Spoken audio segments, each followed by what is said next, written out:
couple of housekeeping matters before you begin, Mr. Hussain. I'm sorry to keep on coming out with sort of random thoughts about legal issues, but I think you also both, on both of your cases, need to consider Article 246 of the Civil Code, which is the article that deals with good faith in performance, and sub-article 2, which says that the obligation of good faith goes beyond the wording of the contract. And I think that's relevant actually to both cases. The other housekeeping matter that we need to consider is the site view. And I don't know whether you've made any progress on that. I can tell you what my thinking is if you haven't. We've made more or less minimal progress. Okay, well let me tell you what my thinking is. If I may ask if you're thinking, and then I can tell you. I've spoken to the registrar, and she considers that it probably would be best if she spoke to the museum authorities. We looked at their opening times. Now, I assume that we couldn't get access to the fixings of the exterior because that will be behind walls, and nobody's going to be making holes in the wall so that we can see the fixing. So we're only going to be looking at the exterior in any event. And it may be sensible to do it earlier in the morning rather than the evening. The museum closes at 9 p.m., but it opens at 9, it opens at 8:30, I think, a.m., but do check that. If we were perhaps to go at 8 o'clock, particularly when it's cooler, that may be a sensible time. So at the moment, my current thinking is that probably on present showing Tuesday is when we'll have finished the technical evidence. And maybe 8 a.m. on Tuesday morning might be an appropriate time to go and look at the exterior. Ronnie, yes. Anyway, that's my current thinking. I don't know whether it fits in with people's travel arrangements or... May I just check that? My flight is at the moment sometime Tuesday morning, but it's...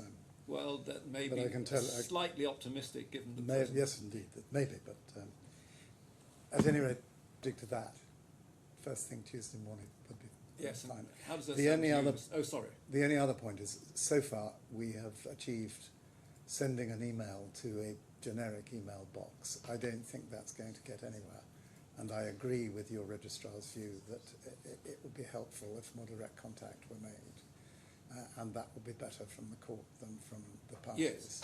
Well, when you've come to an agreement between you and you have the availability of expert, obviously counsel and their instructing legal representatives, when you've sorted all of that out, and if it's possible to do it at that time, that's the provisional view. Yes.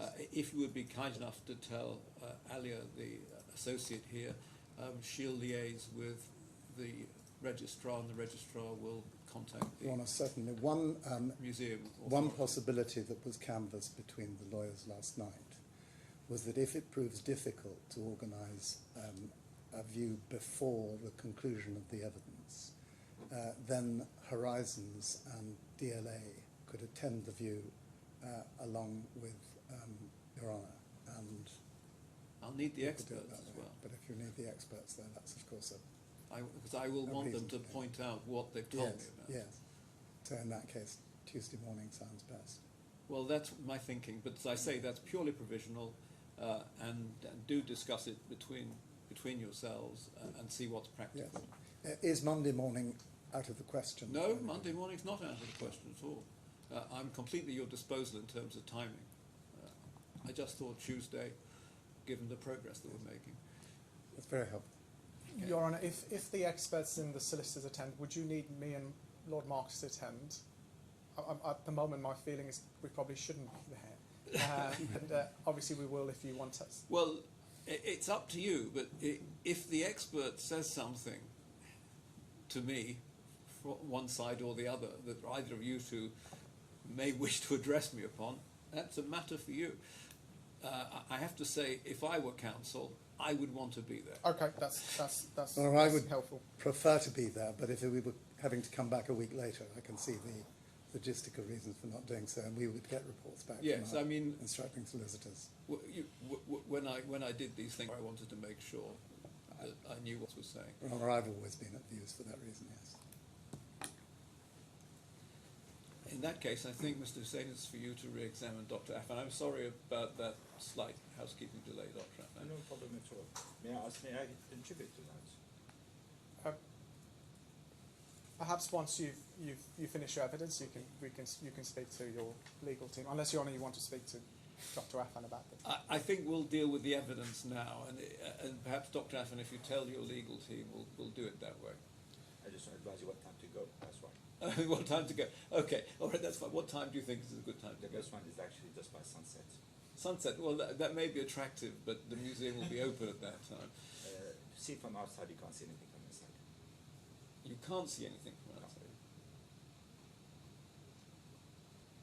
So now this is helpful. Forgive me. So what do you mean by that?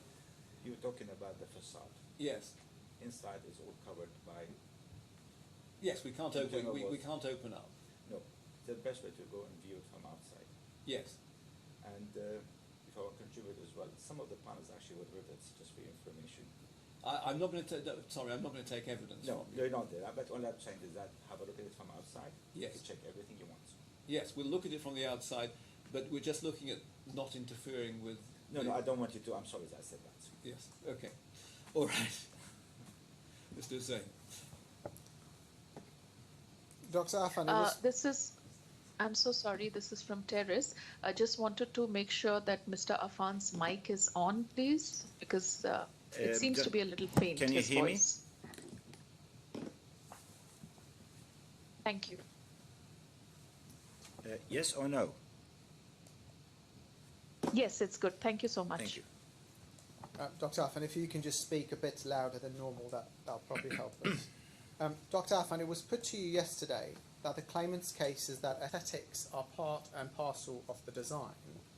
You weren't taken to what the claimant was saying during the course of the work. So if we go, please, if you can be handed up a document which is CCN treble 2. Your Honour, that's in the disclosure file made,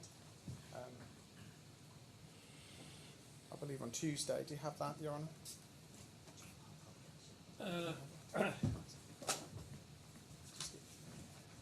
Operator, it's in file 23 now at 1I6076. So I6076. Which page? May I ask Just you? bear with me a moment, Dr. Affan.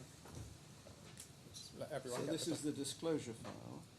This is the documents provided by on Tuesday, Yes. including the. And what tab is it in that? Yeah. So the client's, Dr. Affan's been given the No, document which is, I've just asked you a question. yes, What tab is it in? tab 2, Thank you. and that's what the witness has.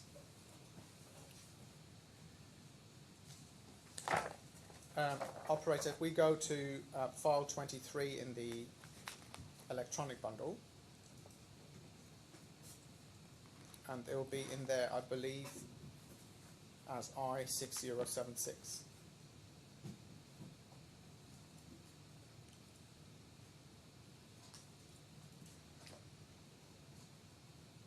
Operator, do you have it?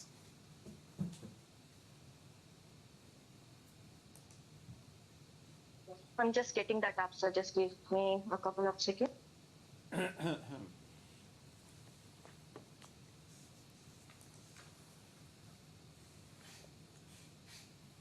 Right.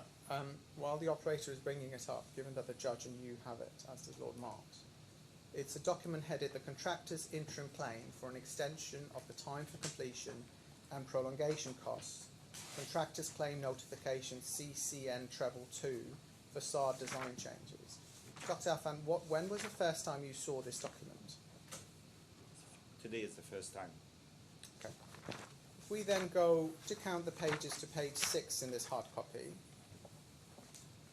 and you'll see a page headed Executive Summary. Page 6. So you just have to count the pages because the first few are not paginated. So you follow it 1, through to page 6. 2, 3, 4, 5. doesn't say that in my. Each page is 2 pages. So Okay. the next one, yes. So you see executive summary, Yes, I do. and you see below that there's a pagination. So I'm going to follow this pagination. You see page 1 written there? At the Yes. bottom of that page? Yes. Okay, thank you.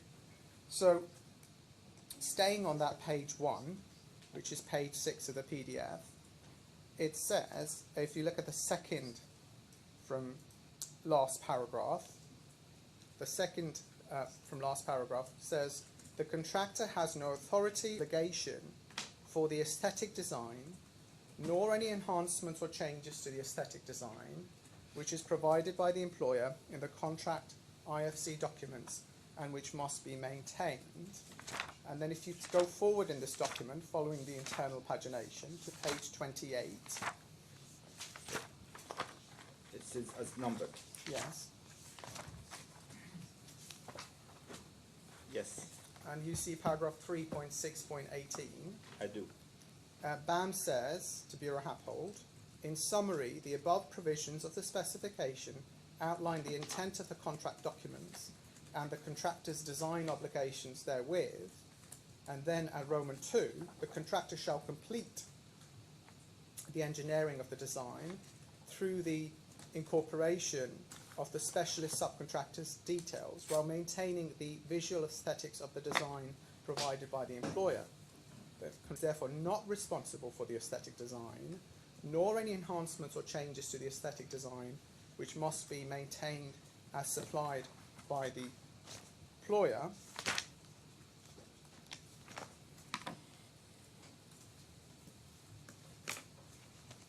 What was your understanding of Affan's design obligations under the subcontract? We would have actually complied with all the provision of the design contract. The design responsibility is for the constructability of these panels, how much layers of fiberglass need to be done on those panels, the location of the supports of those panels, the type of supports to be used to be attaching to the panel. That is design.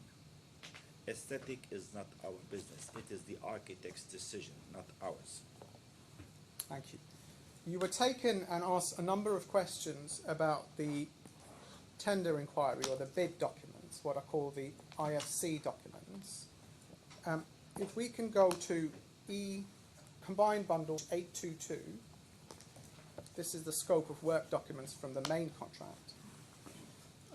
I seem to have lost the document display for some reason. I've come back on. Yeah, sorry, it said yeah, sharing finished, but I think it's come back on now. I'll wait for your honour. Combined bundle, please, now. Yes. Operator, combined bundle, if you're there, at page 822.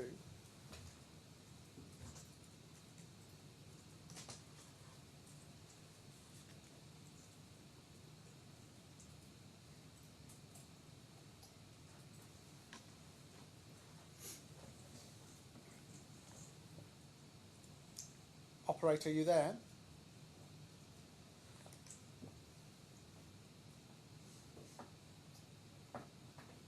Just bear with me a moment, Dr. Affan.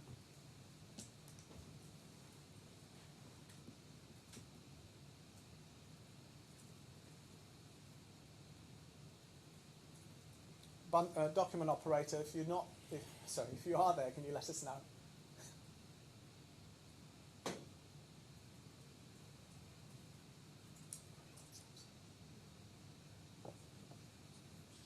Can you please instruct me which file to open, sir? Combined bundle, please. So we go back to the combined bundle. Is that what it's called? Combined bundle? This combined bundle. Yes. Can you go to the combined bundle, please? Just a second.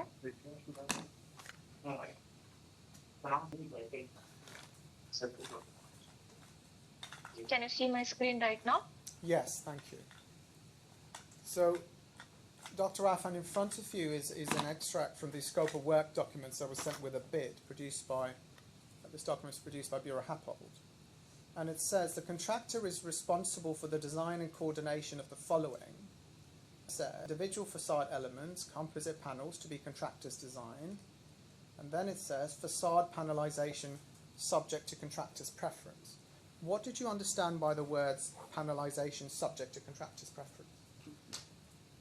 That we have a choice in how to design the panels in accordance with our tender documents. You were then taken to a document which you will have in front of you, a large file, which is the file of opening documents. You were taken to a document that appears at tab 5. You're on our Is way. it this one here? I have two files here. Yeah, just file 1. File 1. Yes. Your Honor, it's the opening bundle, file 1.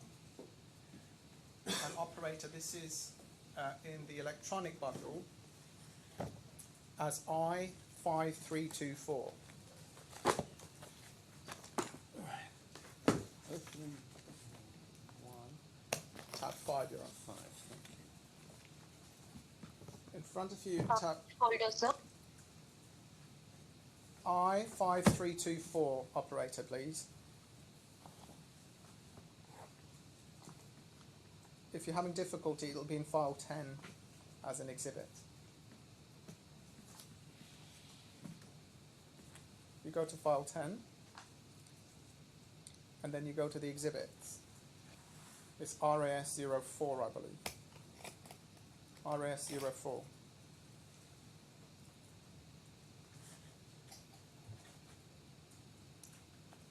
And you need, Is this the one which I am displaying? yes, you need to zoom into entry 1. Your Honour, given that everyone has a hard copy, can I proceed? Yes, of course. Thank you. So you see the extract refers to EWS designation 01, and then you see the description, Dr. Affan, that says composite GFRP panels with stainless steel cladding. Do you see that?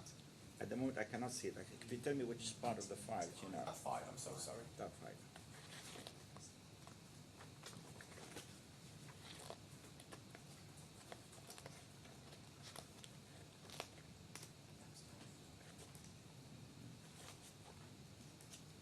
This one here. Yes, I have it here. Just keep in the file, please, because we're going to Yes. stay on the file. So this is drawing 9, an extract from drawing 901. And you see an EWS designation, EWS 01, typical museum GFRP cladding, yes? Yes. And then you see the description, composite GFRP panels with stainless steel cladding or skin, yes? And then you see the location, level 1 to 6.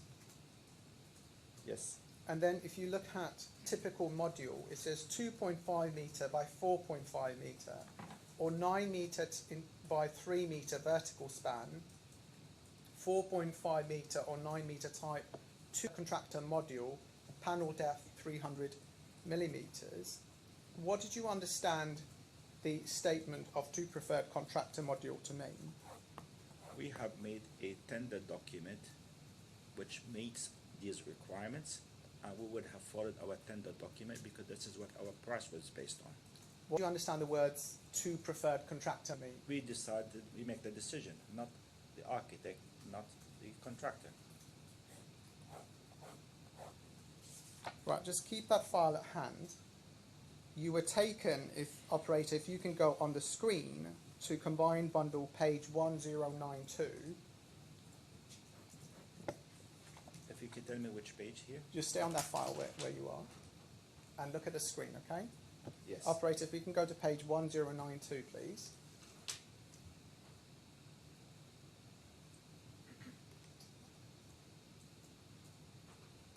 So this is an index of tender documents you were taken to. Operator, can you rotate so we can see? And if we look, so this document in front of you, in the hard copy, tab 5 is drawing 901. And if you look at item 163, scroll down please. That drawing appears in the index of tender documents. Yes. Right. We then go to the next, another document that you were taken to. Sorry, can you just slow down slightly? Sorry, Jon.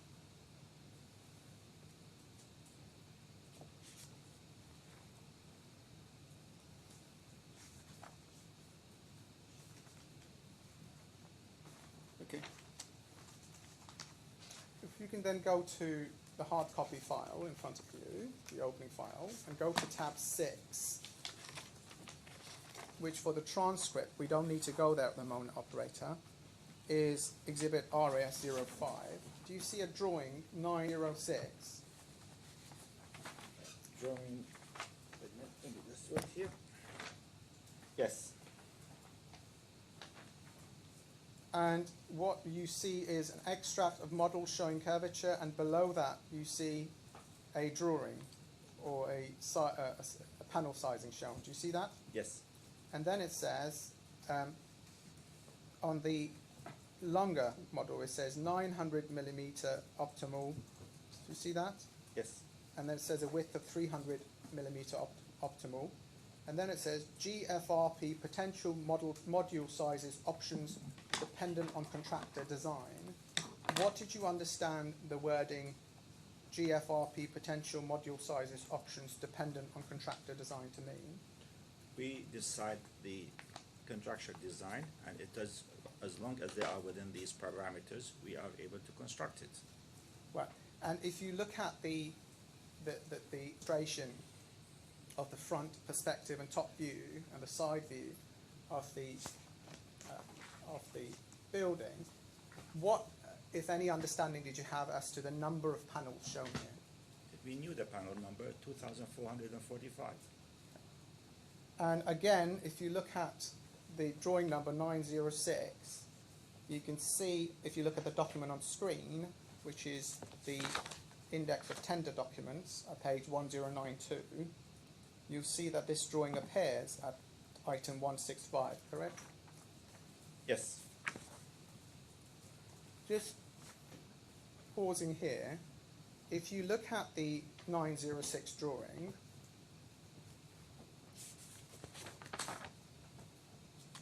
you'll see that there are two panel sizes shown, and one of them is called 4,500 millimeter optimal. Yes, I do. So, to your understanding, how would a 4,500 millimeter panel be supported? At mid-span, and it's exactly what's shown on the drawing. Mid-span between the floors. If you then go to the next item in that tab, tab 7, this is again, You're going to slow down. sorry, I'm so sorry. That's all right.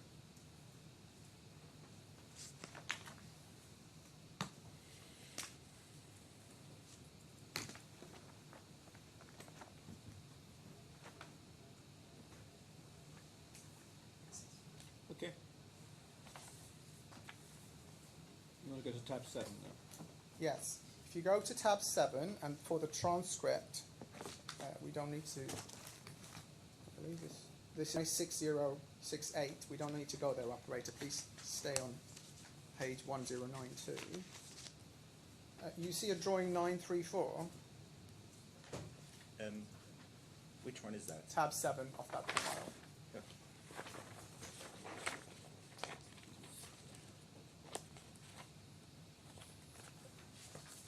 Yes, I do. So if you look at the right-hand corner of this drawing, do you see the wording panel height 4,500 millimeter typical, depending on contractor design? I do. Do you see it, Your Honour? Yes, I've got it, yes. What was your understanding of the words depending on contractor design? We had the choice to make a decision at how to make it, but it is within 4.5 meter, spanning from 4.5 meter height. But we still had the choice to make our decision. And then just similarly, if we look at the screen, operator, if you can go down in the index of tender documents to page 1093, we see item 182, that drawing 934 is included in the tender documents, yes? You see item 182? Where is it? Yes, I see it, but where is it here? So you see this drawing number 934, Yes. and then you can see that it included in the index of tender documents, item 182. Can you see that on the screen? Yes, I do. Thank you. So that's the tender inquiry. You were then asked a number of questions about the tender proposal. So if we can go, please, to combine bundle 859.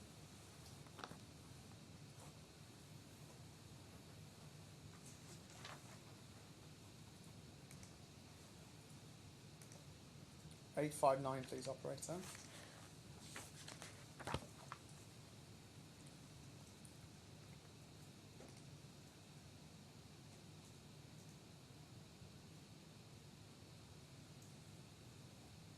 So that's the tender. Thank you. Can we see the holds, please?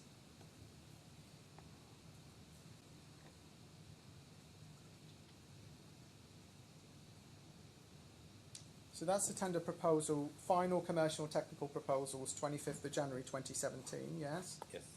And then if we go, please, to page 915.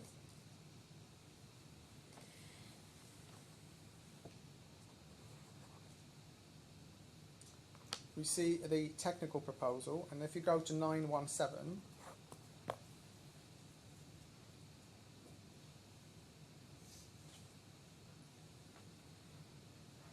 it says the panels of main facade are proposed to be 9 metre by 2.2 metre in size with double curvature to achieve the required outer size. Why did Affan state the panel main facade are proposed to be 9 by 2.2 metres? Because there were some panels which went at the very bottom. They were approximately 9 meter maximum, and that's why we had to achieve it. These panels, I can tell you which one they are. At the very bottom of it, they would have gone to 4.5 meter height, and that would be the panel.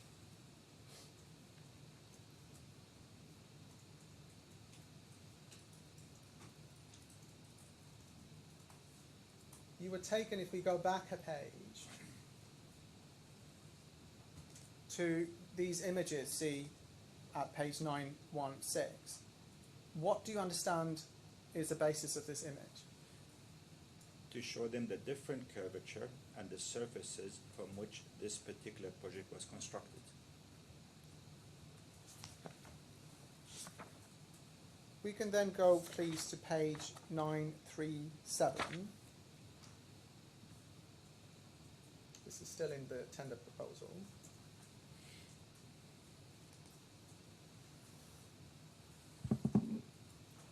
Firstly, you see a chart, and we're here now. You were asked a number of questions about what your relationship was in terms of Ms. Tanuja and others sending several emails. And you said that Ms. Tanuja was a commercial manager. She replaced Katia Pastro in this particular document. So where did you sit in this project organisation chart? I don't sit in this. Sorry, we're just staying then with the design. If we scroll down, it says, sorry, pause there, 2.4.2, it says the design of the facade is heavily dependent upon full completion of the 3D model.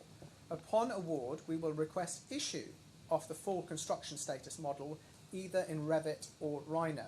Can you assist us with what you understand this is referring to? It is the normal practice. The architect and the main contractor in this case would send us what he wanted to see and to issue the 3D model, which they did exactly on the same day we received the letter of intent. Sorry, just pausing there. So the Revit or Rhino model is essentially just a model of the exterior. Correct. It shows exactly the panelization, how the architect would like to see his building. Okay, thank you. Then it says, in the first 2 months, we'll work on completing the 3D model in CATIA for issue approval by the consultants. What does that mean? Repeat the question again, I misunderstood. I'm so sorry. It then says, in the first 2 months, we will work on completing the 3D model in CATIA for approval by the consultants. What is that to your understanding? We received from them how they wanted to do, and we will start our work on CATIA. And then it says, once approved, we will then work on issuing 2D shop drawing for approval. What is your understanding of that? As soon as the CATIA model is completed, we tell them exactly it is. The 2D approval are required for their approval body by municipality. We could only approve drawing in 2D. We cannot approve drawing in 3D. Right, if we then go to page 938, it says, once we have approval of the model, bulk quantities will be issued for material procurement, i.e. glass, stainless steel, resin and fibres. The 2D shop drawings will provide all typical details, i.e. plans, sections, elevations, connection details, glass fixing, waterproofing and LEDs. At present, we envisage approximately 700 panels, 9 metre by 2.2 metre, and due to the calligraphy, each panel is unique. Why, we've seen multiple times, does the proposal refer to the size as 9 by 2.2? This is the only size we could do with the existing machinery that we had at Affan at that time. And so just let me get the sequence in my own head. Once you've developed the CATIA model from the Rhino or Revit model, then you can call off the quantities from that. So you would issue, say, PDFs. They would go to the regulatory authorities. They get approved, and then once they're approved, you call off the quantities from the CATIA model, and then obviously you can go into production. Yes, because the CATIA model is our basis for production. Yes. Okay. Staying on page 938, it then says production and supply chain management. Can we scroll down, please? Just pause there. The production process can be broken down into a series of steps, and it sets out the steps. Then it says, Affan will be implementing a new production line in a new facility specifically designed to suit the production of between 60 to 80 panels per month. See below. Go down, please. And this is the, sorry, scroll down to see the bottom of the page.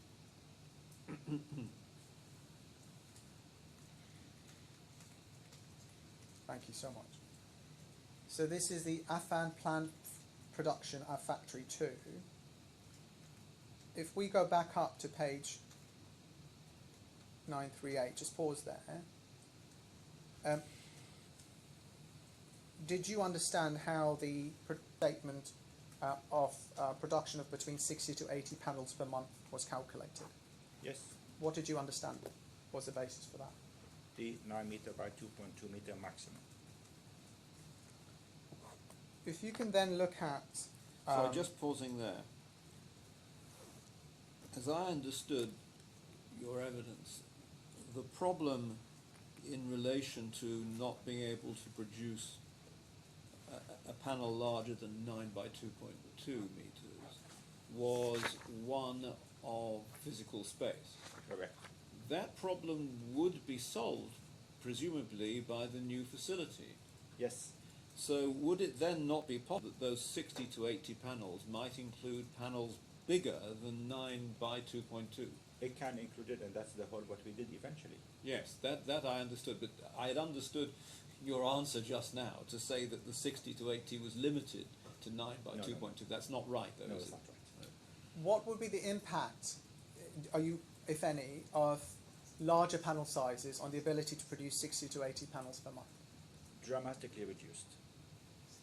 So the answer is the new facility could produce larger panels, but at a rate lower than 68 to 80 per month. Substantially.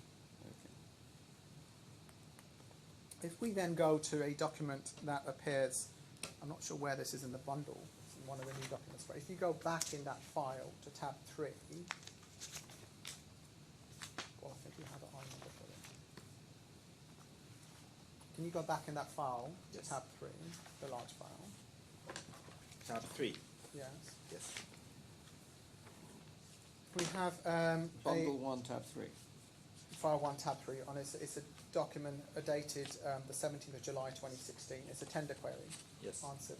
For the operator, it's electronic bundle I6071. I think it's one of the later. It'll be in file 23, operator. It's I6071. And are you there, Yes. Dr. Affan? Yes, I am. Thank you so All much. day. I'm looking at item 12. You're asked by Colte, please provide a brief production program and explain the type and number of machines to be used for panel production. And the answer is we will use 2 CMS machines to ensure milling of 4 number panels per day, 9 by 2.2 meters, approximate monthly output 60 to 80 panels. Each panel will take approximately 5 to 6 days to complete. What is the relevance, if any, of the sub panels to the program and monthly output? With this, the smaller panel is the quicker to produce. And these panels, we will be able to produce them in these particular numbers to be able to meet the program of the project. Thank you. Just pausing there, you say we will use 2 CMS machines. Yes. Were they existing machines or the machines that you'd ordered from Italy? We have both. We had already existing 2 machines, and at the time we said to ourselves, we will buy 2 extra machines just in case. So they're all CMS machines? All CMS. Okay. And if you would like to know more about it, they were all approved by Airbus.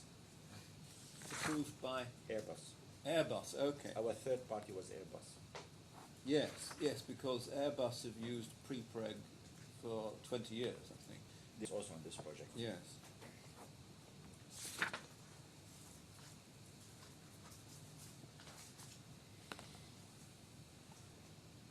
Right, if you can then, so that's the tender proposal. I want to now look at what happened following the letter of intent. If you go please in that file to tab 14, this is a document you were taken to cross-examination. Yes.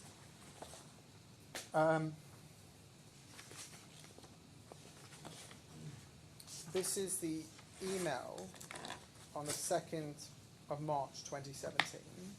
Do you see that? Yes. And you'll see it says forward MOTF issued for construction BIM models. You see the reason issued for action, yes?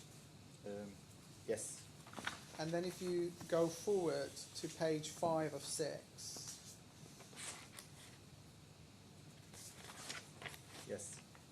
the second entry in that page refers to 0121 P101 KLD FAC BIM 401 0003D. Revision date 11th December 2016. Title Facade Navisworks Model. Status issued for approval. And I'll come to this document in a moment. And then it says the message from BAM to Affan. We hereby forward the transmittal issued for construction BIM models for your information and action. And the document whose name I've just read out is at tab 15. A screenshot of the model is at tab 15. You see that? Just show it to me on the screen. It's not on the screen. Can you just look at me? This one. I have actually taken it out yesterday and I don't know where I put it. Right. I did see you take it out. It's probably on your desk. Somebody cleaned my desk. Okay. That's helpful. Let me give you my copies. No.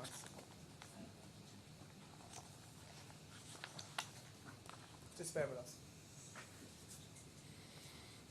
It'll be on the.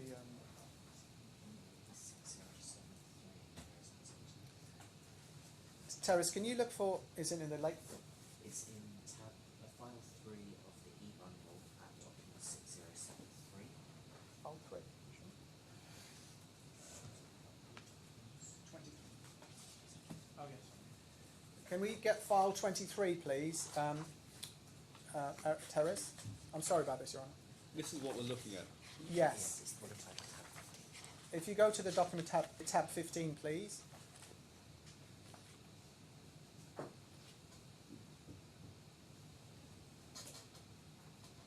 Can you open that?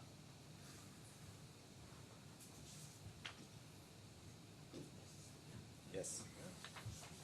Right, so this is the, do you recognise this as the model that was in that email? Yes, or it a is. screenshot of that model? We just checked it.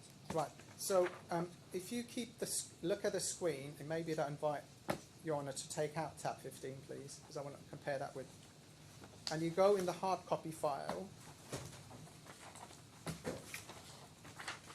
to tab 6, which is drawing 906, which we looked at and which forms part of the index of tender documents. Yes. Do you have tab 6? Yes, I have it here. I'll let you open it up. That's drawing 906. This drawing. Yeah. Yes. Please don't take it out. Keep it inside the file. Okay.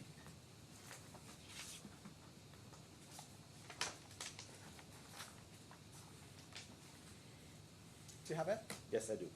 Now, what if differences can you see in terms of panel sizes and numbers between 906, the IFC drawing, and the model, the screenshot of the model on the screen? It is totally different. Can you explain? This is have much fewer panels than it was there. So which one has fewer panels, please? The model was issued to us on the 2nd of the instructions which we had received from BAM on the 2nd of March to follow. Yes, what about it? What's the difference between that and the drawing? Help me. Much smaller, much fewer panels, and it go from floor to floor.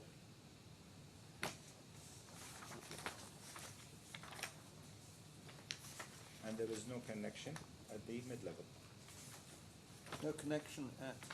The 4.5 meter height, which is Okay. halfway between the floors.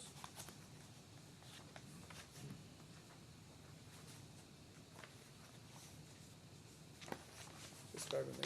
I'm trying to avoid my file collapsing.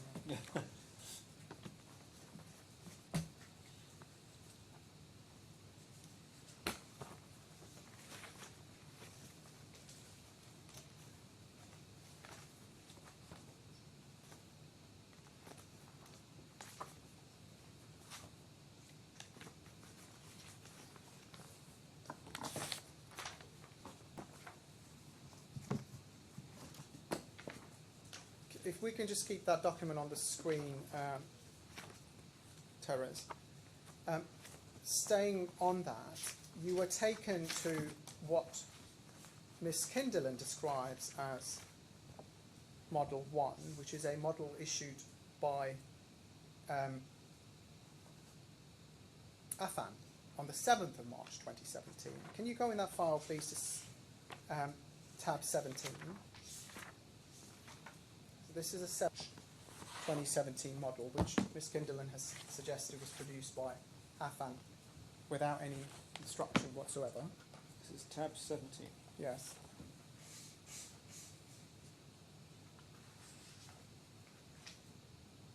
So if you look at tab 17, also look at the screenshot that you were asked to action, of the model that you were asked to action on the 2nd of March.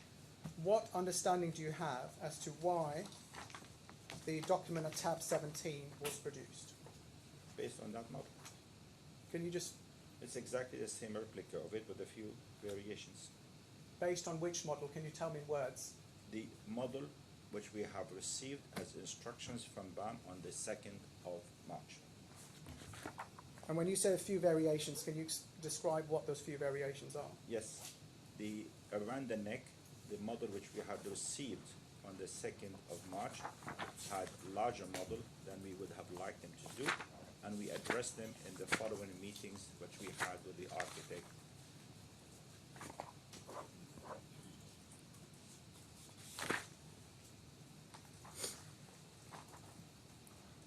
You will I'm notice- sorry, can you just explain to me in simple terms what the differences are? Yes, if you look at the neck, the fat neck, there are two necks for this particular project, and there is a fat neck and a skinny neck.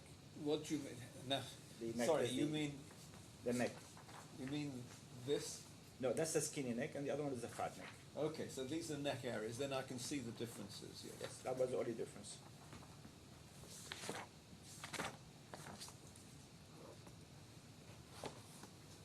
And if you can just help me here, because this is important, if you can take out, and I'm actually going to ask you to take out, the first page of tab 17, which is the document sent on the 7th Yes. of March 2017, and then go back in the file to tab 6, which is what was the tender drawing 906. Sorry, could you repeat that So again? we're comparing this now to the tender drawing 906.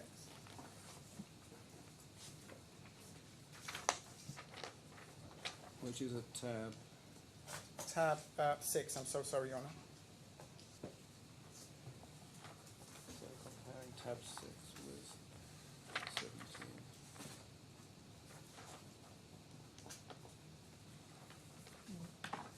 17. Have you got tab 6?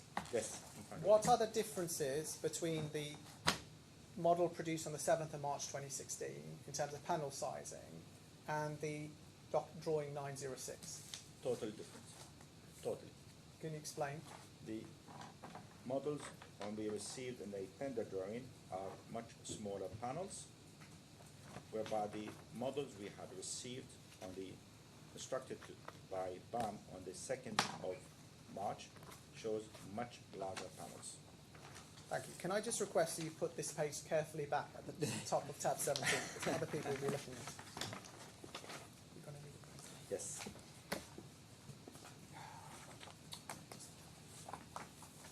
Thank you. So you were also taken to quite large, to the minutes of meetings, structural facade meetings. And the way that was done was you were first taken to Miss Kinderland's report at file 9.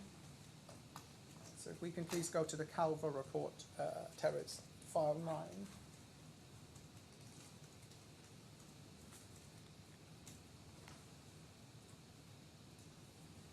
Go within that, please, to page 26.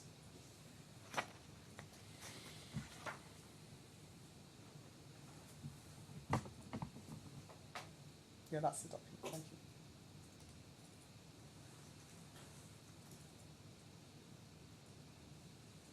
Paragraph. Just bear with me. This, yes, so if you go up, please. There you go. Paragraph 3.2.3. You were taken to Ms. Kinderland's description of what she calls a panelisation process. She starts with the transmittal on the 7th of March 2017, which is tab 17 of the opening bundle that I've looked at. And then if you scroll down, she talks about various modifications.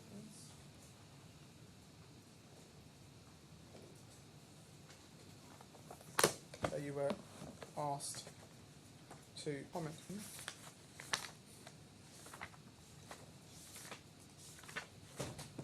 You were also taken, bearing that in mind, you were taken to the minutes of 2 meetings.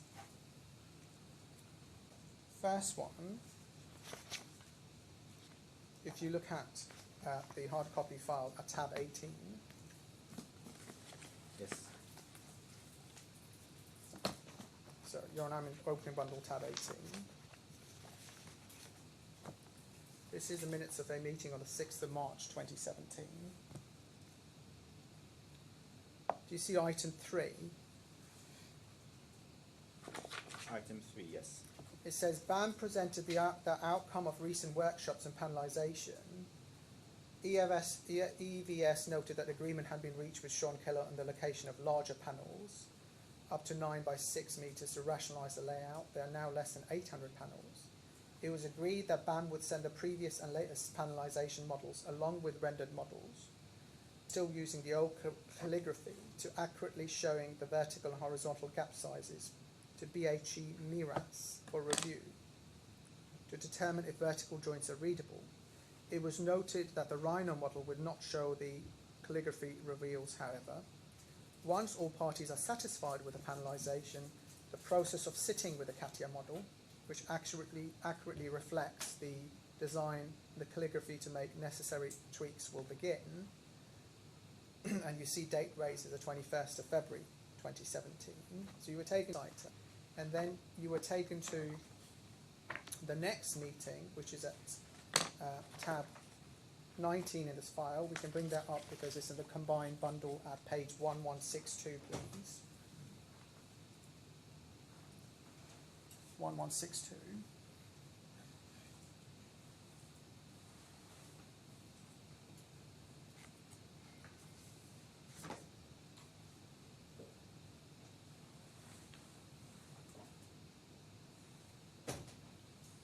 Thirteenth as well. Yes.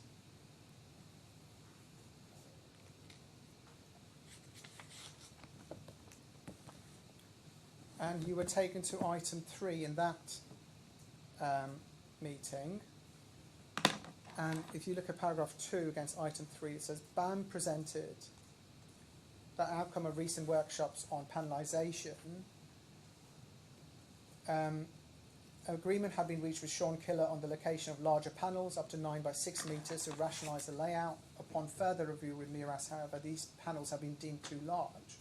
And then it says there are now 4 options for panelisation: Killer preferred scheme, Colte scheme, Diamond scheme, and Heptagonal scheme. BAM Affan are working to complete a pros and cons table for each option. So you were taken to these records. You weren't taken to how BAM itself had described these meetings. So if you can pick up the file that has that one document, that treble 2 document. Your Honour, it's a disclosure file that I quite like to hold against the meeting minute.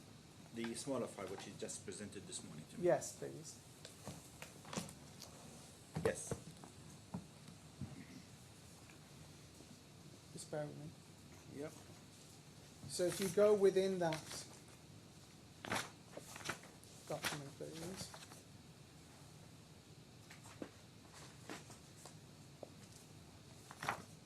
Just bear with me one moment.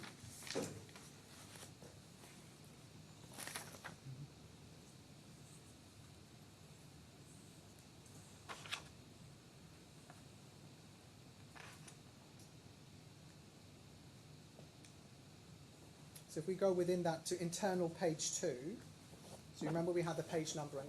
Yes. Bjorn, I'm so sorry. And then you follow through to around 6 pages from the start, and you'll start seeing the internal pagination. I'll wait for you. And I'm Yes, so I sorry. have. Bjorn, it's internal page 2. Yep. And I'm looking at the first paragraph, a few lines from the top. It says, soon after commencement on 8th January 2017, this is BAM saying this to Bureau Happel. Just a minute. This is page 2, this one here. Do you see internal page 2? Yeah? Yes. Yeah, you seem to be on the right page. If you look at the first paragraph at the top, about 5 lines down, it says, soon after commencement. Yes. Soon after commencement on 8th January 20, it became apparent that the detailed design included in the contract IFC drawings provided to the contractor did not reflect the final complete design requirements of the employer. All of the employer's representatives' responsibilities to approve the specialist facade subcontractor submittals to ensure compliance with specified requirements through weekly meetings, design workshops, the process of submission and approval of drawings and models. The employer and or employer's representatives and or employer representatives consultants, collectively the capital D, capital T design team, constantly and repeatedly changed, developed and enhanced their own design following protracted periods of indecision and instructing a multitude of mock-ups demonstrating various alternative configurations. This is a summary, and if we then go to the description of the meetings that you were taken to, recorded by BAM in 2019, if you go within that to internal page 33, Yes. you see item 7.2, event chronology. Do you see that? Yes, I do. And then it says, it has item 7.3, panelisation sign-off. Yes. And that's 7.3.1. It says the panelisation intent described in the facade contract document clearly defines the facade skid to achieve a single curve by means of faceted panels. Do you see that? Yes. You go over the page.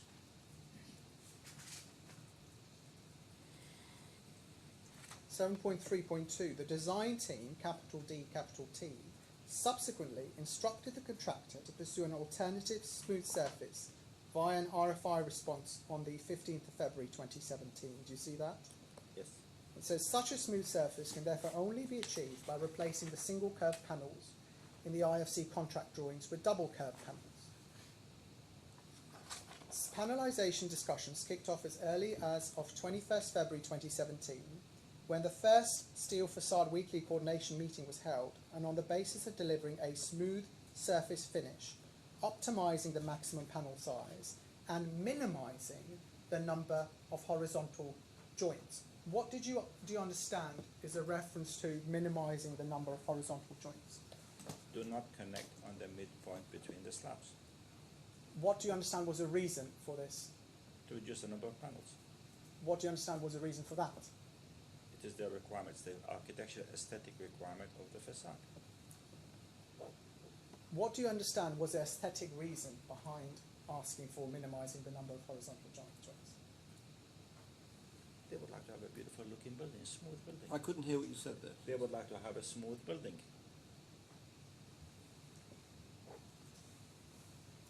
It then says, looking at paragraph 7.3.6, weekly meeting 2, it was recorded that approximately 80% of preliminary, weekly meeting 2, 27 February 2017, it was recorded that approximately 80% of preliminary panelization setting out was agreed based on a killer design, capital K, capital D, preferred scheme, later named option 1A.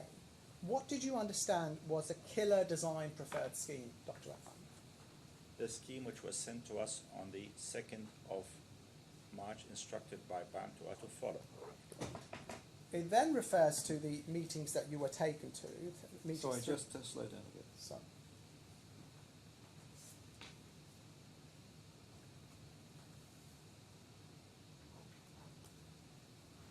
So this is the 2nd of March Yes. transmittal. Okay, carry on. then it says weekly meeting 3 and 4, which is meeting 4 is on the screen now, which is 1162 of the combined bundle. The initial panelization draft model was presented during meeting 3, and in total 4 options for panelization were presented. Killer's preference, very close to the final approved panelization. What do you understand, Dr. Affan, by the reference to Killer's preference? Mr. Killer had changed the IFC drawing to a new design, and he was going to tell us what he wants. And then we see at 7.3.8, this is now page 36, refers to weekly meeting 5, and he says, of the options, Killer's design was split into 2, and so 5 panelization options were presented in this meeting. Killer's design preference, option 1A, straight lines at roof, and 1B, curved lines. And it says, it was during this meeting, this 7.3.9, where Affan presented their first foam 3D model with Killer Design's preferred panelization layout. What do you understand the reference to Killer Design's preferred panelization layout to mean? We were instructed by BAM to follow a new design issued by Killer, and we interpreted it in CATIA, and we submitted it in our drawing as Killer's design. Thank you. Right, so that's, I've dealt with the instruction and how BAM itself was recording it at the time. Move on to some questions put to you about notice.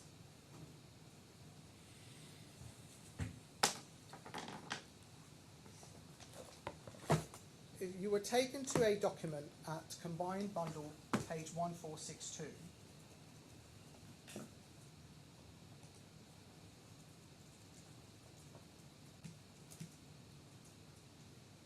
Spare me a moment.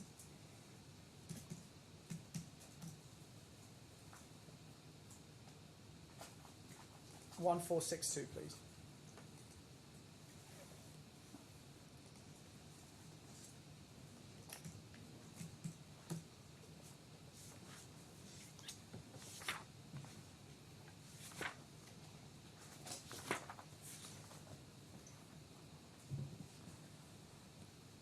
It's a document headed BWA, Middle East, and I think your evidence was you'd not seen this before. I had actually, no, this one here I've not seen. Right. And then that you receive advice from BWA. If we go to the end of this document, it's 1464, I believe.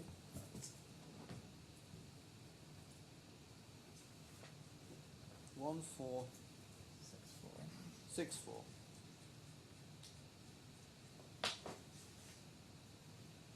So you just said 14640, which. I'm so sorry. Yeah. Next page, please. What page do you want? I'm just trying to find your Honor, it's the last page of this document. 1466. 1466. Thank you. So it says next steps. Following the initial assessment this week, we are still not in a position to commence replies to the open letters prior to reviewing the whole history of the project to date. And it was put to you, I just want to find the...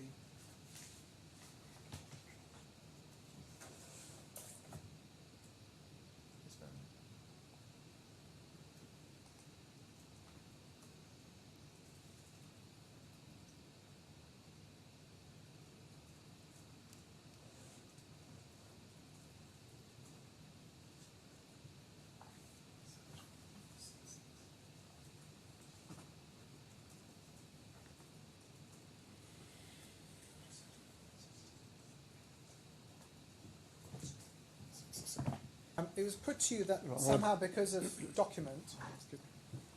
All right, I hesitate to interrupt, but I'm not sure that I took Dr. Affan to this document at all. You certainly did. You told him that he received this advice and he decided not to. We've done a word search on the number and we can't find it in the transcript. Let me tell you, because I mark up when there's a reference to a document, this document was referred to, but not this page. Right, so if we go to the transcript of page 37, I think that the reason the page is not referred to is that my learned friend didn't turn up the document. He said what you did do as a company, and they made you look it up, is you instructed independent consultants in March of 2018 called BWA to make an assessment as to whether you had any case for increased time and cost. And the witness said, to be honest, I'm not aware of it. And then my learned friend says, and then whatever up to you, that we're going to see if we can get an extension of time. And BWA came back saying, well, this case is effectively very weak, and you pressed it no further. You never went to BAM with it. This is transcript, page 37,920. No, I'm satisfied this document is effectively in play in the Thank you. evidence without. So it was reference put to you that you specific page. somehow received advice that the case is very weak, and it was specifically said to you, you never went to BAM with it. You pressed it no further. So the judge will read what the actual document says, but the suggestion that you never went further with an extension of time claim, let's just look at that, because that was put to you. If we start with, please, E1474,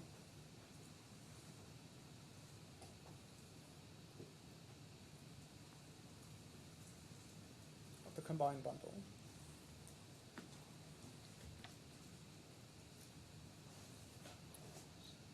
Sorry, 1474. So you see, if you scroll down, this is the approval with comments of VMU Visual Mockup 5. Can you scroll down, please, Terrace? Your Honour, this might be the one where the date doesn't show up on your... Oh, this is the one I don't get the red on. Yeah, Yes. but you can see that this is dated the 25th of March 2018. Do you see that, Dr. Yes, Affan? 25th of March. Right. So we then go to 2192, please, in that same bundle. 2198, sorry, 2198. Sorry, can I just remind myself what the red... No, it's I'm gone. so sorry, it is 1474, Your Honour. Can we just go back to that? Yes, of course. 1474, please, Therese. And scrap that, so thank you very much.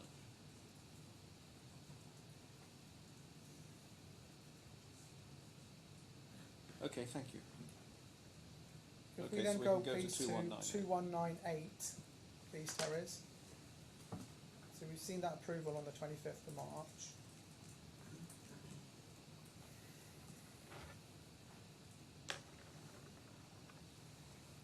There's a letter dated the 26th of March 2018, which despite being told you never took the prolongation claim further, you weren't taken to. So we see the headings delays and risks. Dr. Affan, do you see that? Yes.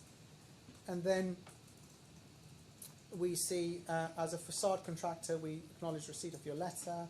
We refer to our correspondence dated the 26th of March outlining the impacted as planned revised programme submission. And then it says, scroll down, pursuant to subclause 28.3, the subcontract agreement and clause 8.4a, as per the main contract conditions, the subcontractor notifies of the delays to the works and its intention to claim it for an extension of time. Any further interim particulars to the events described below will be submitted under separate cover. Whilst notification is necessary, we confirm our ongoing commitment to undertake all necessary steps to provide the best results possible for the project. Go over the page.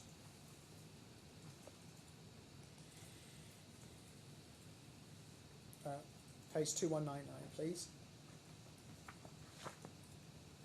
And section 2, yes, section 2. And then you scroll down, please. The following points are to be considered. Item 2, delay event, panelization, and and it says, the sequence of the design is critical to its overall development. This is evident through several meetings that took place in the presence of the employee's representative, NIRAS, the supervision consultant, Bureau Happold, and the main contractor, wherein numerous 3D and physical models had to be presented to establish and ultimately finalise the panelization for the project. The panelization had to be revised to meet the employer's requirements, due largely to aesthetics, which resulted in further design development that was time-consuming and delayed subsequent activities of the programme of works and critical path. What do you understand by the words, the panelization had to be revised to meet the employer's requirements due largely to aesthetics? We were instructed by BAM to change the design to make panelization, a new panelization, different from those which were issued in the original letter of intent, and we had to follow them, adhere to them exactly as they were instructed to us to be able to do it.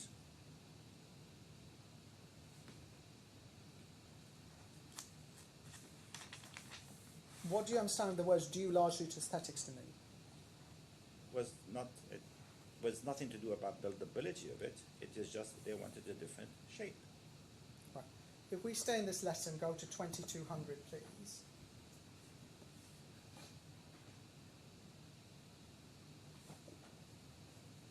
Scroll down. Scroll down, please, to the bottom of the page. Just pause. Sorry, go up, please, a little bit. Can you just go up one line, please, Terrace? Thank you. Delay event changes to VMU5. Having completed VMU5 early in the new year, the client has expressed its concern over previously approved dates, and this has resulted in further design, engineering, and a complete remodelling of VMU5. These changes are summarised as follows. And item 1 says, changes to the stainless steel hairline joint design, resulting in the new hexagonal joint details, and I'll come to that in a moment. And then it says, we have already commenced a complete review of the key procurement activities, the production processes, procedures, and forecast panel outputs, with a view to tabling a mitigation plan by the end of this week. Why would you need a review of procurement, production processes, and forecast panel outputs? They changed the design, they changed everything in the design, and they look at it to see how we could complete the project. You then go to page 1712.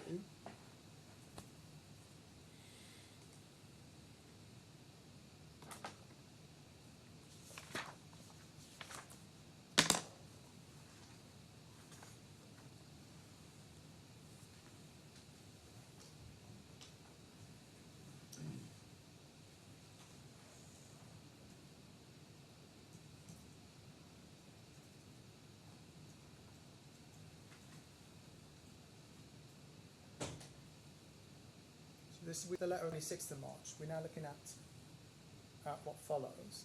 Are you on 1712?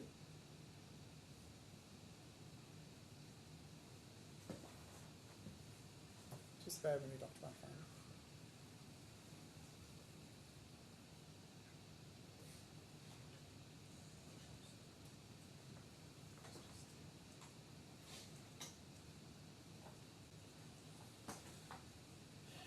It might be different. 1713 is, I think,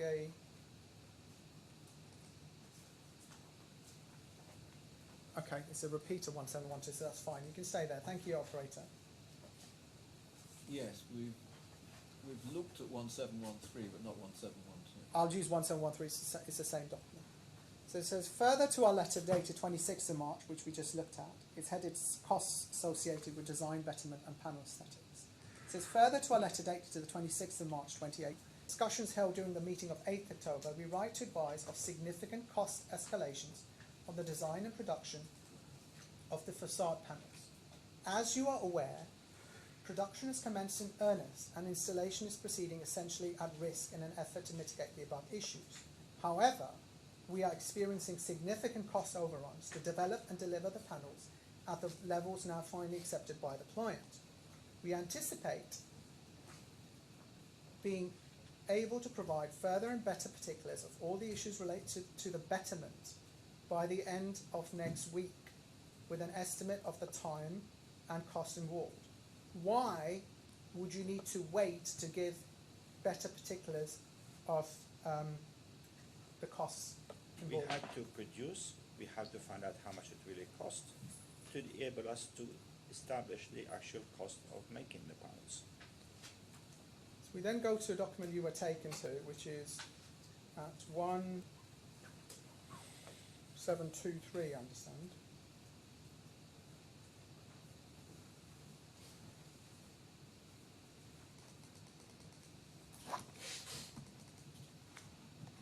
It's a letter dated the 29th of October 2018. It's the next letter. It says, further to our letter dated the 11th of October 2018, in respect of the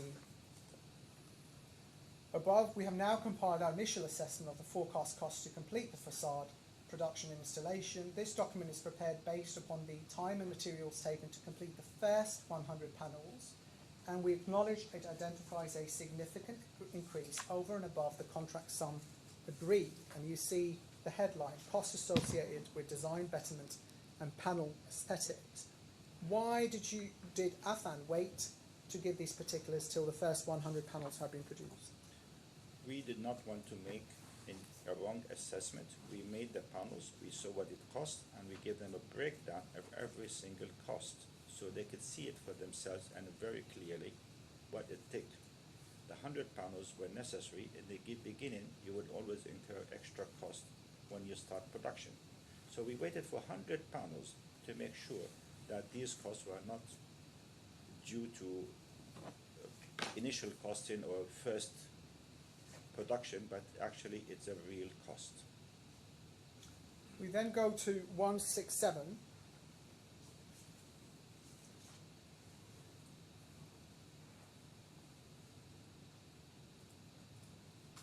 It's a letter dated the 1st of December 2018 and a submission of detailed summary of assessment related to facade costing associated with design, betterment and panel aesthetics. Do you see that? Yes. And then if we go to page 1768,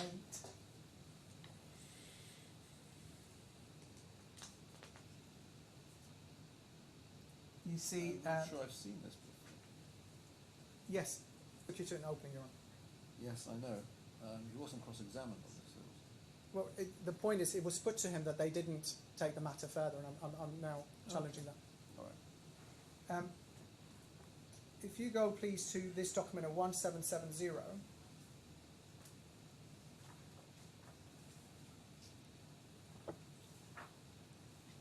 it says the key issues that significantly extended the design period and therefore costs are summarised as follows. Panelisation. The panelisation at IFC stage clearly identifies a single 4-metre faceted panel within the maximum allowable limits to achieve close to single curvature configuration, which is taking support mid-span between the main die grid members. What does that mean? That's exactly what it says. We're taking support at mid-span and there are smaller panels. The option of moving to a floor-to-floor span was considered possible and better aesthetically. This led to the introduction of panels up to 18 meters in length with far more complex geometries. What does this mean? The option of moving to a floor-to-floor span was considered possible and better aesthetically. The option to move in floor to floor means that the architect has chosen and instructed to Affan by plan to move to a different floor to floor. Thank you.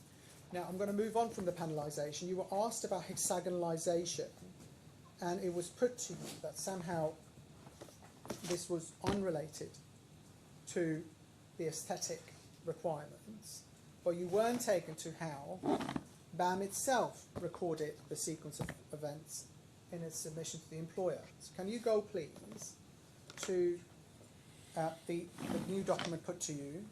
Your Honour, I'm going back to CCN Treble 2, which is file tab 2 in the disclosure file.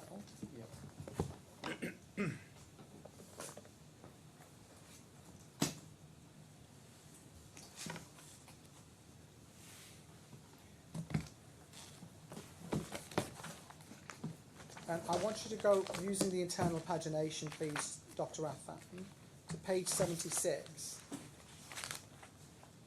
I have it.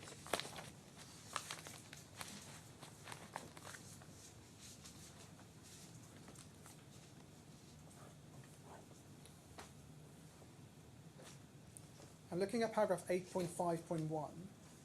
The design team were unhappy, capital D, capital T, were unhappy with how their designed panelization looked, in inverted commas, in the VMU 05 Rev 0 presentation, and subsequently instructed incorporating hexagonal patterns in the stainless steel to overcome the resistance of the sheet thickness as a specified 0.8 millimeter grade 3166WL to being double curved to the upgraded geometries of the project's panels.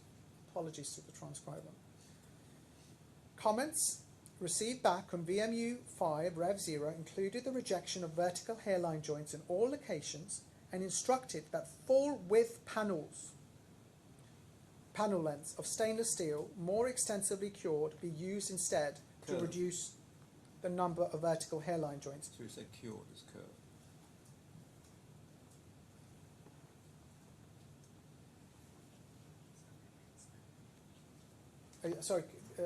Transcriber, extensively curved, not cured. So can you just help us with what it means that comments received included the rejection of vertical hairline joints in all locations and instructed that full width panel length of stainless steel be used instead? Can you explain what that means? We could have achieved with the same panel if we made smaller pieces of stainless steel and the sheet were put on it. There was no reason why we could not do that. But that meant that they would have, it appear to them, there was a hairline joint, and they did not want to see that. They wanted to give the appearance that the whole panel, irrespective of the stainless steel size, it looks like it's covered, and it's covered all of it. That is the basis of the hexagonalization. It was a simple aesthetic reason, nothing else. Can I ask you probably more of a technical question? In fact, that phrase that we just discussed a moment ago, more extensively curved, what do you understand that means? When the panel becomes larger, as opposed to smaller, when it's smaller, it looks like single curved. Mm-hmm. When you make it larger, it becomes really deep curved.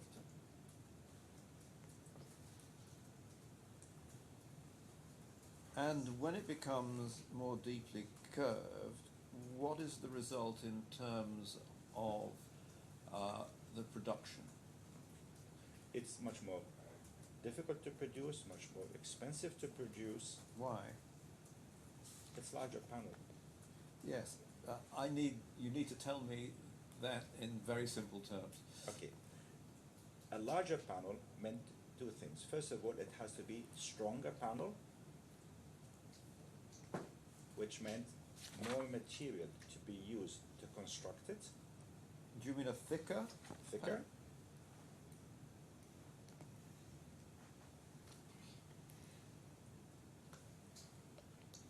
Yeah. To make it structurally stable. That is our design issue.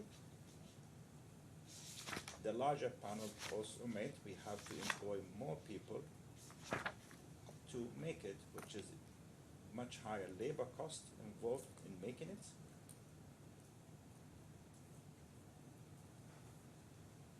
A larger panel meant that we cannot produce it the same rate as we would have done otherwise.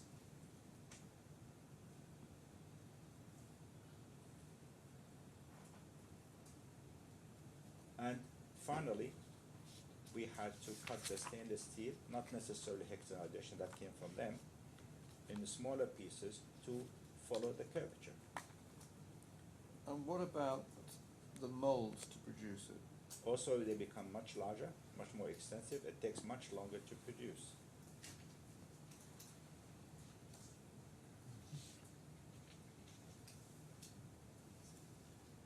Just to give you an idea, Sorry, I'm just taking a note, Okay. forgive me.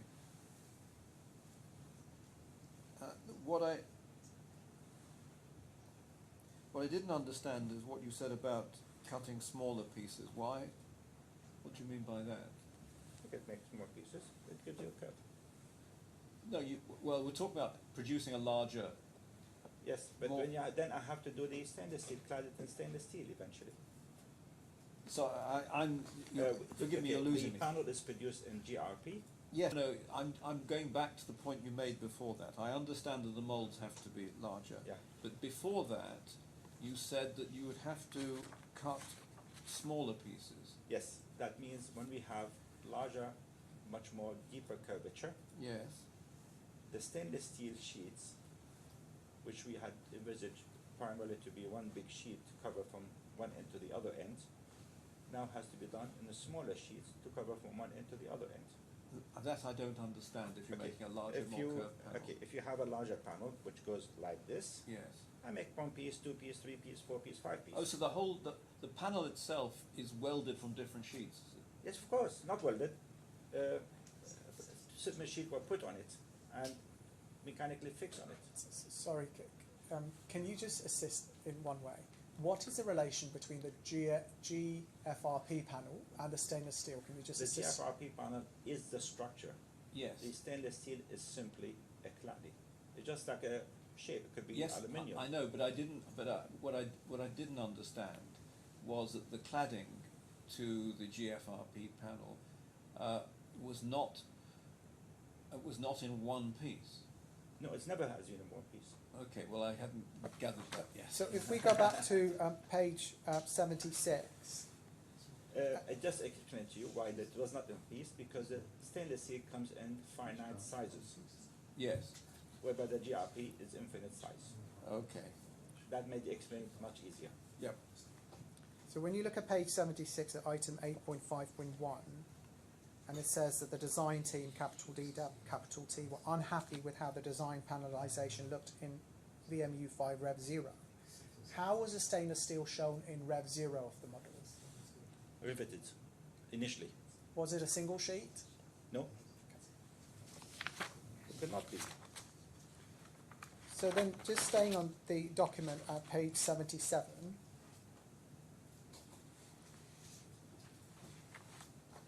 item 8.5.4, it says BAM Affan could not have been aware of this issue at tender because of the generally specified single curve, nor would any allowance have been made for the arbitrary manner in which it would eventually be signed off. It is not possible for a contractor to consider criteria which have not been defined within the contract specifications. What limitations, if any, did the contract say about the stainless steel panels to go on top of the cladding? There has been no limitation, not even a single specific idea how the stainless steel is to be fixed. We, Affan, produced a panel prior to offering our tender, showing the client in no ambiguous term how we intended to do it. Thank you. And then if we look at 79, this is BAM's reporting to the employer's representative, the engineer, sorry. 8.5.9, the instruction to split the panels into hexagonal pieces vastly increased the time required for laser cutting the raw stainless steel sheets and increase the ratio of material wastage. Why would this happen? We had received instructions to change to hexagonalization. That means the sheets, which we have done maybe 1 or 2 cuts on it, now all of a sudden we have to make about maybe 1,000 cuts. And we had to do the process in the oven twice, once the panel itself and then afterward using the stainless steel. That doubled our, not only placing those simple individual pieces, it took ages.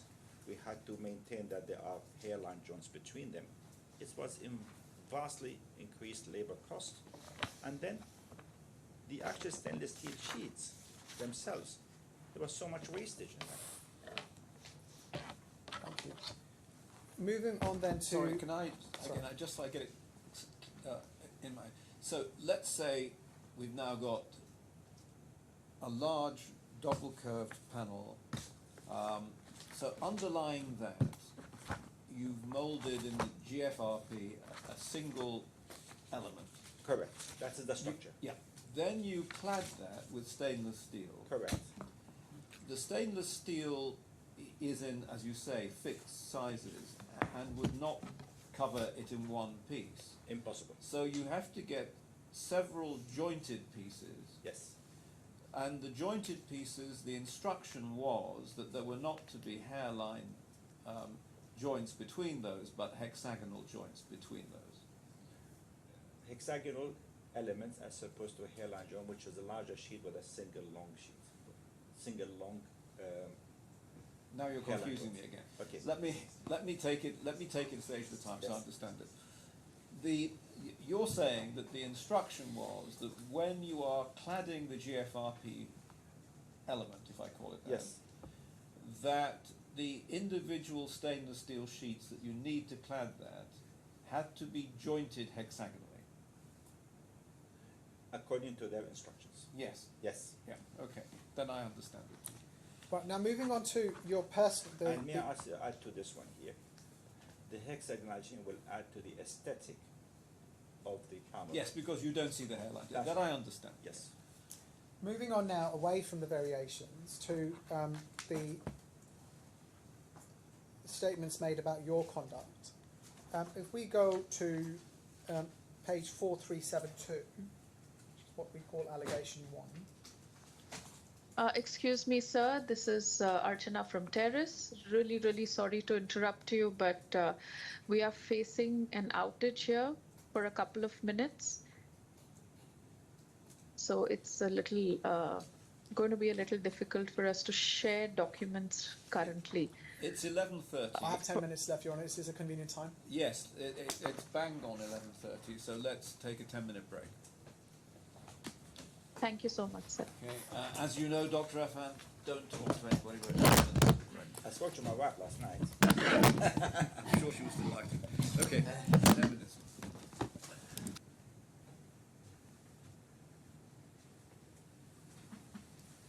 Your Honour, before I proceed, I need to correct the record of my learned friend. I wrongly stated to you that my learned friend had suggested that there was no EOT claim taken further. If I read the transcript, what he said was that the BWA findings or file or whatever was not taken further. So I apologise for Yes, mistake. the evidence, as I recollect it, and I will reread it, was that he suggested that the consultants said that there wasn't a claim. Yes, but he didn't say that there was no EOT claim pursued. He No, said no, that no. the consultant's findings were not taken further. So I do apologise Yes, okay. for misstating that, and there was no discourtesy intended. No. Grateful to my learned friend for raising that. I was a bit concerned when it was suggested that I hadn't appreciated there was an EOT claim put to BAM. Well, I'm grateful to you both. Thank you very much. If we look at 4372, this is a letter on the 26th of November 2018 you were taken to. And it says, further to our previous letters and as requested at the meeting held at AIS office on 25th November 2018, related to the substantiation of 15 million requested on account for the project cost incurred, kindly find the breakdown of the same as follows. We scroll down, please. And then there are a number of figures, and then if we go to the next page, the document is signed on your behalf, I understand, by Ms. Tanuja, yes? Correct. Now, if we go back up to page 4372, who produced or who created the figures in this letter? Tanuja. And what was the level of your understanding of these figures? Cost we had incurred, then it is the case. But the exact figure, I would not have gone and tell him exactly how much figure and how many pence and pfennig in it. And what did you understand or mean by the words for the project cost incurred?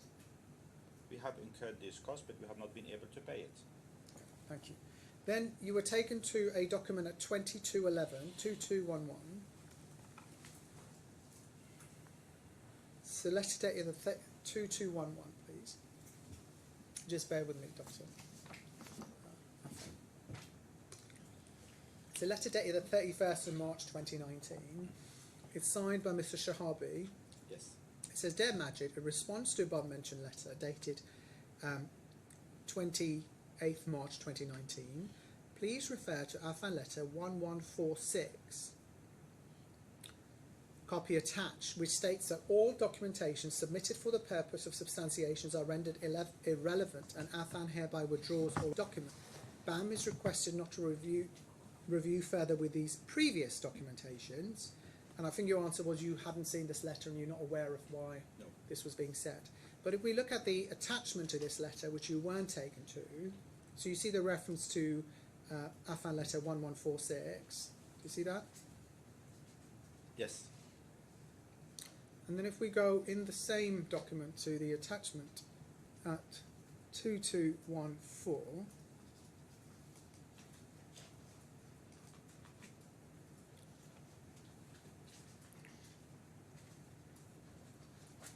it says, subject formal withdrawal of substantiation and further supporting documents submitted in relation to addendum to cladding subcontract. And then it says, we are pleased to inform you that the costs incurred by Affan is calculated and substantiated by an independent third-party consultant house. Please find enclosed summary of the substantiation cost.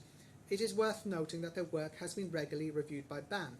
Then it says, consequently, all documentation submitted for the purpose of substantiations are rendered irrelevant, and Affan hereby withdraws all of these documents.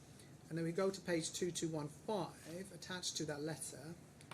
Apologies, Terrace, can we view that rotated?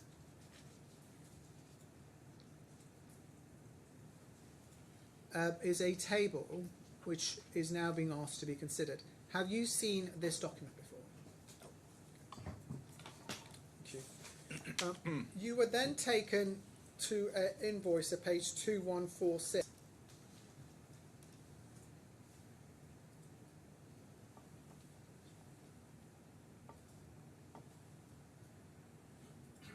And it's to do with pre-preg epoxy glass.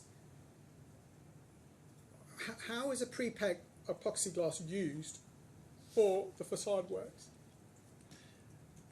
Normally, pre-preg is produced in bundles, rolls essentially, 2 meter long and about 50 kilogram in weight. A very gluey, or let's say sticky substance. It comes to our factory, it cut into pieces, put onto the mold, and under vacuum, put in the oven for curing for 6 hours. Right, thank you. It was suggested to you that this material was delivered to Dubai Mall Fashion Avenue. What, if any, use could this material be put to 3,644 square meters of this if it were delivered to Dubai Mall Fashion Avenue? Could only be put in the garbage. Can we look at a document in the electronic bundle, just by way of exploring this point that somehow materials were delivered to the actual project venue? If we go to file, electronic bundle file 3, and within that, no, sorry, not 3. It's this one. while you're doing that, on this topic, Mr. Hussain, Yes. while you're doing that, on Yes. this topic, can we go to page 2160? Of course. Sorry, can we go to combined bundle page 216? Sorry, 260, please.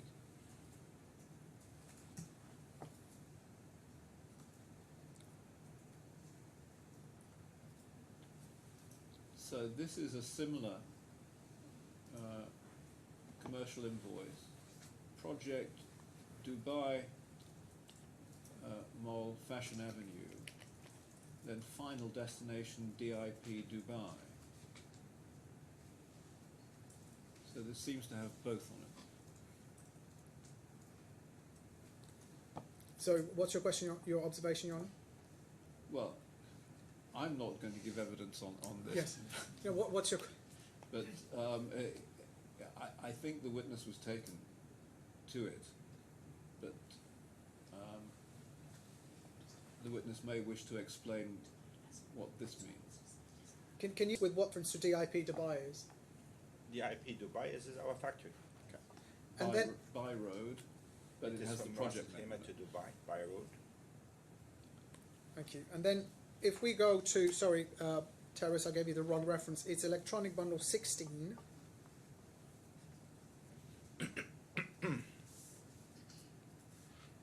And then we go to the appendices. And then appendix C. Sorry, Terrace, can you let me know once you're there? 16 appendices, appendix C. And then there is a document called SQ34. A PDF document. 34. And if we go within that document to page 14, please. There's a different invoice from notice, and it says delivery note to Project Museum of the Future Dubai. Where would this material actually be delivered to? DIP. Thank you. Thank you very much for your patience. Dr. Affan, I have no further questions. Thank you, Dr. Affan. It's all over for you now Thank you in very terms much. of your evidence, not necessarily for the case. Of course, you're free to go if you wish, or free to stay. Thank you. Thank you. Right. So I was optimistic when I said an hour for re-examination. I am so sorry. No, there's no need to apologise. But I think you can forget your flight on Tuesday, can't you? Well, can I just emphasise that I don't usually re-examine for that long. No. There's no need to. But I It's can't looking see that hard. we're going to avoid sitting on Tuesday. It's looking hard, and I'm getting in touch with my clerks. Yes, I think you may need to rebook. Your Honour, before the next witness comes on, can I just put this in the... Remember this document was missing from the... Yes, it needs to go in the witness bundle. in the opening bundle. tab Yes, 15. it needs to go in the opening bundle for Yes, the witness. yes. So we move on to So we just give- expert evidence, I'll call Marina Kinderland. and we're going to have a She's presentation. going to give you a presentation. I don't know whether you want her sworn before, or shall I wait for that until We'll swear first of all that if the slides were circulated, I have not received them.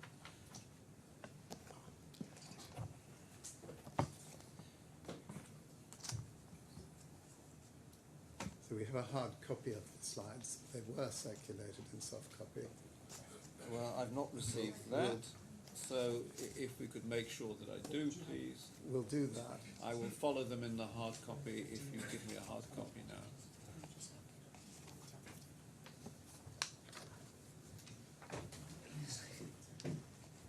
It's tab 15, yeah?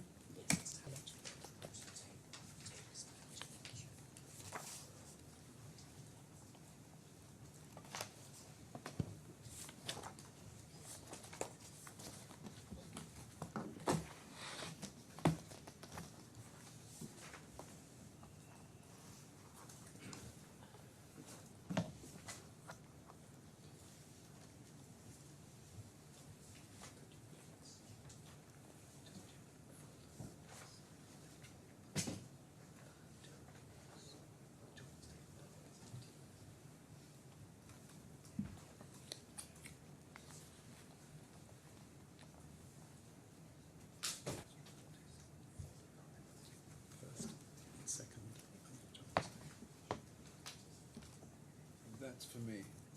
Ali, that's for me. Thank you. And the joint statement's 80, isn't it?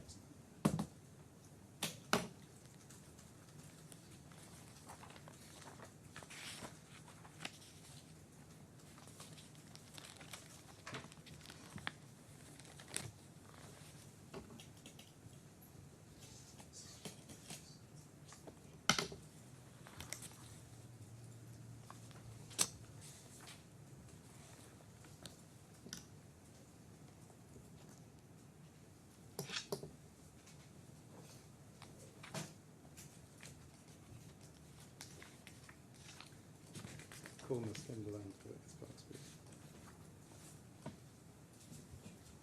Yeah.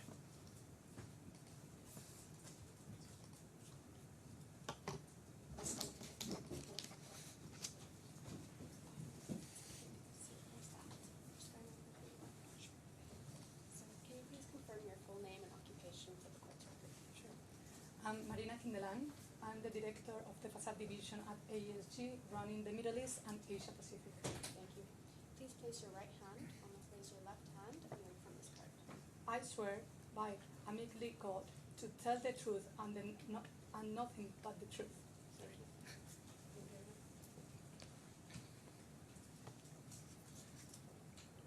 much. Ms. Kindelan, you've prepared a presentation which we're going to ask you to give in a moment. And you have, I think, also prepared a document which I think has been handed to the judge, has it? Okay, would you like that one? Yes, I've got that. This one? Yes. Single vote, yeah. I haven't got one, sorry. I've got it. I've got it. Can I get one? Well, you give that.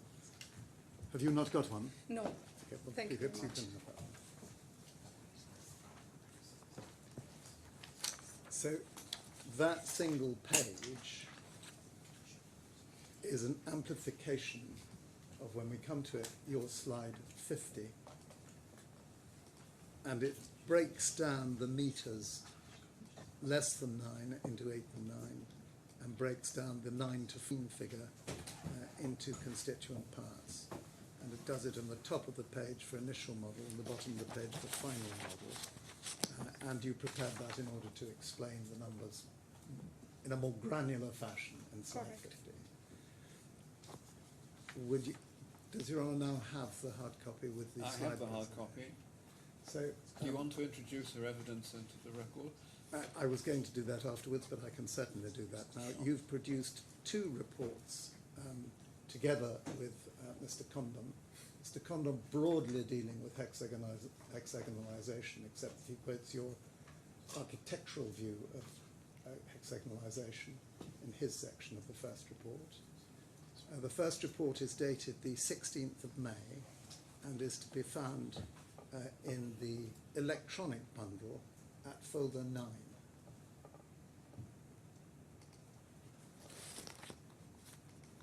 And if you'd look, please, at the cover of that report,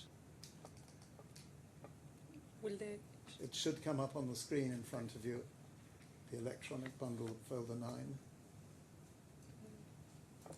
not yet. At the moment I can just see Teams. That is We 1 look second, as I if we're think it's getting there.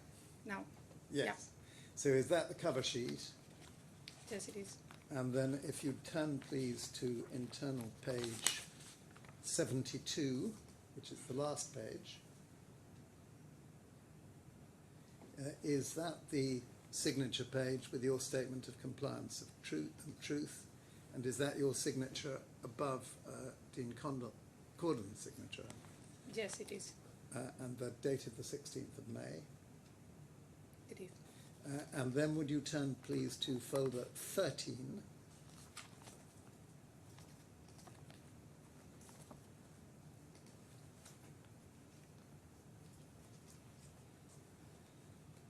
And is this your second report, which is headed Review of Mr. Smith of Hawkins International Limited's expert report by you and again and Dean Cordon? So it's your joint report. Yes, it is.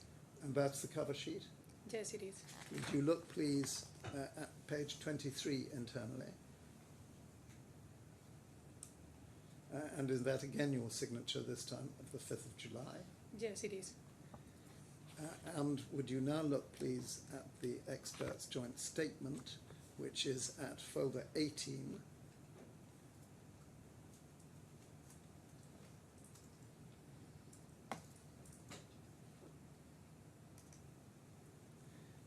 And is that a narrative joint Yes, it is. that sets out your procedure and so forth? Is that the cover sheet? Yes, it is. And would you look, please, at page 9 of that? Is that again your statement of compliance, your signature above that of Mr. Corden on the 2nd of September? Yes, it is. And did you prepare an appendix to that, if we go back to the index, the electronic bundle? So you see Appendix A. I'm sorry, can you go back one too far, Terence? No. If we go back to folder 18, Appendix A, very small writing at the moment, but do you recognise that as a joint statement? I think the agenda items on the left were questions that you and Mr. Smith had agreed about, and he gave his views in the left-hand column, and you gave your views in the right-hand column, except for those passages that deal with hexagonalization. Yes, that's Is correct. that correct? And is that the joint? Is that the effectively the summary of your opposing views or views that were discussed at the meeting? Yes, it is. And that was agreed with between you and Mr. Smith, Yes. and of course Mr. Corbyn. And did you also produce an exhibit, which is also in folder 18, called Exhibit 1?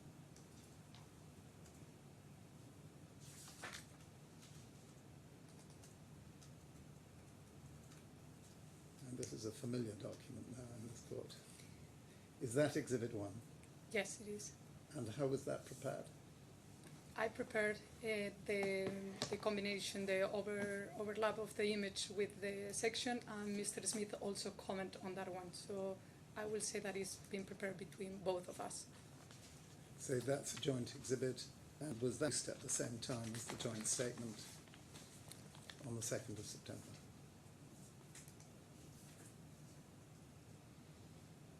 That was produced to these proceedings Yes, on correct. the 2nd of September. And do the reports and the joint statement, as they are the joint statement insofar as it reflects your views, does that represent the truth of the facts as stated where there were facts stated, and your genuinely held and honest opinions where there were opinions stated? Yes, they do. I thought there's an amendment. And there is also a corrective statement, yes. I'm sorry. Have you got the corrective statement? Is that It's that's- not in the court file yet. I got it by email. I'm trying to find it. is it? If I might say, it's an amendment on the first report, Yes. and it's regarding the Appendix A or Appendix 3 or Exhibit 3, if I'm correct. And it's a misinterpretation by myself that appendix. Yes. I think we need to find that. We do need to find it and incorporate it in the evidence and indeed in the bundle. May I deal with that, because it had entirely escaped us that it wasn't in the bundle after the presentation, and you Yes, will have of it. course. You can do it over a shorter journey. Thank you very much indeed. So if you would now like to introduce the presentation that you've made, Sure. and you can refer also to the additional page, breaks down Exhibit 50, slide 50. I will. Thank you very much. So if I might start, as requested between Dean Corden and myself, Marina Kindelan, we have prepared this presentation to clarify all the findings from our report. So if we can go to the next page. Well, I already introduced myself. I'm Marina Kindelan. I'm the director of the facade division at AESG, and I take care of the Middle East, taking account UAE, KSA, and Asia Pacific, Singapore, and Australia. I'm Master in Architecture by the Polytechnic University of Madrid. If we can go to the next page. This is the CV of Dean Gordon, who will introduce himself later on. We can go to the next page. So this is what already Lord Marx has explained, but just summarizing the documents that Mr. Gordon and myself has produced is the first expert report, second expert report, the joint experts report on the 2nd of September, and here I have already noted that on the 18th of October I produced an AESG amendment to the first expert report. If we can go to the next one, please. So, as Lord Marx already mentioned, the counterclaim, the way that we have a structural internally to do the review, is that Mr. Gordon has took over the hexagonalization analysis, and myself, due to my background in architecture and design, I took over the panel increase size, the panelization itself. So, looking to the counterclaim, as you can see, Affan on the counterclaim claims that % of the panels were larger than intended by tender, and that affects brackets and support, foam and foam miling, fiber reinforced materials, stainless steel, panel joints, consumable to composite, ovens, facilities, and labor for fabrication. So for this presentation, so I don't take the whole day doing the presentation and going point by point, I have focused the presentation on the increase, and then the hexagonalization Mr. Gordon will take over later. If we can go to the next page, please. Next one. So, for the purpose of this presentation, I thought it would be easy to follow a timeline. On this timeline, the color codes refers to first stage, that is the issue for construction stage. Then in red, you can see the tender stage. And then in blue, anything that happens after the LOI, which is considered construction stage, when BAM and Affan entered into a letter of intent on the basis of which Affan commenced works in March 2017. So as you can see on this timeline, the key elements that I will be reviewing is the 26th of December 2016 issue for construction documents submitted by Apple. I will do a review and I extract some key points. On the 25th of January of 2017, I will review the document that is the Afan tender submission, revision 3, which as per my understanding is the final tender submission by Affan. Then I will briefly talk, sorry, can you go back? Thank you. I will briefly talk about 2 coordination meetings that happened before the LOI. Then I will briefly again talk about the LOI, and then I will go through some meetings and models submitted after the LOI. If you can go to the next one, sorry. So, reviewing Bureau Happel's issue for construction documents, I mainly review drawings and specifications. What I will be doing during this presentation is on the left side, I will be extracting the key elements that I will be highlighting during the presentation for everyone's reference. So the first document that you can, that it can be seen in the screen is a matrix that Bureau Happel, no need to zoom in yet, a matrix that Bureau Happel provided to mainly highlight the different type of facade systems and to give the properties of each of them.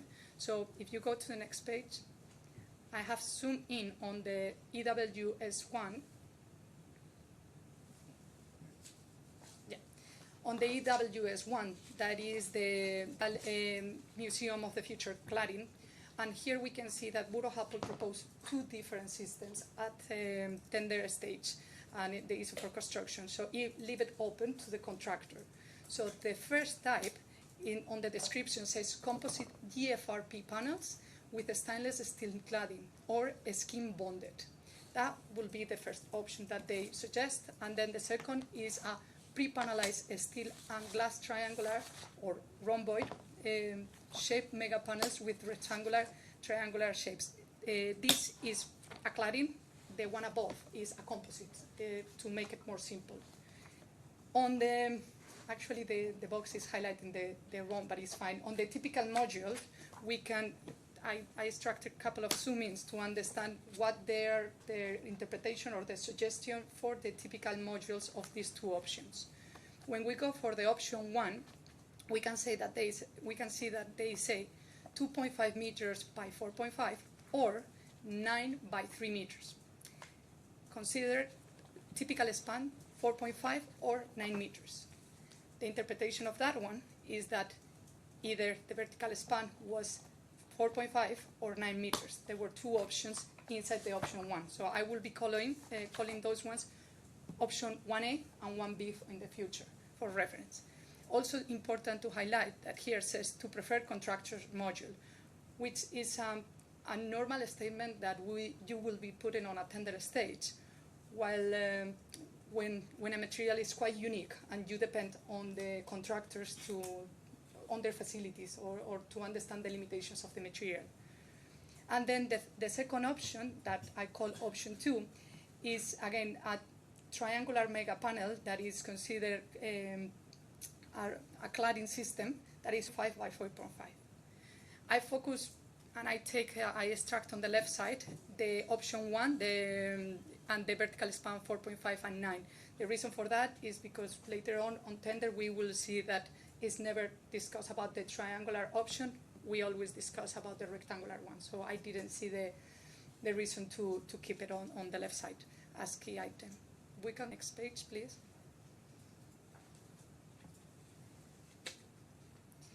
This one is this one is extract of one of the drawings from Bureau Happel that is called panelization and calligraphy arrangement.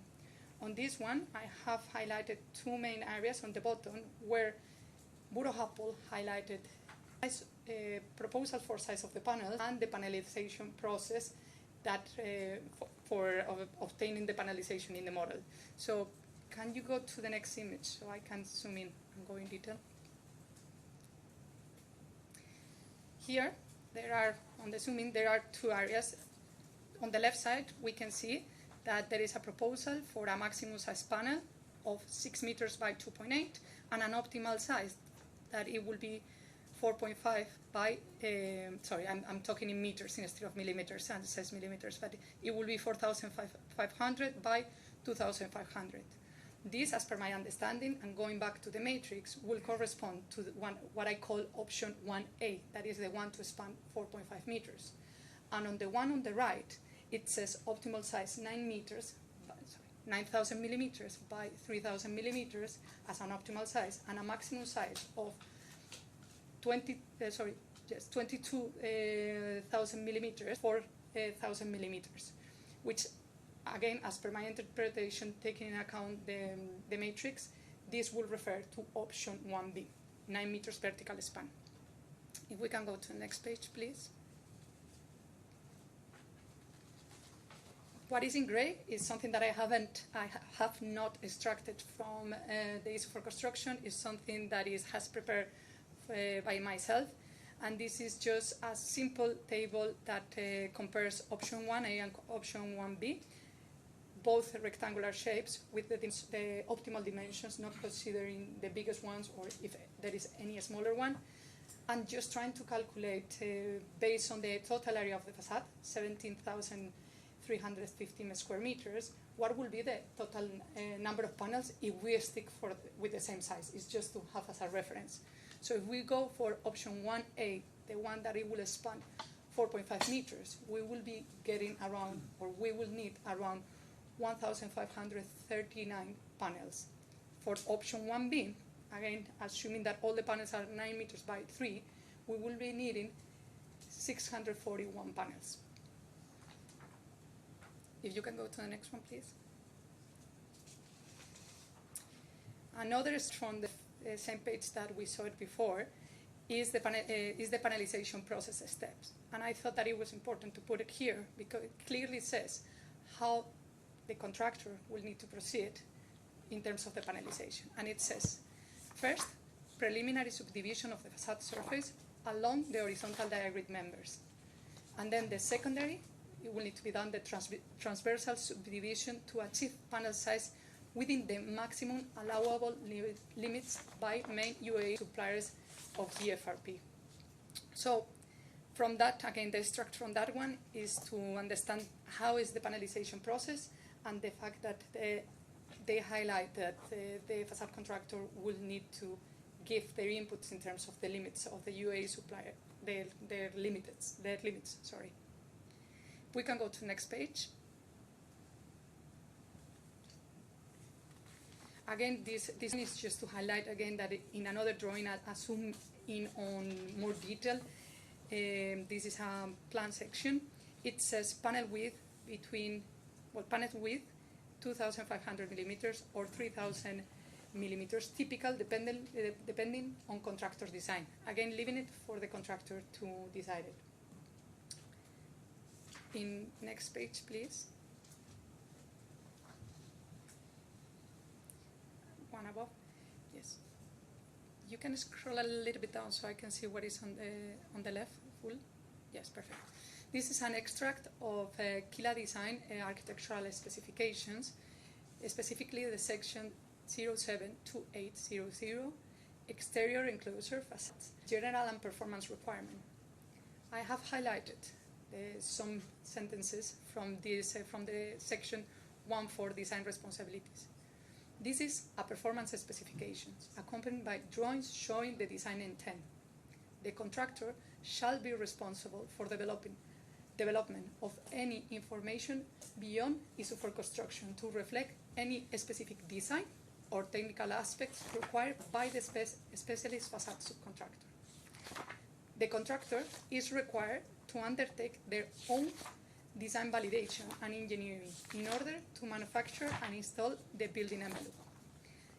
Then the next sentence, the contractor should engage with the design team and client during the tender phase as necessary to ensure correct understanding both design and technical requirements as well as their responsibilities.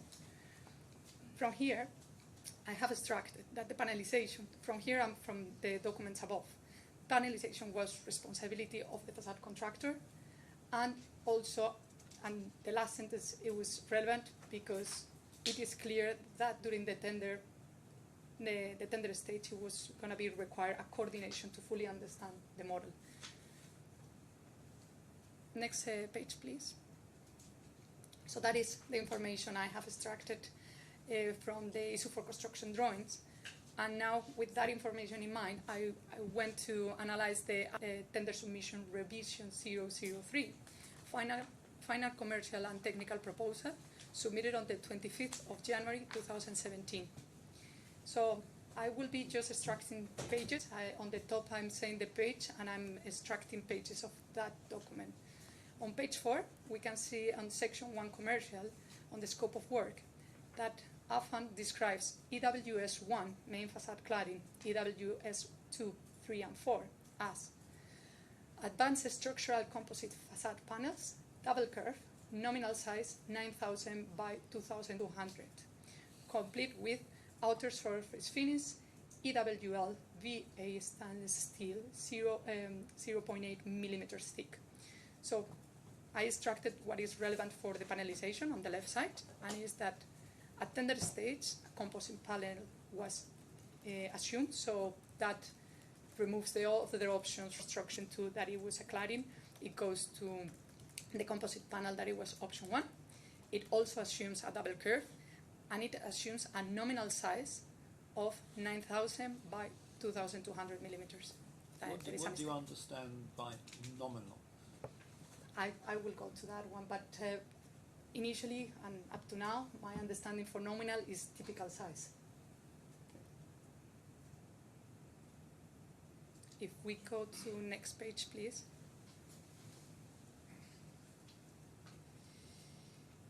Again, going back to the in this case, it's page 31.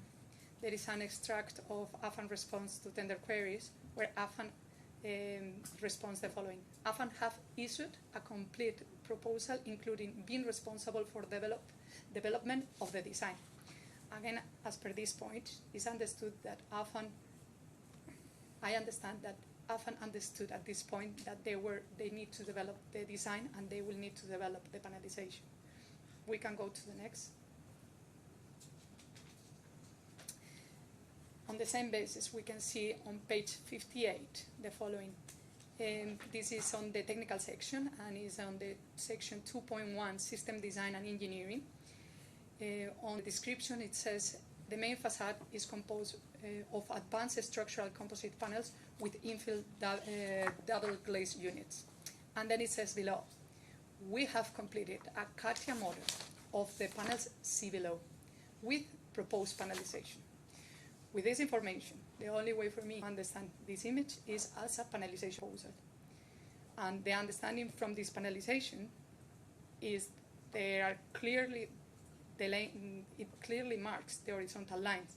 So since these horizontal lines, again, is an image, it looks similar to where the slabs are. My interpretation of this panelization, it will be that the panels span floor to floor. If you can go to next page. Again, it's another image of, you can go a little bit lower, sorry, I can see that. Yes, thank you. Again, we see again the panelization image, and then important to highlight that it says the panels of main facades are proposed to be 9 by 2.2 meters in size with double curvature to achieve the required outer surface. So again, the structure that I have put it on the left from these images, the size is still the same. It's just that there is a proposed panelization as per the CATIA model and expands floor to floor. If we can go down, please, to next page.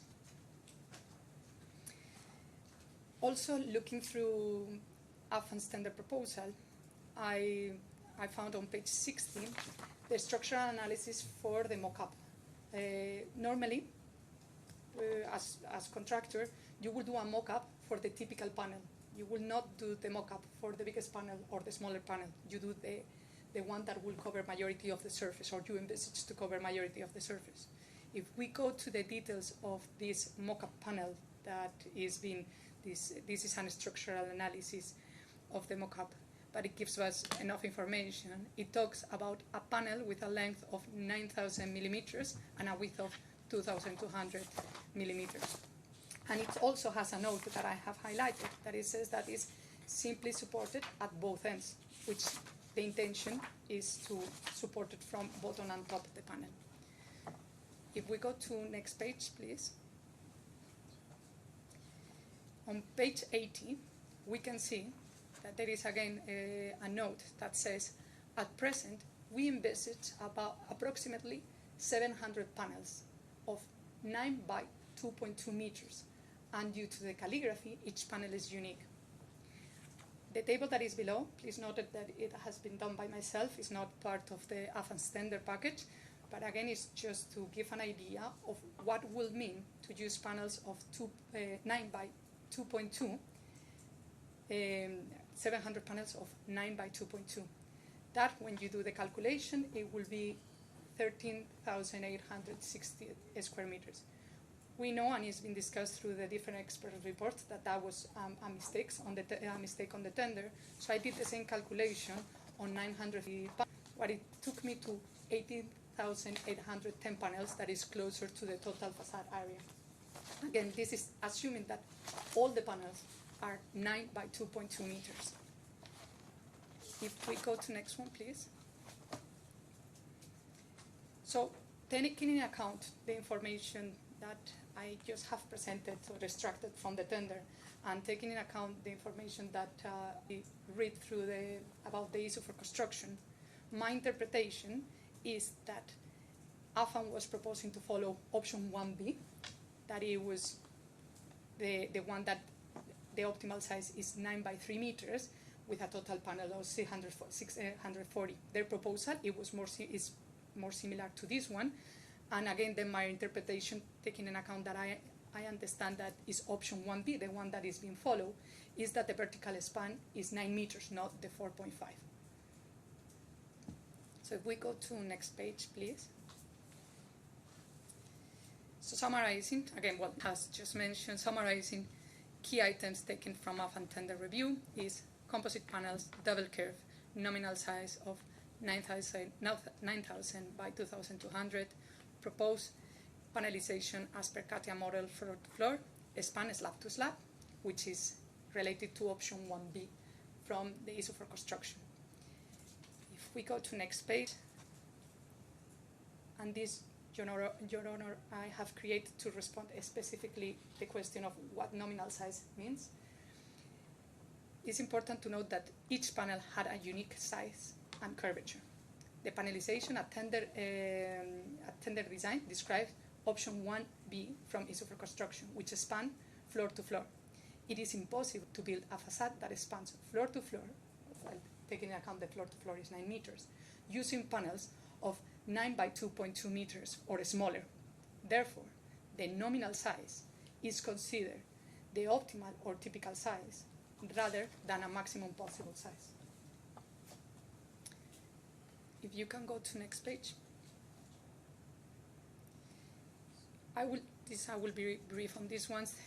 So after the tender design by Affan was submitted, there were 2 meetings that happened with the name of facade steel coordination meetings, one on the 21st of February 2017.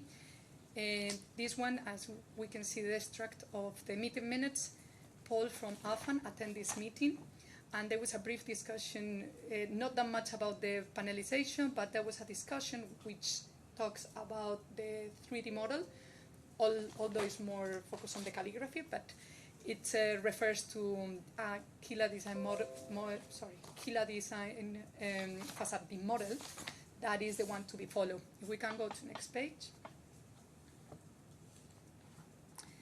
Again, another meeting prior the LOI, 27th of 2017, facade steel coordination meeting 2. Again, Affan in this case, various staff attended, and in this case, they talk a little bit more in detail about the panelization. It says on the highlighted extract from the meeting minutes, it says, as of 23rd February, approximately 30% of the panels setting out was agreed. And as for the 27th of February, approximately 80% was agreed. The remaining 20% will be worked through by 2nd of March. And at that point, a thorough calligraphy steel node check will commence and finalize the layout. Sorry. So my understanding from that is that Affan attended those meetings, and Affan, I don't know who was doing the panelization. I don't have any models in regards to this panelization and setting out, but what I know is Affan was in those meetings. So if we go to next page, please. Is the letter of intent. In the letter of intent I'm not getting in detail on that one because it's more a contractual matter, but I wanted to highlight that from page 10 to page 41, there is a reference and there is a touch of a list of Puro Happel's ISO for construction documents. And if we go to next page,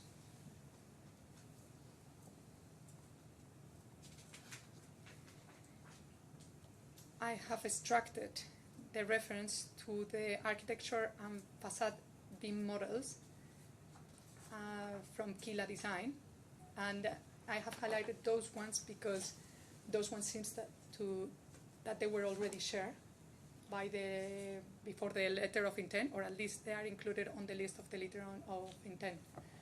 And those models are the 3D models of the project, and the ones that they referred on the meeting minutes on the previous 2 meetings for the facade and steel workshops. If we can go to next page. Yes, sorry. Sorry, next page? Yes. So after the letter of intent, there is another facade and steel coordination meeting that it happens on the 6th of March. And this is the facade steel coordination meeting number 3. Again, Affan was part of the attendees. And again, there is some extracts from the meeting minutes that highlights again the model from Kila to be followed.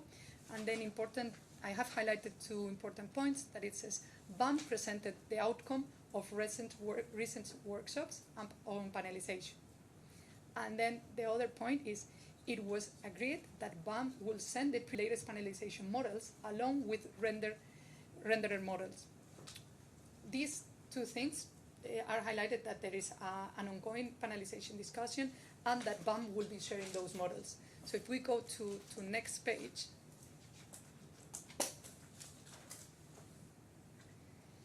there is a model that they, and it's two screenshots, well, there are more, sorry. These are two of the screenshots that were presented at this facade steel coordination meeting 3, where it shows an initial panelization. And it was presented, as per my understanding, by BAM to the client. So if we can go to next page.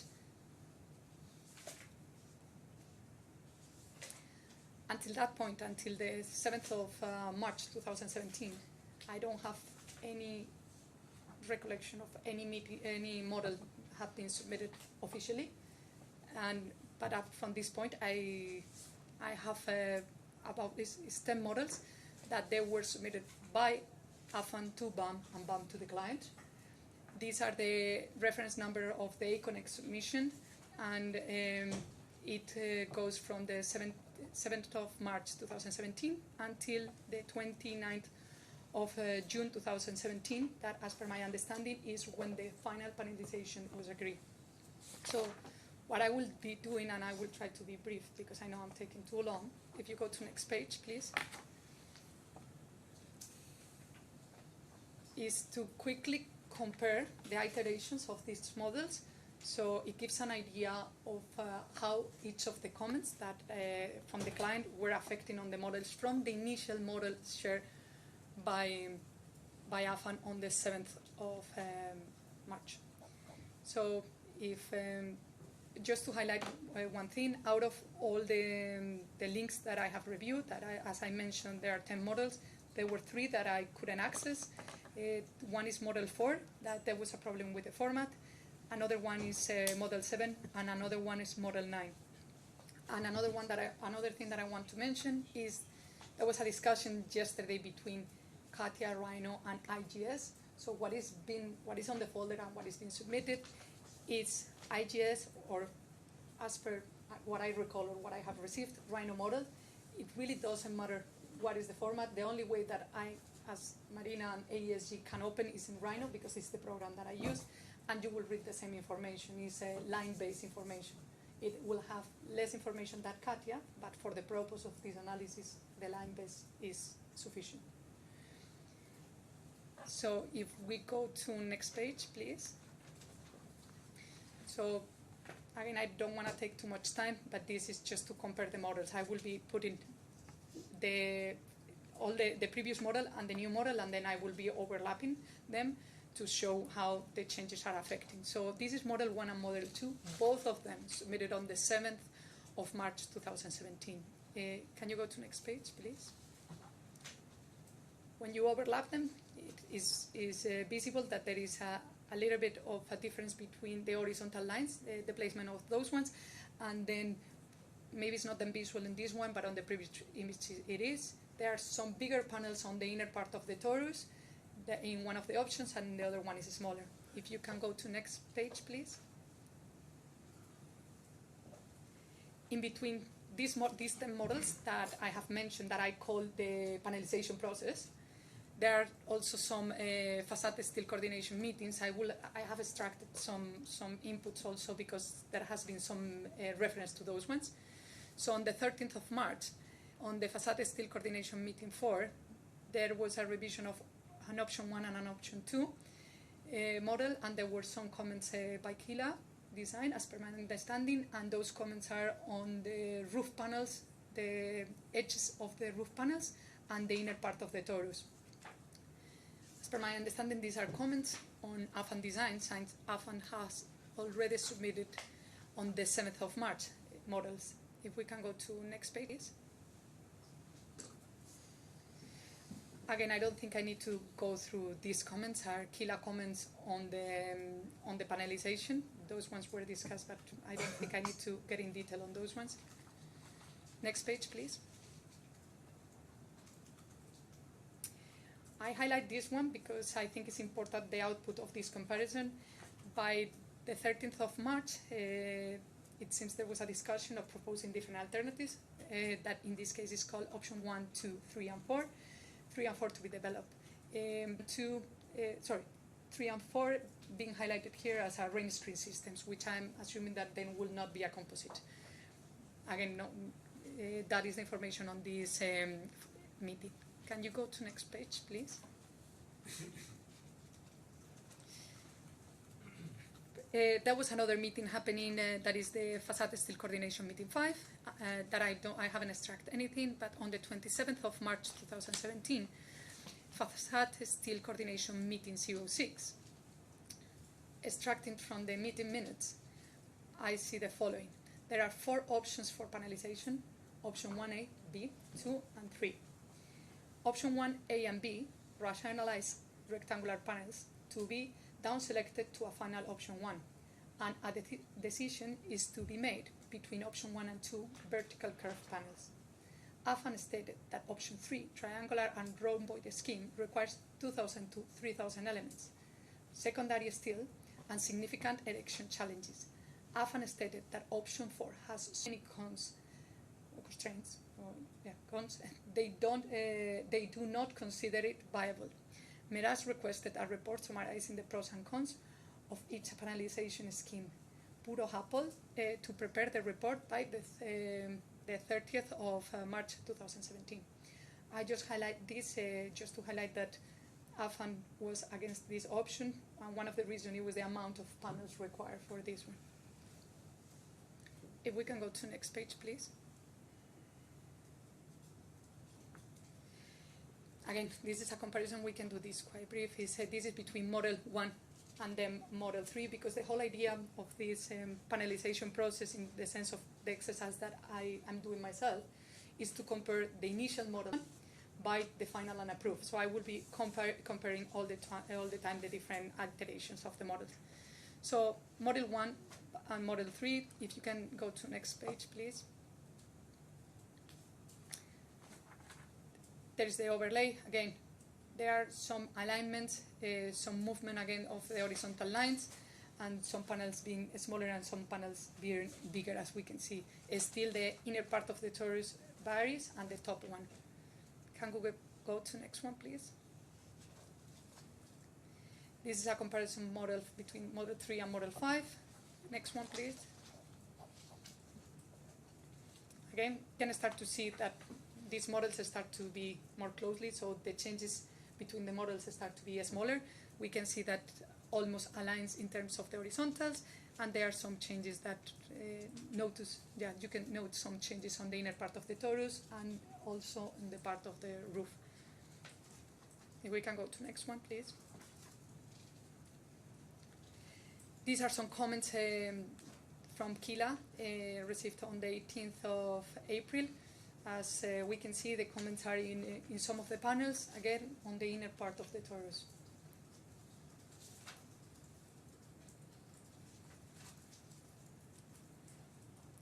Then this is the Model 5 and 6. Next one, please. Comments received on the 4th of May of 2017 by Kila. And these comments again are on the inner part, is more specific to few panels, and one of the main, it's not an horizontal, but main lines that divided the panels on the part of the roof. Next one, please.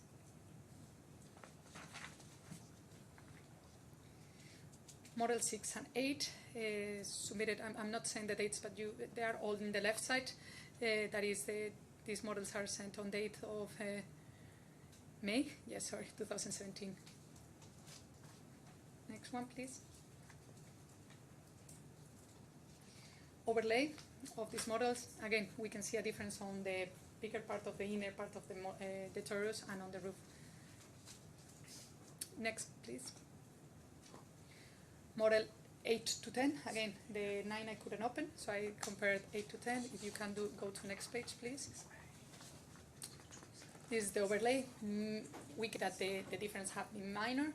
Is some alignments of fewer panels on the wider area of the torus. That's next page. Yeah. So, and now I think we can also use the page that Lord Marx has shared. That is a little bit more detailed table. So, this is the analysis my analysis done for based on the Rhino models, the line models that I had, and the purpose of that one is to compare the initial model with the approved model to understand if there was an increase, and if there was an increase of panels, what it was the impact of that increase. So I want to highlight that this analysis involves a comparison, as I mentioned, between the initial and final models regarding the length of the vertical elements, this table that is on the screen. The results of this analysis are based on the model's line data, making somewhat approximately, as it does not allow for a comprehensive panel-wide assessment. Nonetheless, it provides an overview of the change's impact.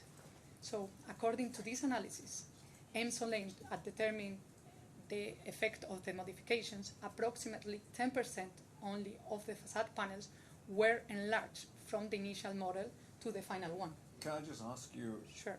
This takes account of virtual length. It doesn't take account of curvature, does it? It does. It does. How do you take account of a change in curvature?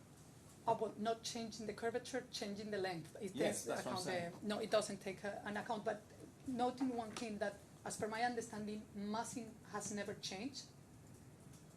So the curvature will have never changed. If you change the length of a panel, or where it places, the curvature will change because it's not a flat surface. That is, if there is no faceted, if you have a shape that is curved, and in this case it's an irregular three-dimensional shape, as soon as you cut it, as soon as it's not faceted and it's still curved, you will have the same curvature. It's just, it takes, how can I say, it's the same curvature, it will be divided in different panels, but it's the same curvature. Yes, the same curvature. Well, that's the whole point, is divided in different panels. So if we're looking at changes to panels, if they change in length, then they'll change in curvature too. Not in curvature. No. In length. Along. Okay. Well, that'll no doubt be investigated. I can. Well, I could provide a sketch, but I could provide a sketch later on. Maybe that will help, just to show that if there is a curvature, the curvature itself, the degrees will not change. What it will change, if we take a simple surface, if we take a cylinder, Yes. it doesn't matter if you are covering quarter of a cylinder or half of the cylinder. The curvature, the radius, is the same. You just have more surface. Yes, but if you're covering it with a number of different well, a cylinder is not in a sense helpful because this is more irregular than a cylinder. But if you're moving panels around because changes in size, then the curvature will change for the individual panels. That will happen. Yes. That will happen if these panels, for example, are with two different curvatures. So we know that these shapes have been created with different surface, and each surface has some curvature. So, for example, if we go to the inner part of the torus, if we have this area that goes like this with this area connected, no, in reality it will be the same curvature because it has been already blended in one. We will need to say it in section. Okay, I don't really see that, but that will no doubt be investigated. Okay. So what it takes in account is the length, and the length is taken in account the curvature itself, is not faceted. So, according to this analysis, approximately 10% of the panels were enlarged in terms of the length. And if we go, I think it's important to take a look to the document that is being shared with you separate. That is the updated model comparison analysis. It's not an updated, I just extracted the information slightly different to go more in detail. So on this document, we can see on the previous one, I analyzed panels that were below 9 meters, then 9 to 14 meters, is all good. So previously I analyzed it in bigger groups, and now I'm breaking down these groups of panels below 8 meters, then panels between 8 to 9 meters, panels between 9, 10 to 11, 11 to 12, 12 to 13, 13 to 14, and then 14 and above. So as we can see from this point, and as we can see, panels from below 8 meters to 11, it will cover around 79 to 80% of the panels, which I thought that is important, going back to the understanding of what is nominal when we say 9,000 by 2,200 panels, which my understanding is the size, which this document says something similar, that a typical size will be between 8 to 11, being actually between 9 to 11 meters are around 40% of the panels. This is for the final model. Again, the 80 might be 79, I haven't, or 78, but it's something on those lines. If we can go back to my presentation, please.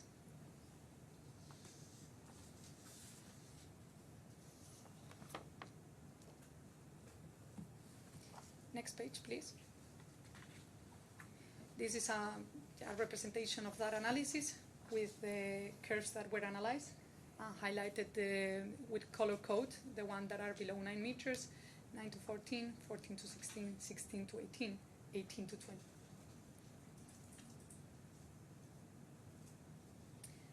Next one, please. And then this one, it talks about the horizontal length, and it says, according to this analysis, 23% of the panels were affected in terms of the horizontal length, with 21% in fact reducing in width and approximately 2% increasing from less than 1 meter to between 1 to 2 meters. And if we can go to the next page, please. Again, this is a representation of that analysis. Next one, please. And this is the last page, is a summary. So based on the information provided, Mr. Gordon and myself, Marina Kindelan, noted that about 10% of the panels are affected by the increase in vertical length, without considering the horizontal length. And we both consider the impact of this 10% increase on the brackets and support, foam and foam miling, fiber reinforced materials, stainless steel, panel joints, consumables to composite, ovens, facilities, and labor for fabrication to be minimal and within the expected range for a project of this nature. I want to highlight that as per the joint expert report submitted on the 2nd of September, Appendix A, Item 11, Mr. Smith agrees on the 10%, agrees that if there is a 10%, it will be considered minimal. I will read exactly his words just to make sure that I don't get it wrong.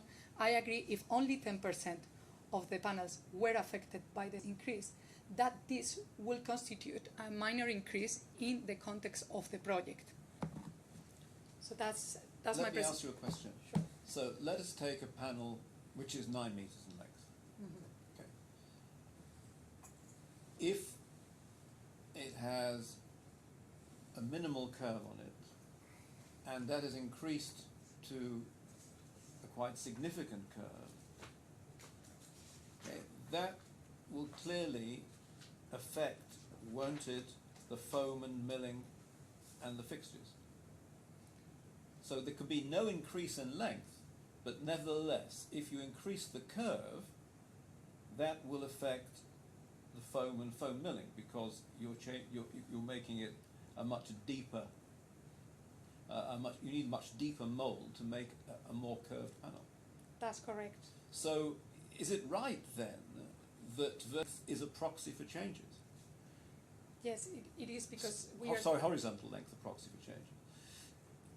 Sorry? I'm sorry, I should rephrase it. I meant horizontal length. Is it right that that is a proxy for changes to the panels? The horizontal, the vertical. Or do you mean just the horizontal if it's... Yeah, I'm just dealing with horizontal at the moment. I mean, the same point, the vertical, because we're dealing with a three-dimensional object rather than a two-dimensional object. But going back to the fact that the shape hasn't changed, the curvature, again, going back to the same, the curvature Yeah. will not change. The panel length will get longer.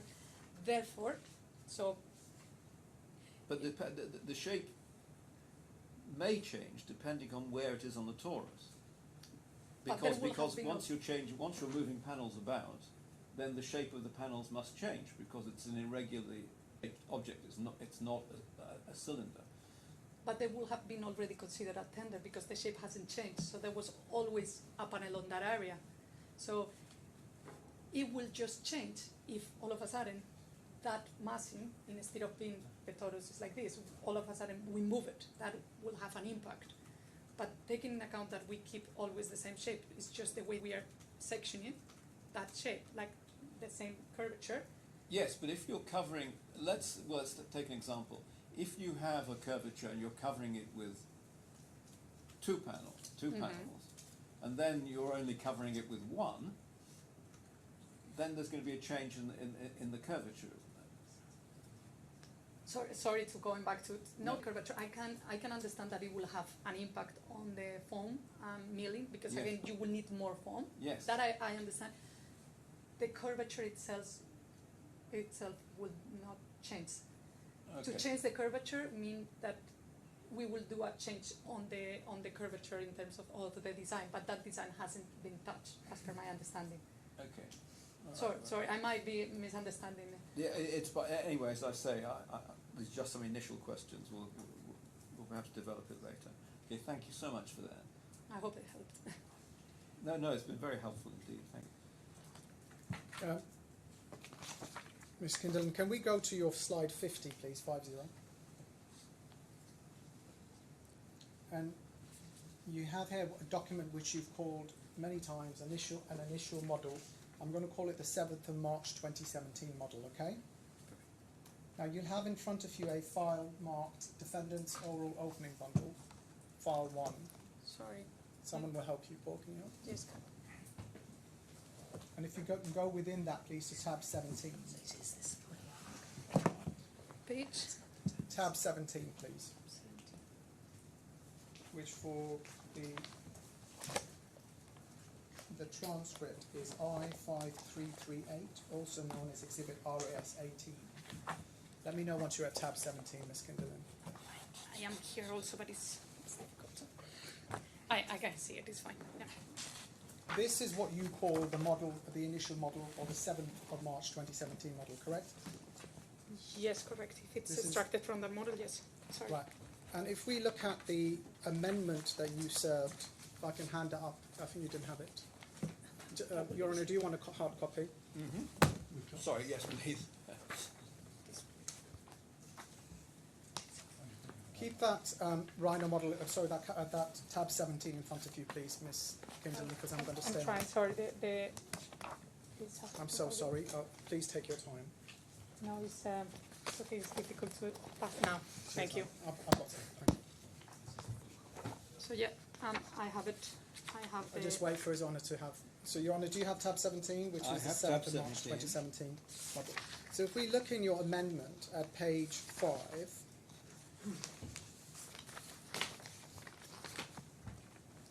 you say item B, this is 2.2.3b, it is important to note that the initial model submitted by Affan before receiving any climb comments already included panels up to 18 meters in length.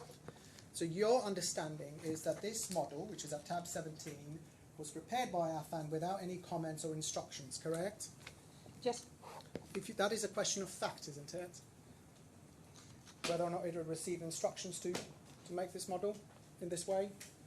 I'm not aware of that Well, it's a question of fact, isn't it? Whether or not those instructions? Sorry, It's a factual question whether or not this document at tab 17 was built by Affan of its own accord or whether it was instructed to make this model. yes, it is, but based on the information received in terms of the connects, well, yes, it is. Sorry. Right. So if you're wrong on that factually, then you are wrong that this is an initial model from which you derived the 10% change, correct? That is, it will be wrong if I will have, or there will be any records of any other model submitted by Affan. Right, so you've been here since we started this hearing. I've seen you here every day. Correct. So did you hear me when I opened, and did you hear Dr. Affan when he referred to an instruction received on the 2nd of March 2017 to change the panel layout? Were you here? I hear that. Yes. So if you look within that file at tab 14,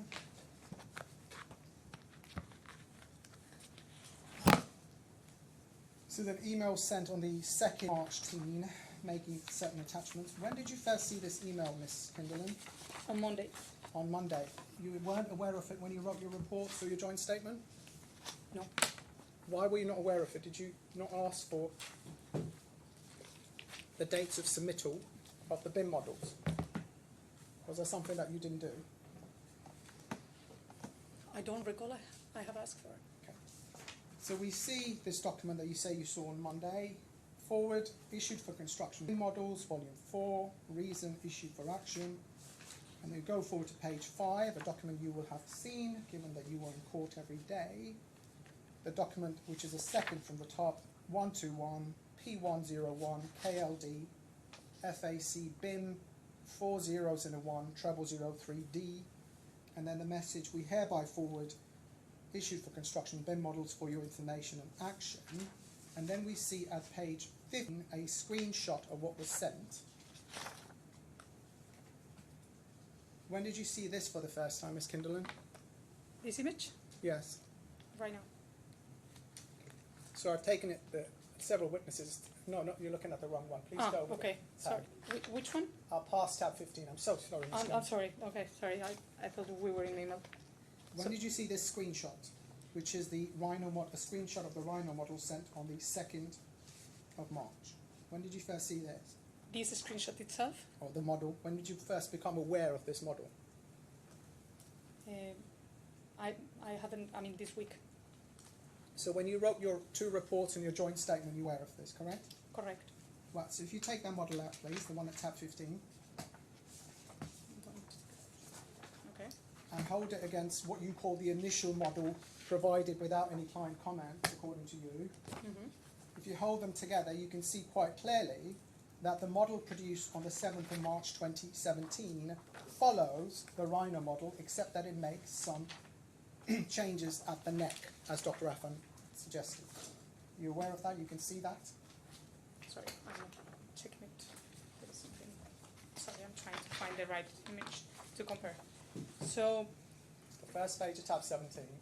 yes, that's in the inner part of the tower. I see some changes, and also in the top, on the roof. There's some But changes. generally, in terms of sizing, number of panels, it is following, the CATIA version is following the Rhino model. Yeah. Right, so looking back at your slide 50, if the judge finds as a matter of fact that what you call the initial model follows an instruction, then you're not able to, that's a question of fact, that's not for you. But it was. Can I ask one question? Can you just ask a question first? Because you've seen these documents for the first time, I'm going to explore with you why you haven't seen them earlier. But if on the basis of what we've heard this week, the judge finds that the 7th of March 2017 model is not what you call an initial model submitted before receiving any client comments, then obviously the 10% comparison is not comparing Affan's tender intentions with what was built, correct? If there is a proof that there were some instruction provided before that, which I haven't seen, that will be correct. But as per the documents reviewed, the initial model sent by Affan is on the 7th, prior any comments. I've just shown you the email sent on the 2nd of March 2017.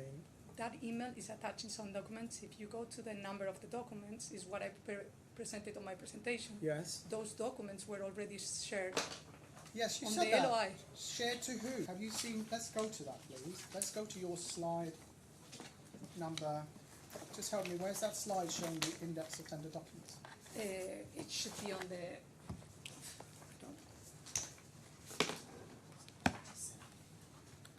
You told us slide It's 20. after one now, but I don't want you to. I want you to finish. I This, want to finish this question. point, Your Honour. Yes, of course. Slide 27.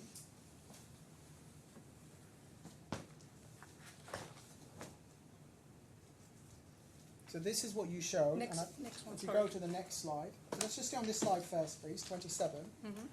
That is showing the dates of issue from Bureau Happel to BAM. Have you seen any transmittal from BAM to Affan of the Revit model we just looked at before the 2nd of March 2017? The proof that I have for that is that this whole list is attached to an I'm LOI. asking you a very simple question. And I want to get haven't. it. Have you seen any transmittal before the 2nd of March 2017 sending Affan the Rhino model? I have not. Thank you. The other point before we Sorry, break, so before you go, do you mean 22nd? Do you mean 2nd of March or 7th of March? 2nd of March. Okay. That's the transmittal.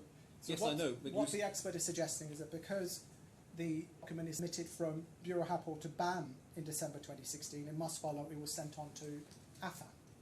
In our case, it wasn't sent to us before the 2nd of March, and it would make little sense to send it to us, given that we weren't even chosen at that stage. If I might say, I'm not suggesting that. I'm suggesting that on the LOI signed on the 2nd of March by Affan, there is attached this list, Yeah, that's which makes reference to the use for construction yeah, drawings. that's a contractual issue. You're also aware that there are several drawings attached to that LOI, which, as you said, say subject to contractor's preference. Loads of drawings that say that. Yes. Thank you. Right. Those are also attached, aren't they, to the LOI and the subcontract? They're also in that list. You're aware of that? Yes. Thank you. The second point, which is raised for the first time in the appendix to your joint statement, never raised in your first report or second report, is a suggestion that Sorry, as a matter of buildability, Sorry, can you guide me again? of if you course, don't mind? go to the appendix to your report, a joint report, which Teza is at file 18. Bear with me, Miss Kinderland. File 18. Yes.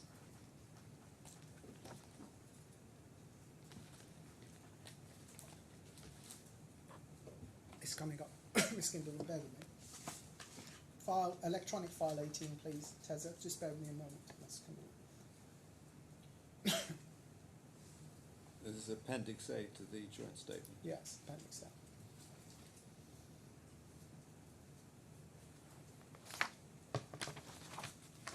And if we can scroll into the first entry on the right, please, Teza. Terez, sorry, not Teza, my apologies.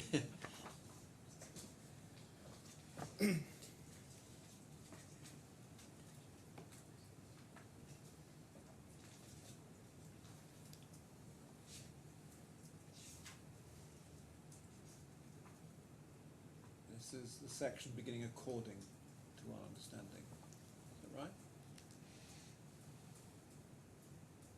Yes, according to understanding and based on the screenshot of the CATIA model provided at the tender design stage by Affan, can you scroll to the right, please? The intention was to span the panels floor to floor. Affan arrived at the nominal size of 9.2.2 for the curved panels. But given that the average floor to 5 meters, this suggests that unless the panels are straight and flat, it would not be possible to have 9 meter panels spanning floor to floor. Are you giving evidence, Ms. Kinderland, that it is structurally not possible to rest the panels on the mid-span at 4.5 meters? Is that your evidence? No, I'm not mentioning that. Right, so I'm if saying you... that in this, if it's to span floor to floor, which is not 4.5 meters, it will not be feasible to cover the whole area with 9 meters spanning panels. But you accept, don't you, that structurally you have no basis to suggest that if it was desired, the panels could be rested on the mid-span? It will be a different, as per my understanding of the tender intent, it will be a different That's not my proposal. question to you. It will asking- not be. I'm not suggesting that there will be any structure. No, no. Thank you. So your counsel suggested it couldn't be, but you're not suggesting, because you haven't carried out any structural analysis, you're not able to suggest that the panels cannot rest on the mid-span, correct?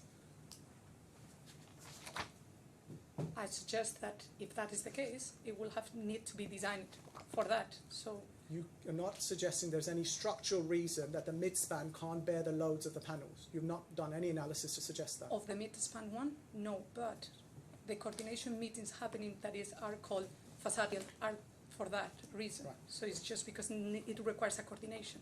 Right, I just want to get a good answer, clear answer either way on the transcript.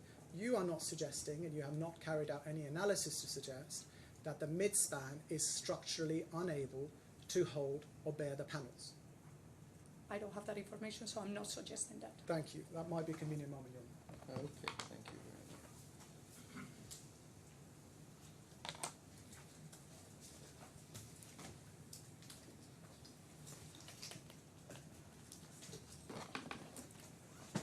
Okay, Ms. Kinderland, you're not meant to talk to anybody about your evidence, as you probably heard during the lunch break, and we're going to be coming back here at 2:10.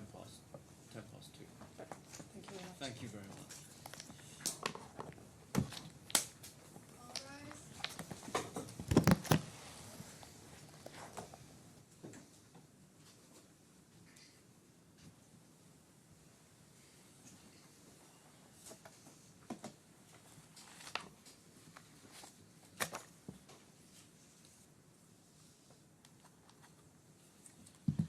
Ms. Kinderland, when did you first become involved with this construction, this project, this case?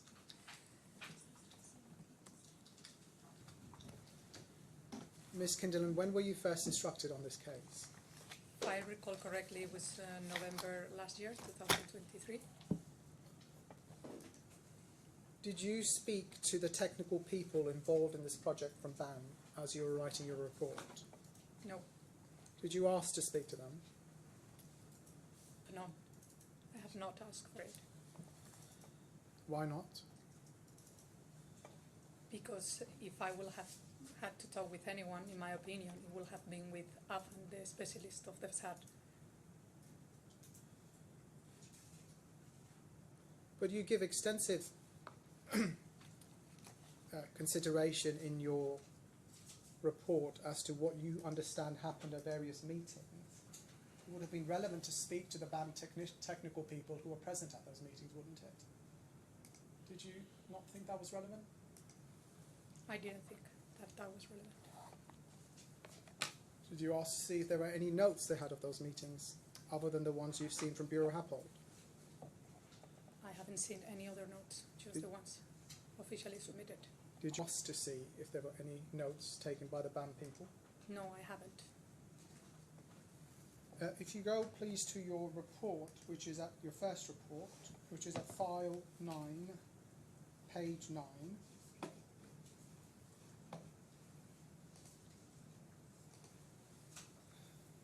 Just bear with me.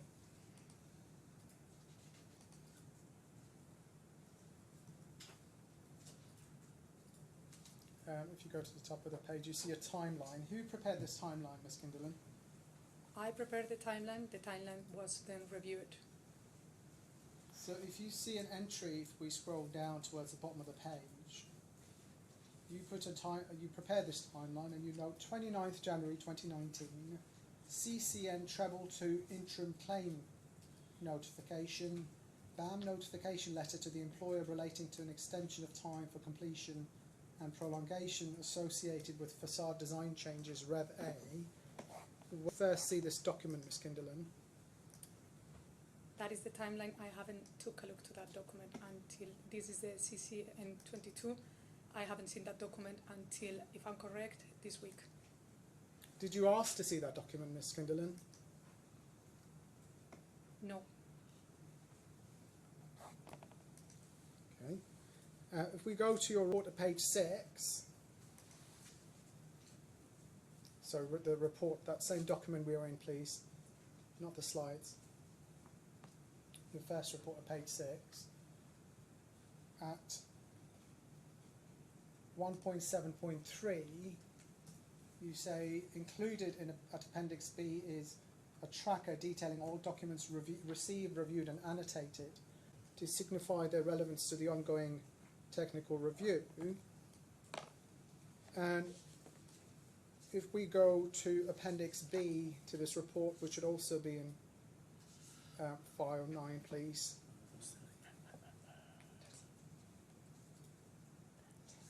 Terrace.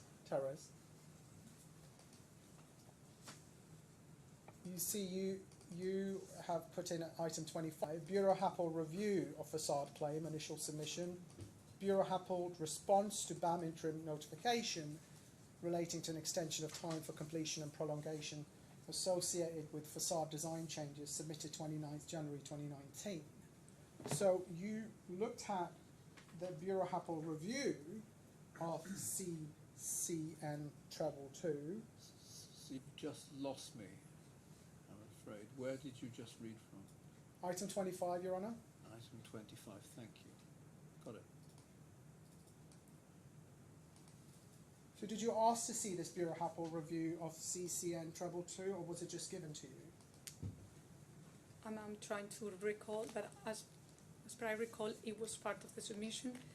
I think, if I'm correct, I will need to go through the report.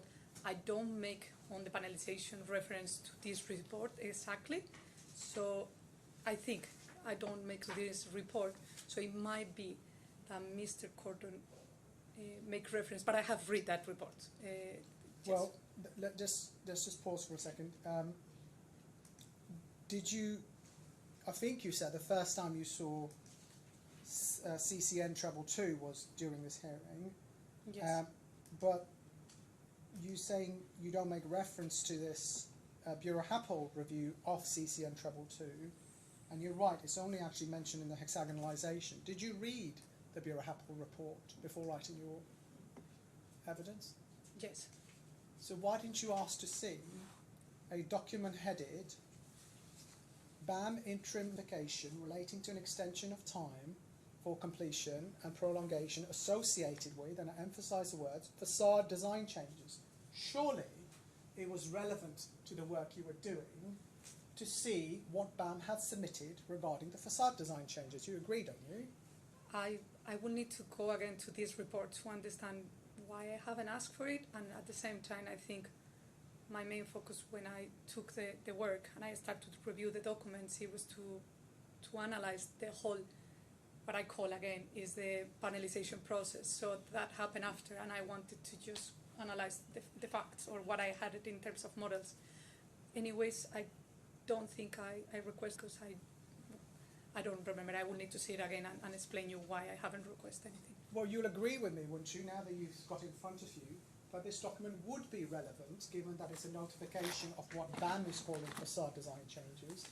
It would be relevant to the exercise you are doing in your report. Do you agree with me that it is relevant, even when you read this headline?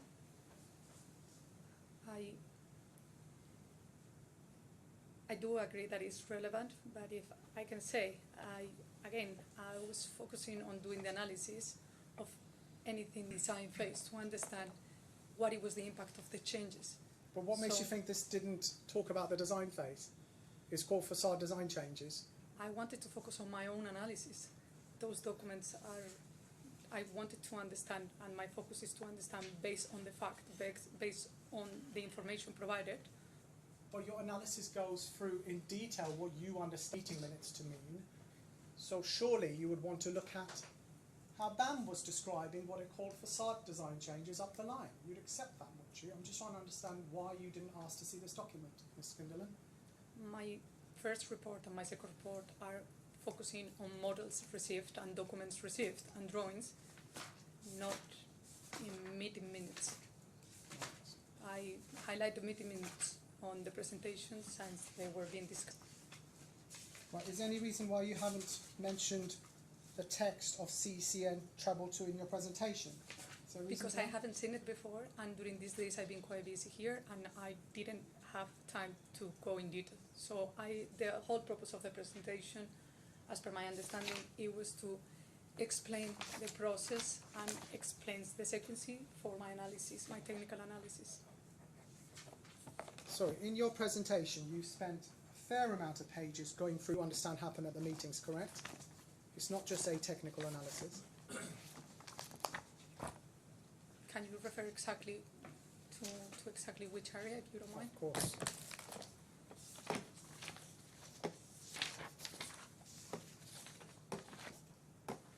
So if we go to your presentation, slide 29.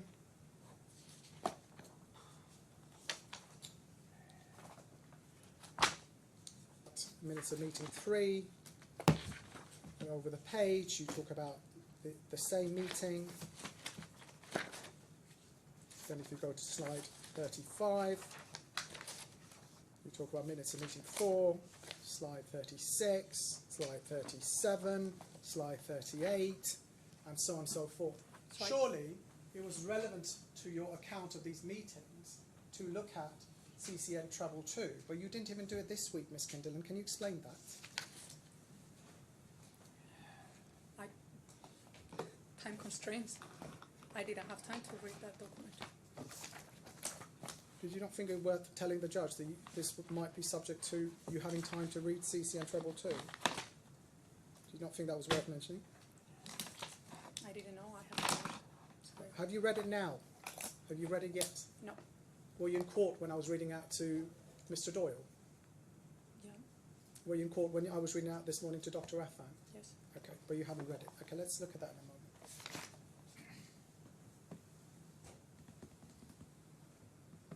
Can we get a copy of the document? Just someone's going to hand it to. Give me one moment. It's a single file just on the top. The small file. On the top, this one? This one. Yes.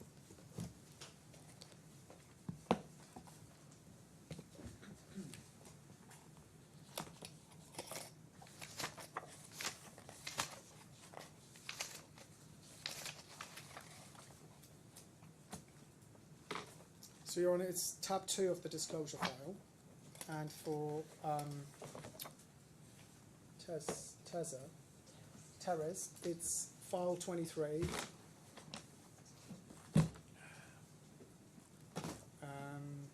Claimant's disclosure. Yes, tab 2.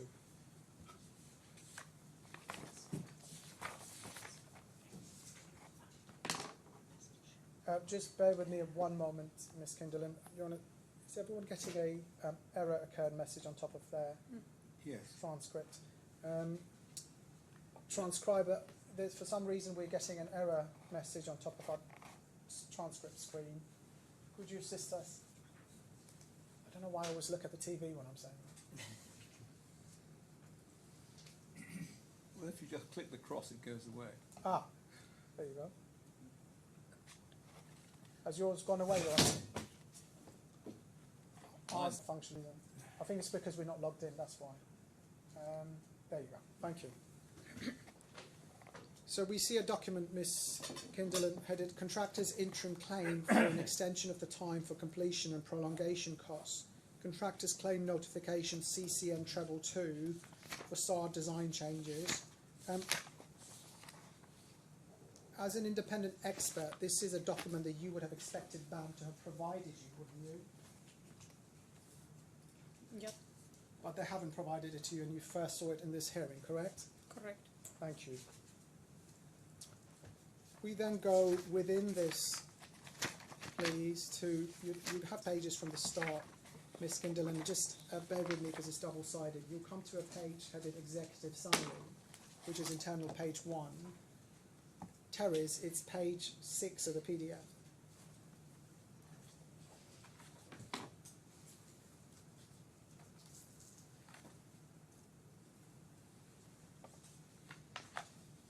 You see the executive summary, Ms. Kindlen? Yes, I see.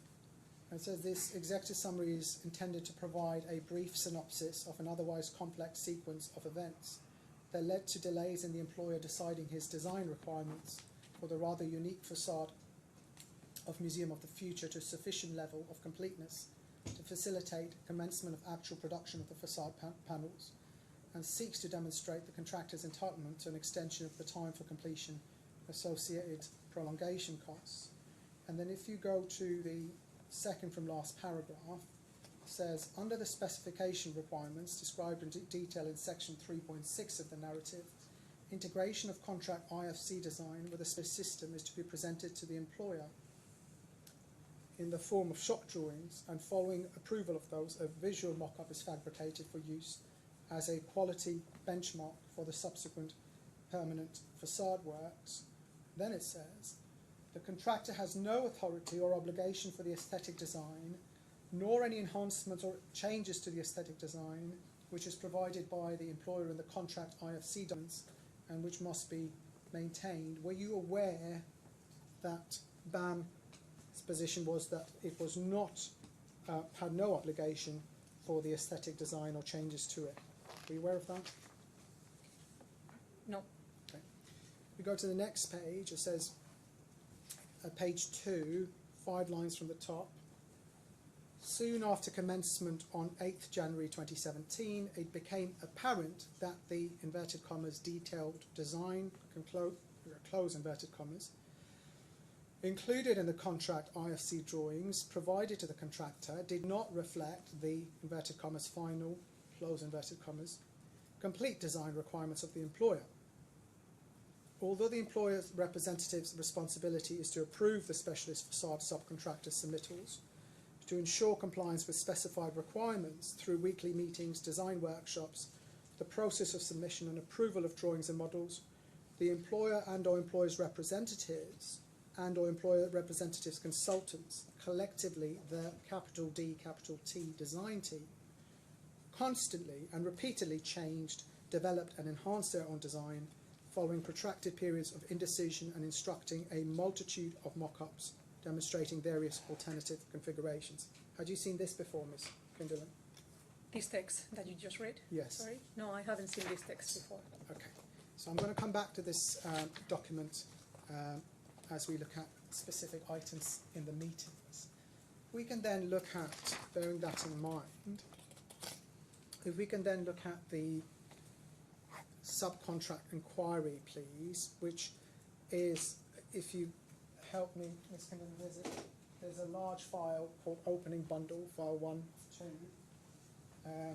which you will have on your desk. Someone will help you collect it. Just, I think, the one on top. File 1 of 2, Yes, right? please. Thank you so much. And if you can go within that file, please, to tab 4. Which is, we don't need to go to it yet.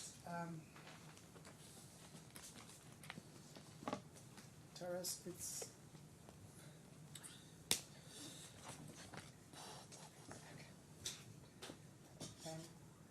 Mr. Blakewood has now written the word terrors on my screen, so I can't forget it. So if we can go within this, please, Ms. Kinderlin. This is just to orient ourselves. That's tab 4 of the file. This is exhibit RAS 10. So we see that the subcontract inquiry is issued on the 24th of May 2016. And if we then go to the next tab, tab 5, this is drawing 901, which I understand is actually in your slides. So we can even go to your, well, we can look at it here, but it's a drawing you'll recognise from your slides, Ms. Kinderlin. Yes, it is. It is the matrix that Buro Hubble provided. And we see that, again, a typical model, it says 2.5 by 4.5, or 9 metre by 3 metre vertical span, 4.5 metre or 9 metre typical, type, to preferred contractor module, panel depth 300 metres. And we've seen this wording to preferred contractor module, as you rightly emphasised in your first report, several times in the tender inquiry, correct? That's correct. And just, if we go to page 1092 of the combined bundle, please.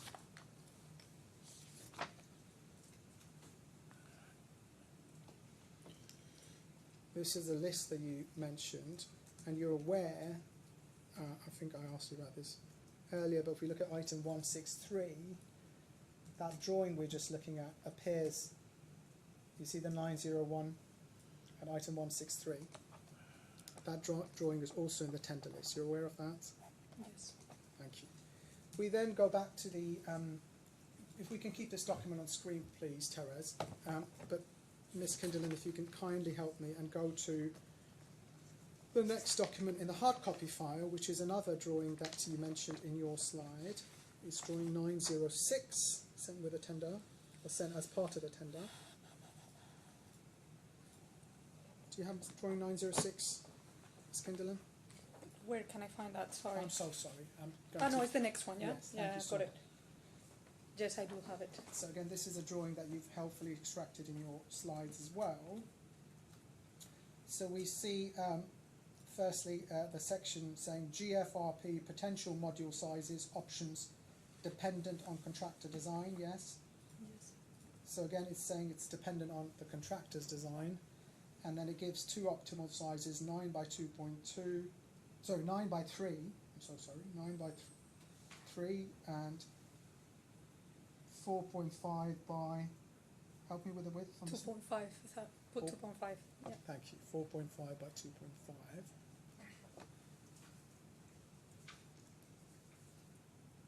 And again, this 906, if we look at the document on screen at 1092, it's item 165 in the index of tender documents, yes? You see that, Ms. Kinderlin? Item 165 on the screen? Sorry. I'm going too fast. So this Yes, I'm struggling so a little, sorry. but it's fine. So this is drawing 906, yes? The one you're Yes. looking at. And I need to find it on the screen again, right? Yeah, That it's- is 1 point, sorry? Is 165. Is 165. Yeah, it does look the same, yeah. Thank you. So let's see all the numbering, but yeah, I'm assuming that is the same, yes. Then we go in the hard copy file to the next drawing, which is drawing 934. So Terence, can you just stay where you are? But Miss Kinderlin, if you can help me by going on to tab 7, Yes, I opened it already. and please do. It's okay. It's just, I think just it's bear too with me. big. It's okay, yeah. I got Someone it, will thank help. you. You sure? Yeah. Apologies for that. No, it's heavy.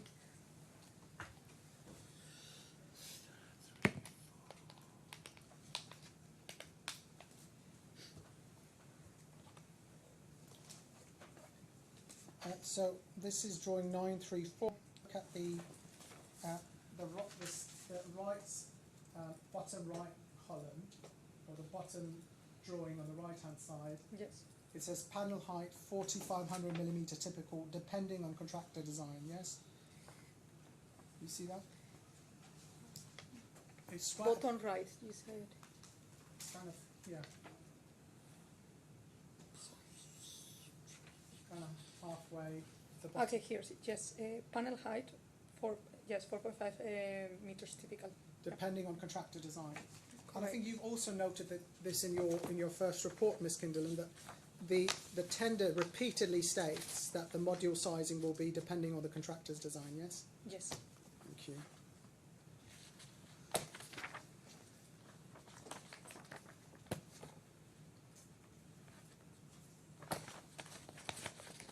If we then move to the,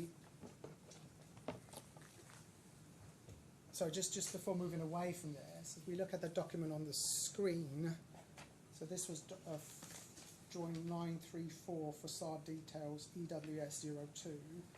If we look at on the screen 1093, please. Pause. Item 182 contains that Yes. drawing 934. Thank you. So that's the tender inquiry. We then go to the tender proposal. If that can be brought up, please. It's combined file 859.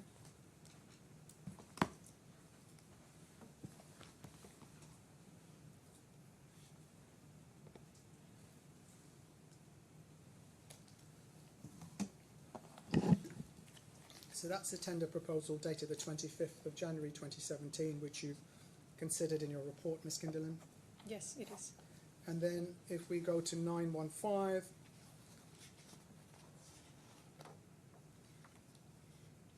it's a technical section, and then if we go to 917,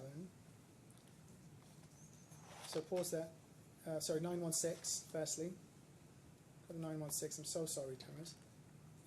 Go up. It says system design and engineering, and then it says we have completed a CATIA model of the panel C below with proposed panelization. I'll come back to this image in a moment, but if we go to the next page, and the next page, so let's pause there. Sorry, go up. Just pause there. Below wings, please. Below the image. The panels of main facade are proposed to be 9 meters by 2.2 meters in size, but with double curvature to achieve the required outer surface. So that refers to 9 by 2.2 meters, yes? Yes. And I just want to understand this image, and I think it's the one on 917, is in your Exhibit 1. You talked about it some length today in your... Yes. Now, if we look at, if we go up a page, this image doesn't state anything about panel sizes, does it? It doesn't indicate any sizes on it. On it? No. Right. And you're now saying that, well, because of the way you see the image, it must be spanning floor to floor. Is that what you're saying? There is clear horizontal lines that aligns with the floor. So, yes, that's my interpretation. But how can that be your interpretation, Ms. Kinderlin, if we go to the next page? Go down, please. It says in terms, the panels of main facade are proposed to be 9 by 2.2. That's the only sizing we get in this page, isn't it? In the whole tender. Right.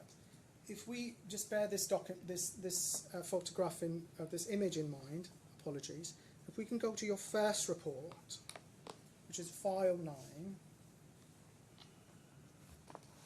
at page 23.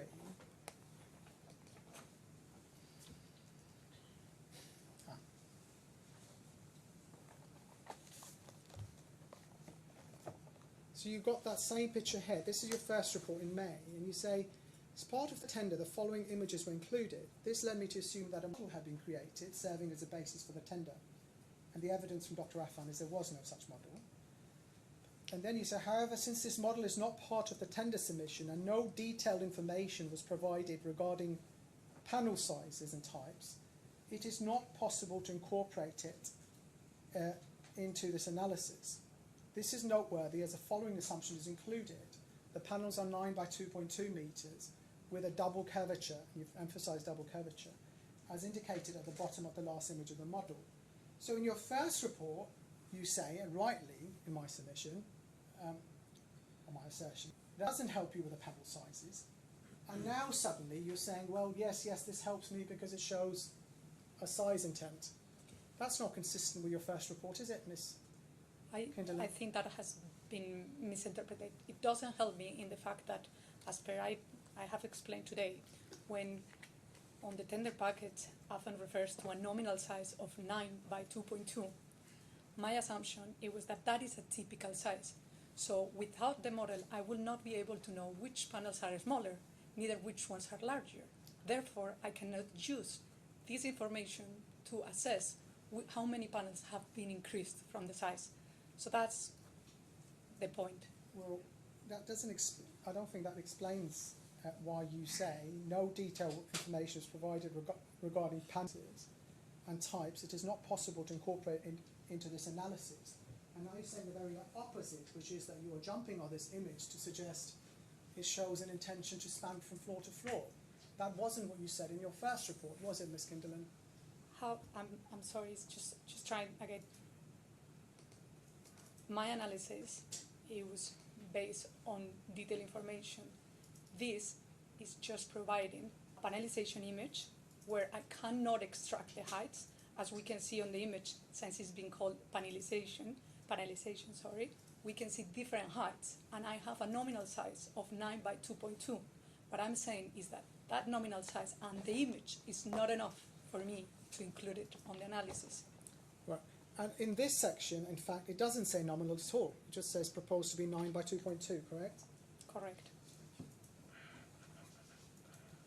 If we then go back, please, to combined report.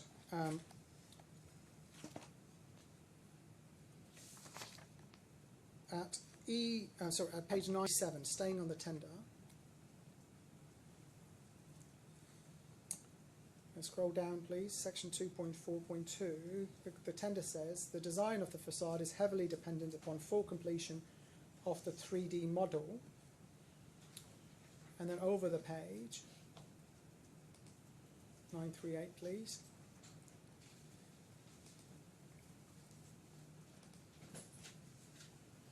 It says, at present we envisage approximately 700 panels, 9 by 2.2, and due to the calligraphy, each panel is unique. So again, this mentions 9 by 2.2, yes? Ms. Kinderlin? Yes, it does. If you scroll down, it says under production and supply chain management, Affan will be implementing a new production line in a new facility specifically designed to suit the production of between 60 to 80 panels per month. And if we then go to that bundle in front of you, I'm sorry to take you back to it, but tab 3 in that bundle, this is the opening bundle.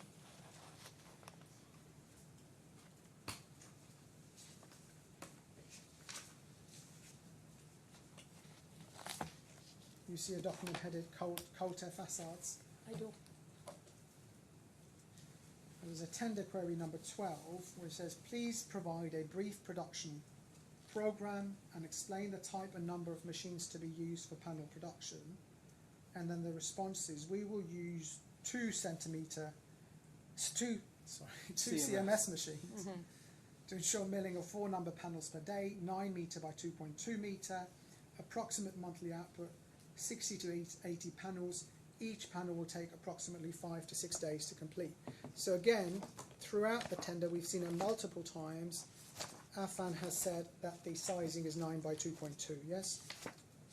Yes. Okay, so now we've got the proposal. Then let's look at what happens. Sorry, just 1 second. There is one more point. If we go to your first report, please, file 9, page 23.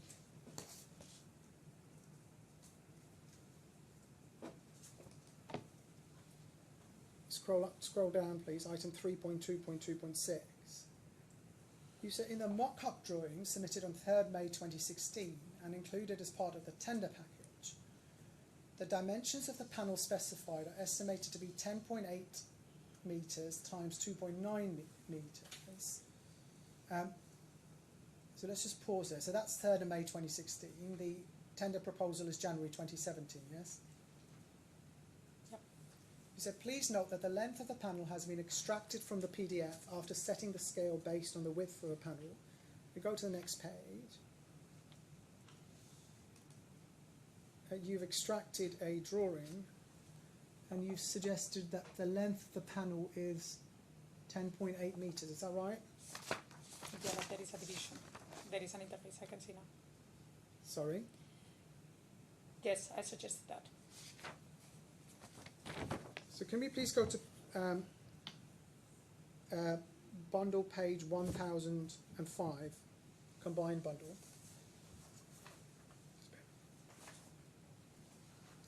This is a drawing you've extracted, isn't it? Go down, please. I'm assuming, yes. Yes? I will assume so, it looks like.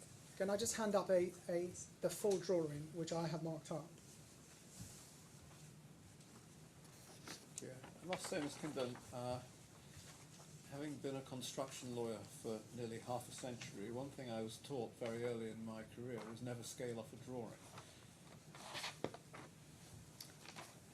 Yeah. There we go. You have said, if you look at the image that's marked on the top left, you've said that the whole length of that section is 10.8 from memory, 10.8 meters. But what you missed, Ms. Kinderlin, is if you go to the same section on the right-hand side, that's not a full panel. You can see a panel joint. That length is showing 2 panels. Can you see the panel joints? Are Yes, I marked do. up in yellow. So in fact, see this, if you look at the 5 levels, that the top 5, that are in green, have a single stiffener, and then the last one, which is in yellow, has 2 stiffeners, because that's showing the end of a panel and the end of the other panel. So the 10.8 meters is actually going across 2 panels. You can see that. Do you agree with me? Yes, I do. So that's a mistake in your markup, isn't it? It is. Thank you.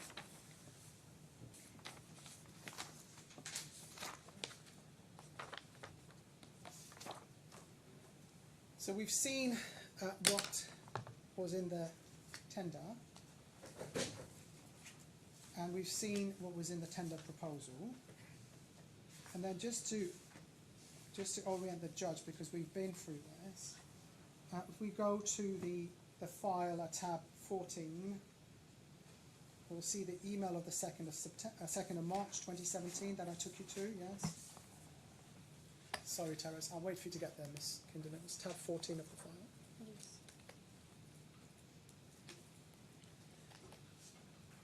Are you there? Yeah. Your Honour, are you there? Yeah, yes, yes. So the case that is put by Affan is that in this email, the model which is screenshotted at tab 15 was sent, and that led to the issue of the CATIA model 17. Obviously, that's a question of fact. You can't assist with that, Miss Kinderlin. Sorry, can you repeat again the question, if you don't mind? Yes, of course.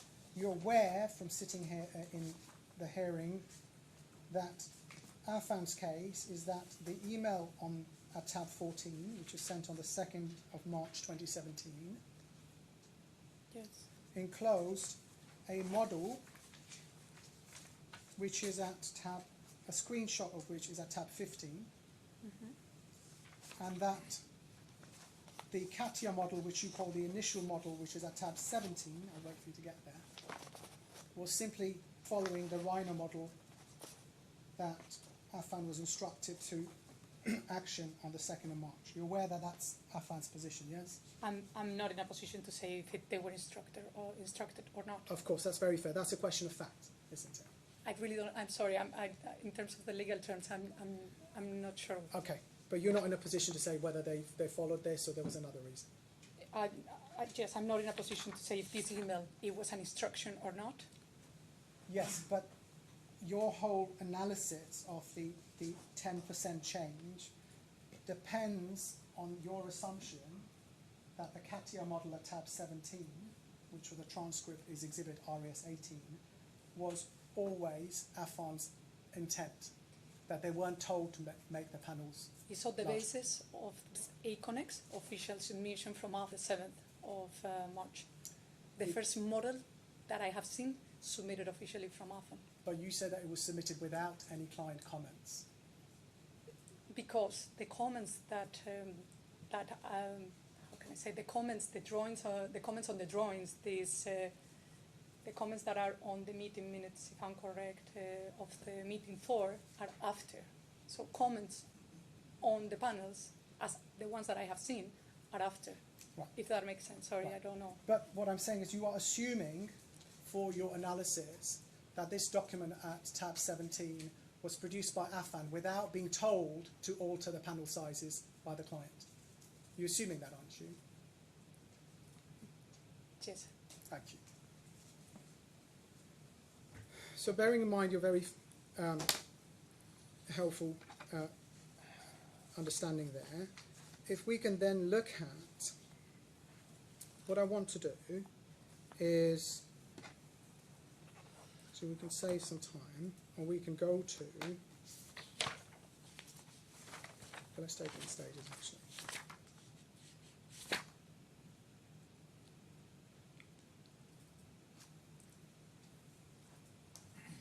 Just bear with me.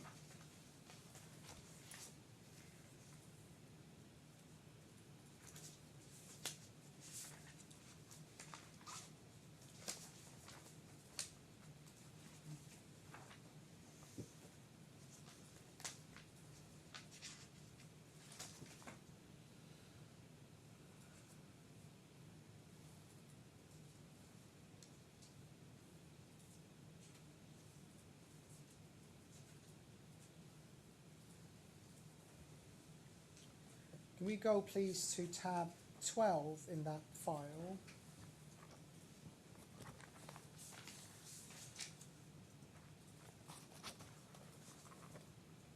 Sorry, look at tab 11. I'm so sorry, Ms. Kinderman. Just bear with me. Start with tab 11. And Terrace, that's I5336. For the transcript, that's exhibit RAS 16. So you have tab 11, Ms. Kinderlin. It's a meeting minute of the 21st of February 2017. I do. Okay, so what this says at item 3, an RFI was raised highlighting the difference between the IFC drawings and the models. The response to RFI states a right model BIM 00010003D is to be followed regarding the final calligraphy layout and extent of all glazing type. Separate workshops with Killer will be arranged to clarify any discrepancies found while preparing the panelization layout. It was noted that the calligraphy may be moved slightly to suit panelization, but this must be carefully coordinated with the architect and approved by Bureau Happold. BAM has emphasized the importance of freezing agreeing the final layout, as this is critical part of the program. Now, are you aware of Affan's position that it was only attending this meeting as an observer and it was not involved in the separate workshops? Are you aware of that? No, I wasn't aware. Okay. And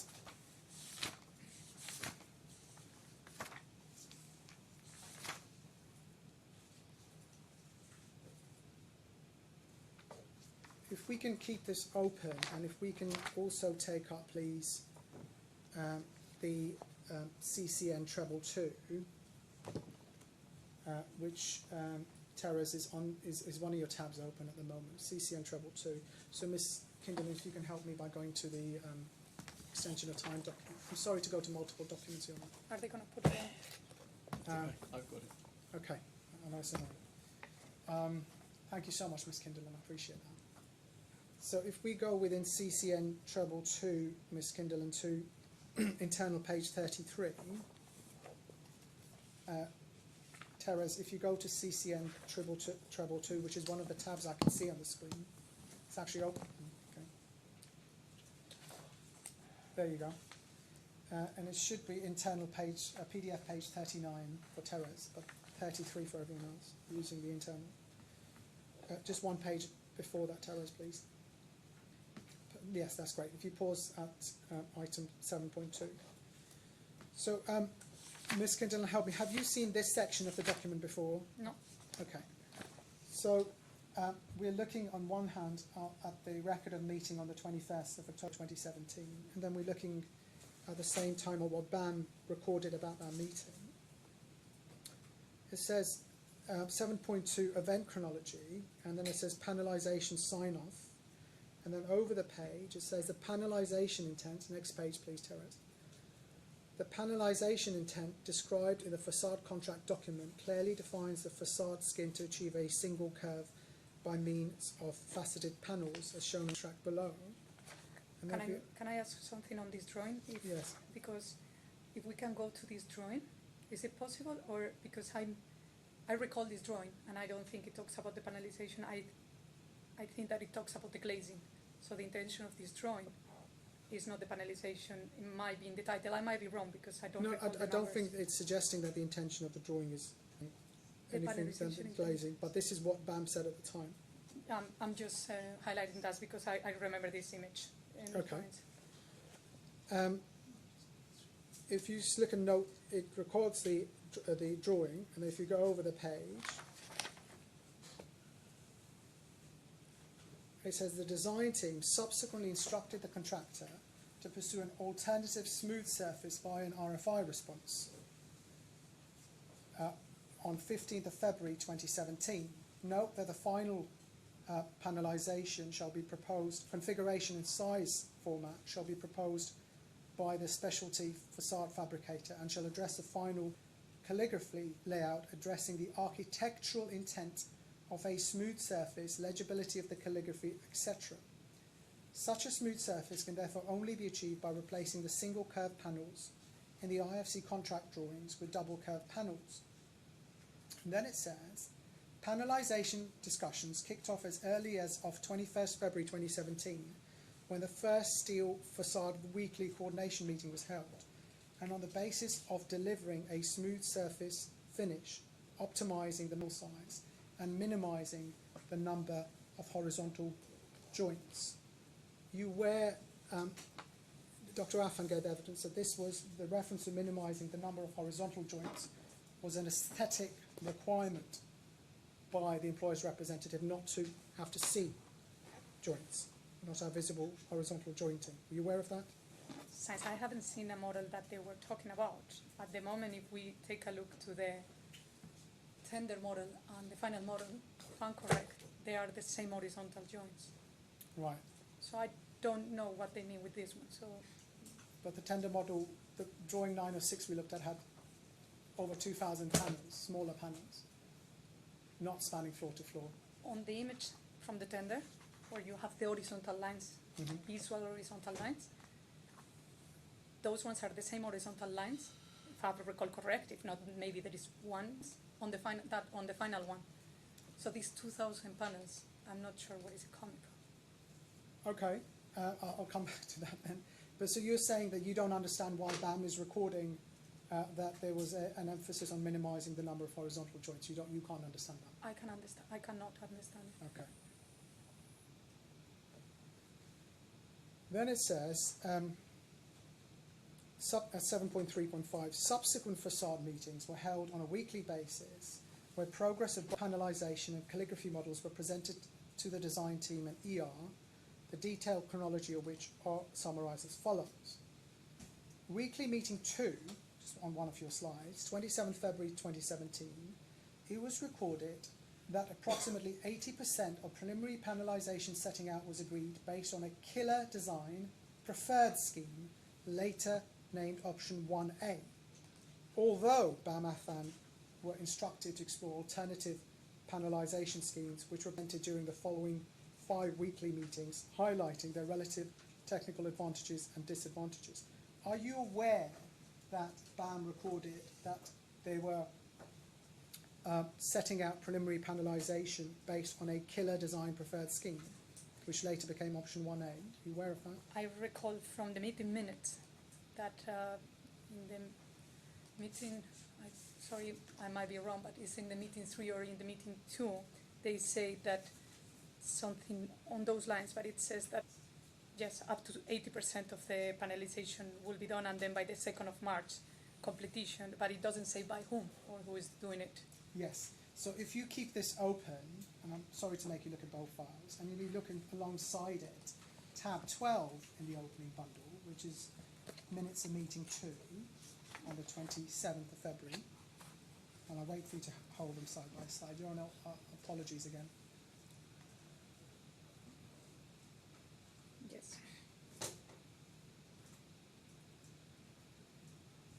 This is the one that I was referring to, the point 3. Yes, I think you mentioned in one of your slides, don't you? Correct. Just bear with me. Your Honour, I'll just wait for you to be. Yes? So we're looking at tab 12, which is of the opening bundle, which is RES 17 for the transcript. Terrors, you don't need to go there. And we're holding against it the description of this meeting in CCN treble 2. So where it says in item 3, separate workshops with Killer will continue to be held to clarify any discrepancies found while preparing the panelization layout. And then it says, as of 23rd of February, approximately 30% of preliminary panel setting out was agreed. And as of 27th February, approximately 80% was agreed. You're not aware, are you, whether Affan was attending these separate workshops? I think at one stage you suggested they were. I'm not aware if they attend this. So I'm aware that they attend the steel facade and steel coordination meetings because it's on the meeting minutes. I cannot be aware of the other. Right. I haven't found any documentation. And the addition to where it says, where the meeting minute, Bureau Happold's meeting minute says approximately 30% of setting out was agreed on the 27th of February and 80%, apologies, where it says, as of 23rd February, approximately 30% of preliminary panel setting out was agreed, and as of 27th February, approximately 80% was agreed, it's very clear when we look at CCN Trouble 2, paragraph 7.3.6, that this was agreed based on Killer Design's preferred scheme. Isn't it? We can see that. Correct, but the meaning of Kila prefers scheme can be that Kila prefers that scheme, not that they have proposed it. Well, it could be, but I know, it's the an only assumption evidence. completely. Yes. And then if we look, please, staying on this file, if we go to the next, I'm going to look at meeting 3, which is at tab 18 in this file. And again, you've looked at this in your slides and in your report.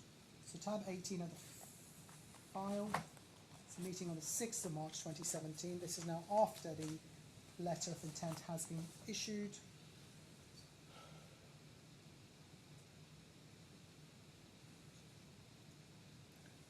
And it notes at item 3, BAM present the outcome of recent workshops on panelization.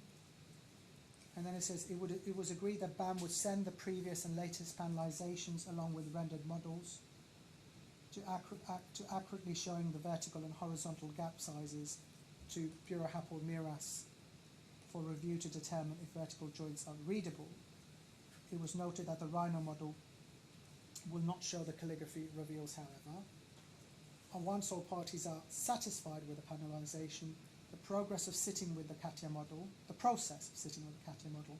which accurately reflects the reveals in the calligraphy to make necessary breaks, will begin. And then if we go to E1162, please. Happily, this is in the combined bundle, so I'll let that come up on the screen.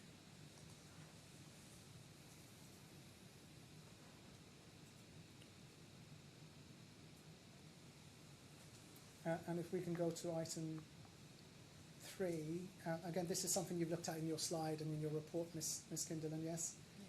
Yeah. And it says now, BAM presented the outcome of recent workshops on panelization. Agreement had been reached with Sean Killer on the location of larger panels, 9x6, to rationalize the layout. Upon further review with Miras, however, these panels have been deemed too large. And then it says there are now 4 options for panelization: Killer preferred scheme, Colte scheme, Diamond scheme, and heptagonal scheme. BAM Affan are working to complete pros and cons table for each option. Now just bear that in mind. We can keep that on screen.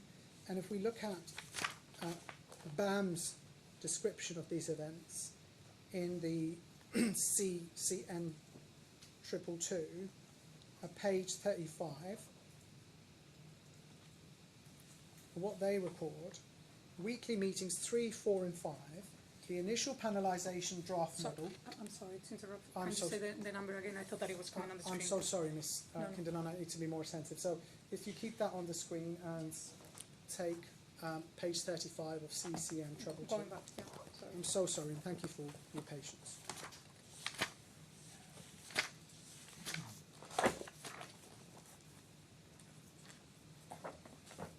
So are you on internal page 30? I am. So the way they describe these meetings is as follows, BAM describes. Weekly meeting 3, 4, and 5, 3 and 4. The initial panelization draft model, figure 2 below, was presented during meeting 3 and in total 4 options for panelization were presented. Killer's preference, very close to the final approved panelization. So they call it Killer's preference. Dr. Affan's evidence, as you heard this morning, was that this was the design sent on the 2nd of March 2017 because Killer wanted larger panels. You recall that? I don't recall that because if I'm correct, that is on the 2nd of March. The number of the drawing that is on the email is exactly the same number of the drawing that on the list of that is attached on the LOA, part of these for construction documents. So I'm not understanding you. On 2nd of March, a drawing was sent, a model was sent, sorry. It's a Rhino model. Yes, and if I'm correct, just to confirm that that is correct, that is the same email that we just checked a few minutes ago, Yes. right? With the attachment, with the number. Yes. So that exactly same number, the same number, and the revision is the same, that it was on the list of the LOI. Yes, it was in a Therefore- list, but it was sent for the first time to Affan on the 2nd of March If 2017. it's on the first time, it's not in my hand to say I don't know. Yes, I appreciate that. I'm just asking you, when this document refers to killer's preference, and then it refers to the killer design preferred scheme, Dr. Affan's evidence was that that killer design preferred scheme was the same as a Rhino model sent from Killer on the 2nd of March. Do you recall his evidence? Yeah, he said that. Yeah. And then it says, item 7.3.8 over the page, weekly meeting 5, of the above options, Killer's design was split into 2, and so 5 panelization options were presented in this meeting. Killer's design preference option 1A, straight liner roof, and 1B, curved lines. And then it says, options 3, and then it refers rhomboidal, hexagonal, and then it says options 3 and 4 were discarded by the design team, capital D, capital T, and the employer's representative, as they would mainly require a major increase in the total number of panels, i.e. visible joints and secondary steelworks, which would also have an architectural visual impact. Now, if you just pause there. That one is the reference that I made on my presentation to, as per Buro Happel's meeting minutes, Affan's comments. Yes, just bear with me a second.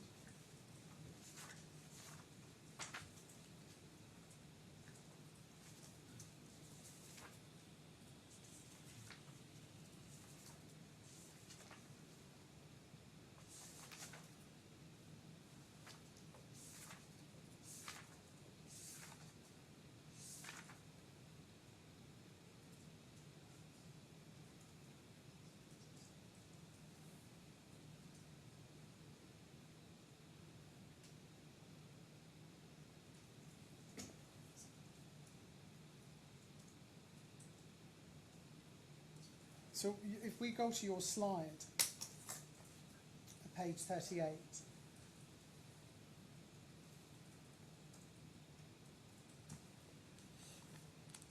you quoted these minutes of meetings, and I think from memory you said, well, you think it's significant because this suggests that Affan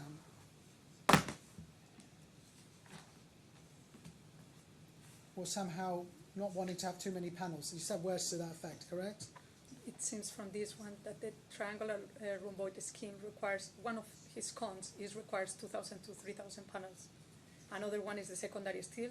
I do understand, I think it will be more related to the shape than the number of panels, and significant challenges, yes.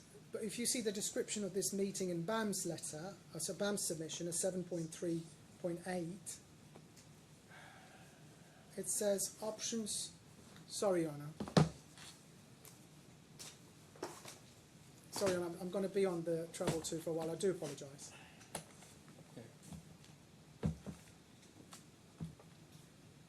It says options Roman 3 and 4 were discarded by the capital D, capital T design team and employees representative, as they would mainly require a major increase in the total number of panels, i.e. visible joints and secondary steelworks, which would also have architectural visual impact. So what BAM is suggesting is that these options were rejected by the design team, and for the specific reason of them having too many visible joints and secondary steelwork and the visual impact. That's what's recorded here, yes? The report says that, but the meeting minutes that I have reviewed by everyone, it says something different. So I will always more stay on the meeting minutes that everyone has reviewed.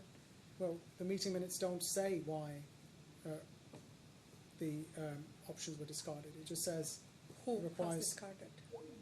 Sorry. I'm not longer. Thank you so much, Ms. Kinderland. I apologise for the delay. So we're looking at the CCN Treble 2 at page 36, and we were looking at the description of what happened in weekly meeting 5, at 7.3.8. I think you'll agree with me that as an independent expert, it's not really your place to say what happened at these meetings or not. You've just tried your best to understand the minutes. Yes. Correct. And in terms of why Affan produced that model on the 7th of March 2017, again, you can't help the court with whether it was instructed to do so or whether it chose to do so without an instruction. No, since I don't have, yeah, no, I can't. Thank you. I have nothing further.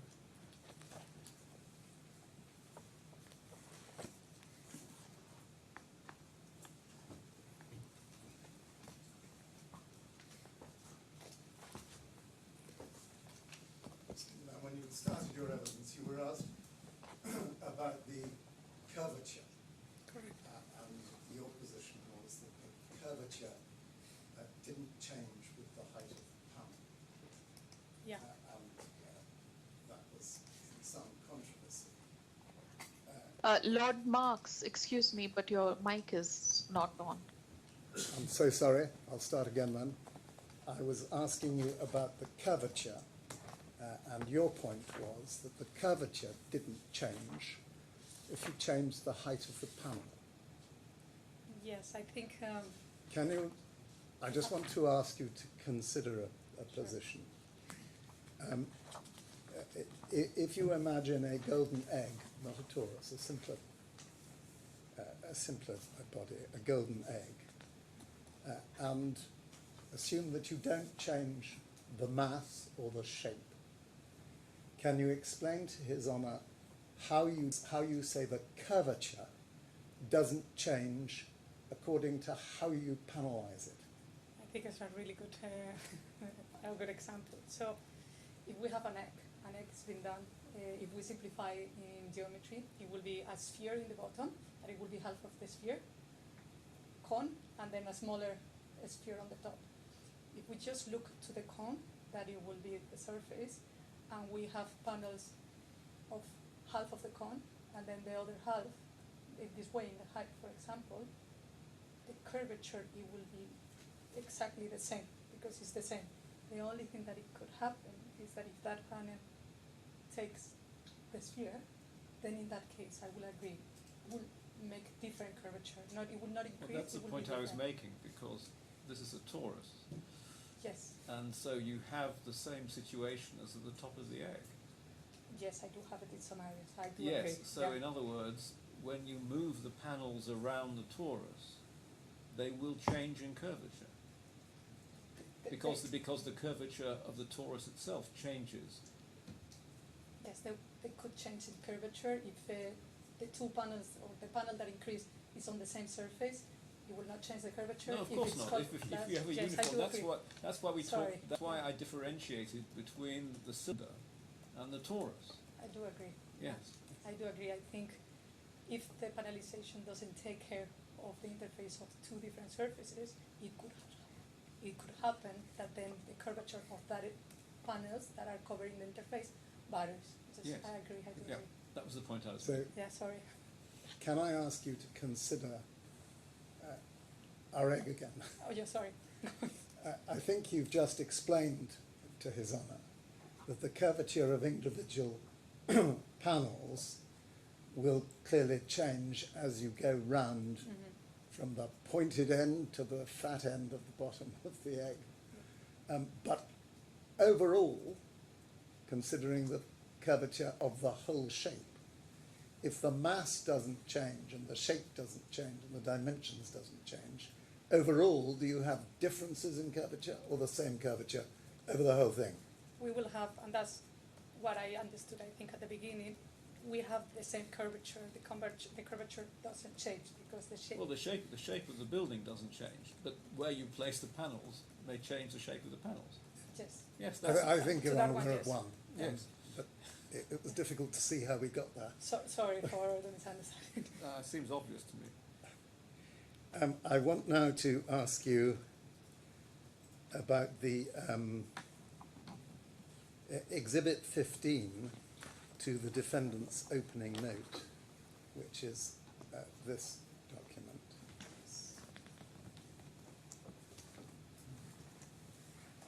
It's been put to you plainly without asking you to consider whether the fact is right or not, that was a document that effectively turned up on the 2nd of March.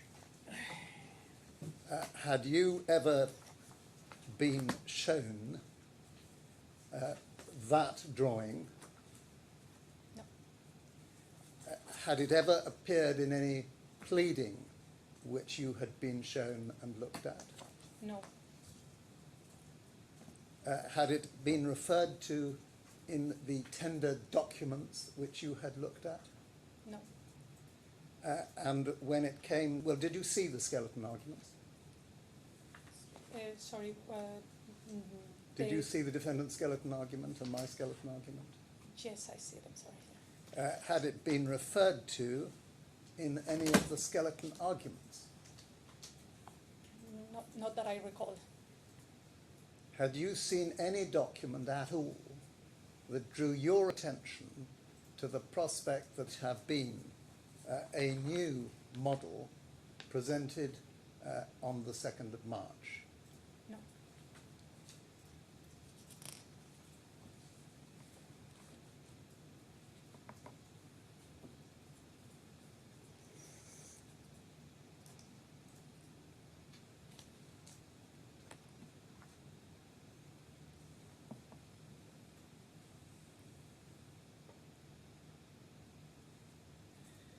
You were asked by Mr. Hussain to work on assumptions about the presentation of this document, and you referred him to the comments that had been made on the panelization meetings in early March that preceded the steel coordination meeting on the 13th of March. Those are dealt with in short form in your presentation in slides 35 and 36.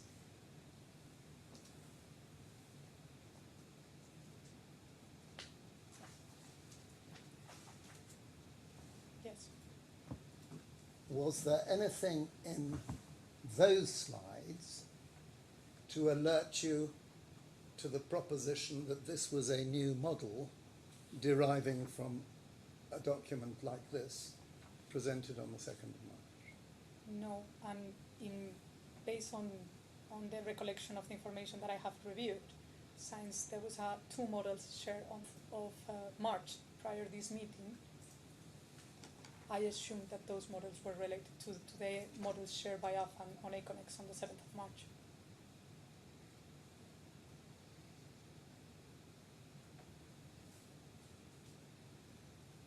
And when you referred, His Honour, to the meetings, the facade steel coordination meeting and the workshop meetings, did you understand that the development of the options was connected with a new model, or did you think it was connected with old models?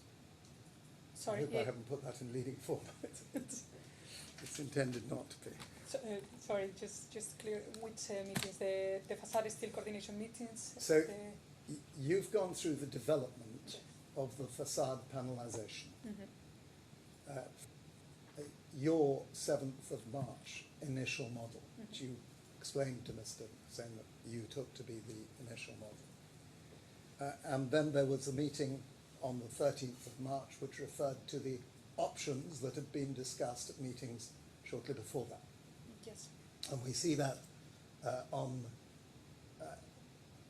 slide 35, and then there's more comments on slide 36, and then the options are set out on slide 37, and those are all said to refer to earlier facade panelization meetings. And all I'm asking you is this: was there anything to suggest in those meetings, when you considered it, that there was how many options there were on the table? For panelisation. For panelization, when you start to see the development, there's one option. So there is the 4 options that they've been down to an option. They're considering the 4 options and they narrow them down to 1. Correct. Did anybody tell you that there was one option already decided upon? That's leading. I don't think it is. But Clearly. No. what was said to you about, was anything said to you about this drawing at all? It was said that was the instruction, if I'm correct, if I recall. That was the instruction. That's the evidence in this case, yes. But that's what I've been told. did you know anything about that in March? No. Or as having happened?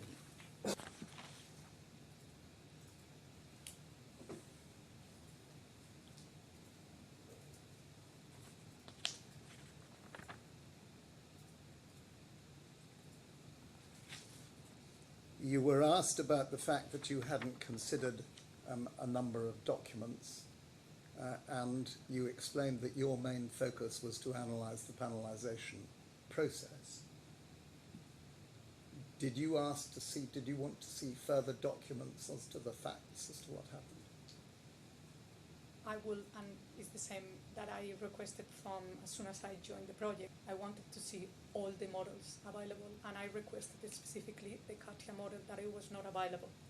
So that was my main thing for the analysis. It was the models, to be able to extract information. I read the documents that are allegations from other parties, but as a fact, for me, the models is the best to base my calculations. And one more point. You were asked by Mr. Hussain whether a panel could be connected to the diagrid at the midpoint. And you said, fairly, that you hadn't carried out, or agreed with him, that you hadn't carried out a structural analysis to establish whether or not structurally the diagrid at the midpoint of the spans could support the panels. In view of what you know about the models and in view of your presentation, what do you think of the suggestion that the panels were intended to be attached to the midpoint of the diagrid, the mid-span?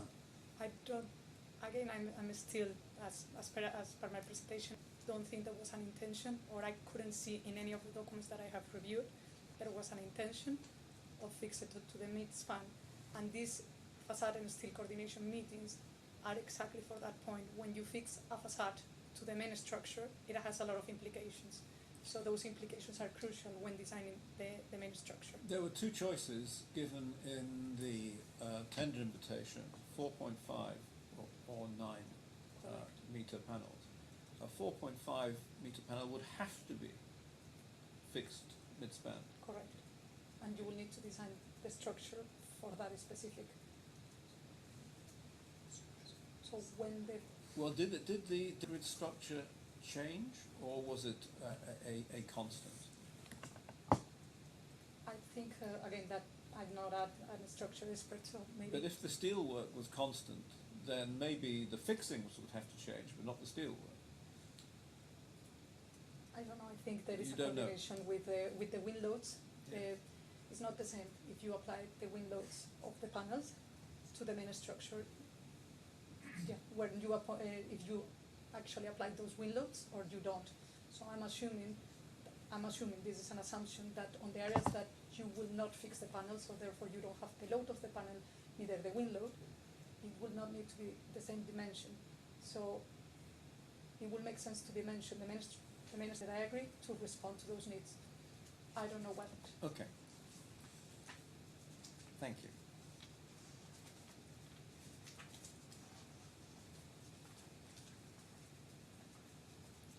In fact, Would you want to sorry, pick just if I may, Lord Marks, while you're Please do, looking, that'll give me the time. give you the time. I also understood your evidence to be that a 9-metre panel actually was not long enough to be fixed at both slab levels. Is that right? Yeah, well, if the slab is the floor to floor, so the distance Yes. between the slabs are 9, which is slightly less, but if it's 9 itself, Yes, as soon as you add some curvature on it, yes. the length of the panel will be larger than 9 meters. So you would have to fix at a different level to the slab level. You will either need a longer panel Yes? or either a smaller panel and fix it, so 2 panels. Yes, yes, I understand. Thank you. There is just a note on that one. Sorry, this is on the curvature. Yeah, I missed that one. Sorry, That's I forgot. okay. No problem. Thank you for your help. Thank you. In the as-built model, which we know is as close as can be to the finally approved model, where are the panels attached to the diagram? Are floor to floor, but I have to mention that as per my understanding, for specific reasons of the movement of the panels, the larger panels on the bottom, if I'm correct, since they are hanging, to avoid misplacement of the panels. I might be wrong, this is some information that I gathered. They are also attached to the mid-diagrid, but just in specific areas on the bottom part where it's larger and hanging. I see. If I'm correct, that one, the rest is slabs. For the generality, would you look, please, at your slide number 20?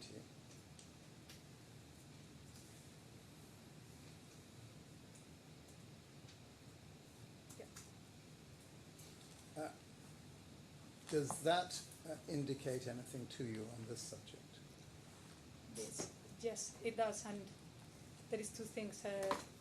When you do a mock-up at this stage, or you propose a mock-up at the first stage, is for a typical panel. You will not do the mock-up for the larger or for the smaller. You do the typical one to see how it looks. The same as you select an area that is typical, not the unique. So the fact that it's saying 9 meters by 2.2 and it's a mock-up, for me, it represents the typical size, not the maximum size. And on another note,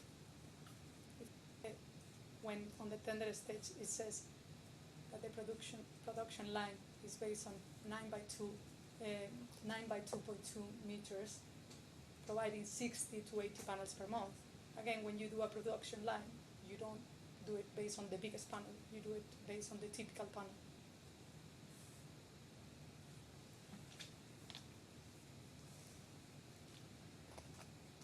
One final point, and I think you can only answer this by an approximation because the design was never finalized. But on those triangular designs with a 4.5 meter span, intended to be, as Anna points out, attached to the midpoint span, can you tell His Honour how many, in your estimation, panels would have been required on that design? Sure. I did that calculations as part of the presentation, so this is assuming that all the panels are exactly the same size, which it will not be. It will, with that panel size, it will be 1,500 something panels. Is that the 1573 in your... Yes, on the presentation. I don't On the remember presentation. I don't think I need to take you to the slide. Well, that's the last. Thank you very much. Thank you so much for your help. Thank I you very much. appreciate it. Thank you. I leave all. Yes. Just before Ms. Kinderland leaves, have we sorted out question of the site visit? We haven't had an opportunity, Your Honour, yet to speak, but we'll Okay. I mean, well, let us assume it's either Monday or, well, it's probably too late now to arrange it for Monday. So let's assume it's Tuesday morning at 8:30 and try and aim for that. Can we try to aim for that? Of course, we will. Well, I think any help that the court could give would be much appreciated because I suspect we're in difficulties as parties in the... Yes. Well, we can certainly help with setting it up, but I just need the go-ahead from you two, as it were, to say you can have your teams available, which is why I asked Ms. Kinderland as well whether she can be available, because I would value the any comments of the experts I on think what we're Mr. looking at. Cordon is flying back to England on Tuesday morning. However, although the outside hexagons are something you can see very clearly and the lawyers can help you, you can't see the inside. No, we can't see the with inside. whoever's there to look at No. rivets and studs and so forth. So it may be that Mr. Cordon is going to find it difficult to be there, but can we look at that and see if it's necessary for him to be there, then perhaps he can look at changing his Well, schedule. as I said, I'm in your hands. It's too late now, I think, to arrange something for Monday morning. Yes. But if you can let the court know and me that we're good to go on Tuesday morning, then I will ensure that the court gets in touch with the museum management to get their permission that we can turn up at, say, 8:30 before the museum opens. I'm very grateful. I'm not saying they'll agree, but we will certainly ask Do them. our best. Of course. Thank you. I just want you to hear that, so That's that you, perfect, for yeah. your diary too. Yeah. I'm available, no problem. Thank you. Thank you very much. Well, I don't know whether you wanted to take a break now. It Well, may be why, that you're on the why don't we take a break? Would you want to be happy to sit till 5 o'clock today? If, I'm, as I say, in your hands entirely. Let's take a break now for 10 minutes while you reorganise. Yes, I'm very happy to sit till 5. Ron, thank you. Thank you. Okay, let's come back at 10 to 4. Thanks.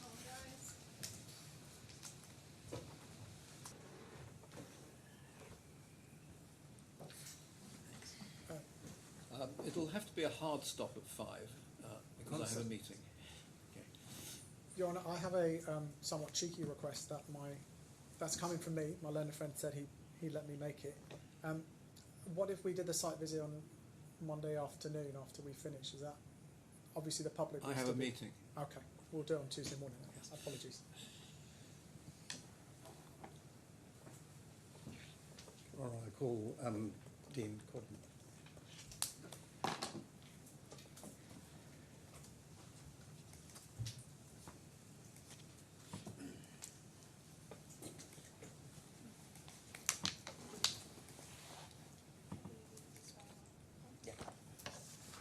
Can you please confirm your name and occupation for the court's record? My name's Dean William Corden. My occupation is Technical Director for SARS UK, AESG. Thank you. Please place your right hand on the book and raise your left hand. I swear by Almighty God to tell the truth and nothing but the truth. Mr. Cordon, in a moment you're going to give a presentation on hexagonalization. But before you do that, I'd like you please to consider your reports. The first AESG report is in file 10 in the electronic bundle.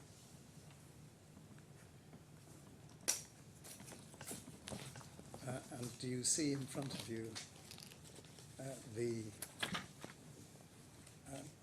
cover page of that?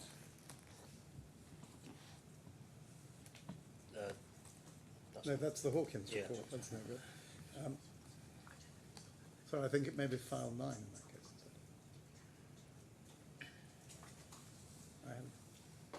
Can you go back, please, to the? It's that one.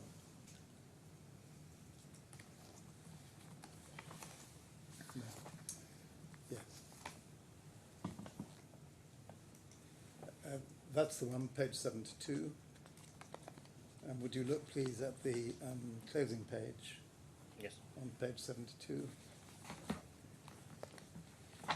Is that your signature at the bottom? Yes, it is. And is that dated the 16th of May 2024? Yes, correct.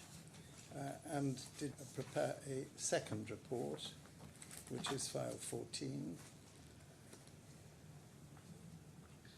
No, that's Smith again. I've got it wrong. Try 13, I'm sorry.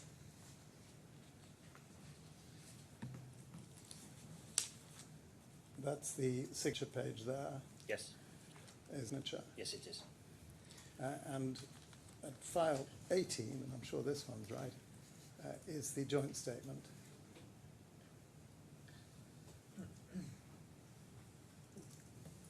Is that the joint meeting report? And is that your signature of the 2nd of September? That's my signature. I didn't And see the you title. attended that joint meeting?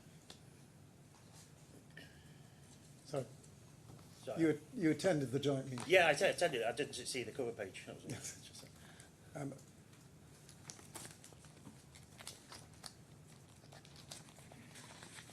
if you want to get back to the cover page, it's the beginning of the file. Page 1. Yep. Is that the cover page? Yes. And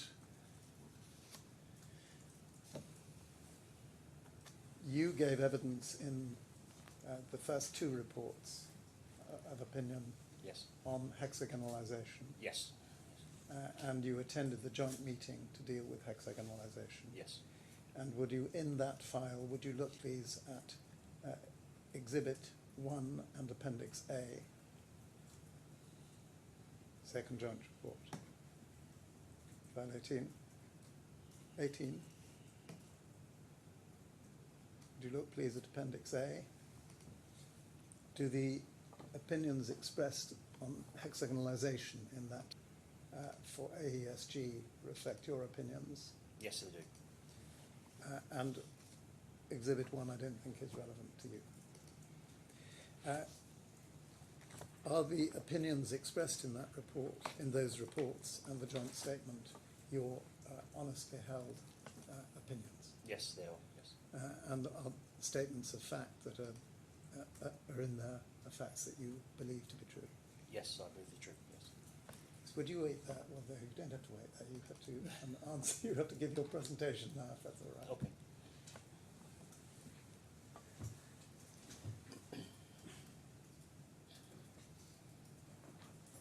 When you're ready.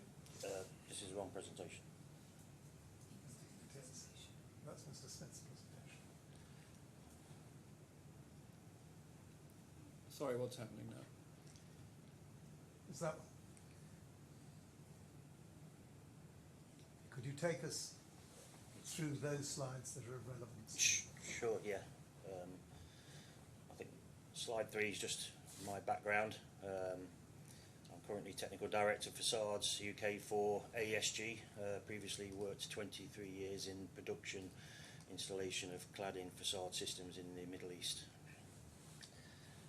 Go straight down to the hexagonalization, which is slide 55, I think. It's a lot shorter than the panelization. Next page, please. So the key item reviews, is the hexagonalization necessary? Hexagons were not necessity at tender stage, and Affan accepted they will develop their panelization model to suit the double curvature. There's no comment or indication that there is any necessity for hexagonalization, therefore they've undertaken to produce the outer skin curvature using the as-produced stainless steel sheet, i.e. flat.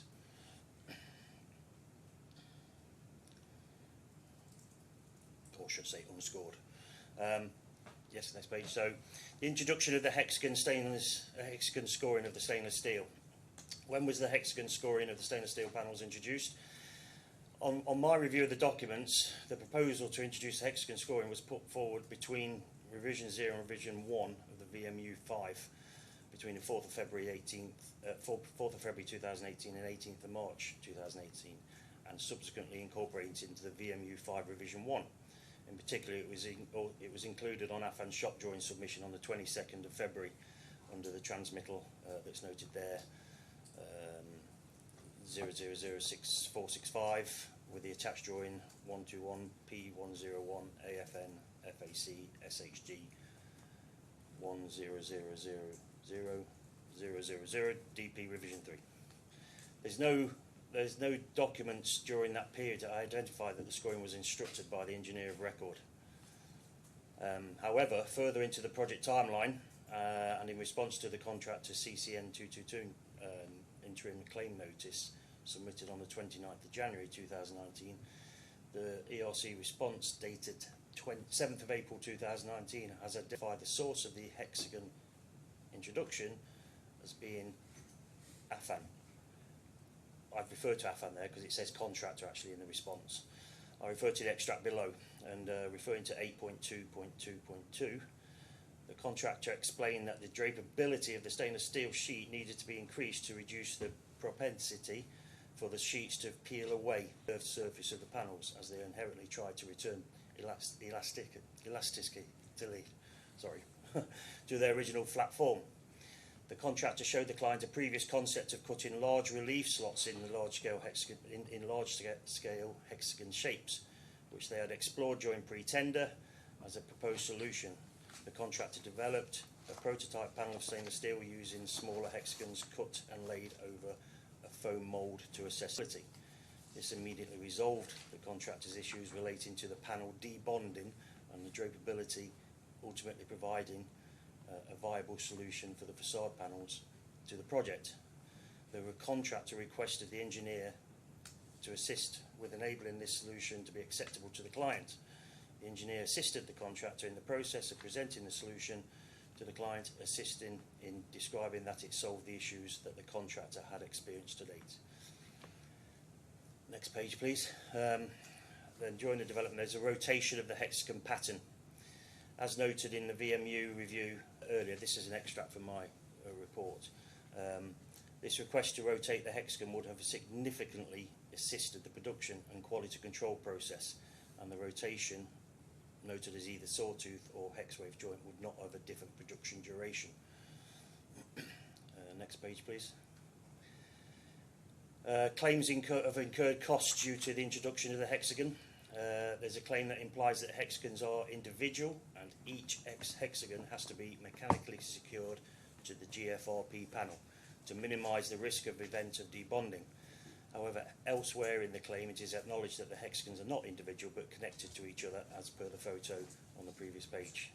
Subsequently, approved drawings for the panels and stainless steel covering indicate that the sheet is secured behind approximately 1 in 3 of the hexagons, and I've referred to an extract of the drawing below, and not each of them as stated in the claim above.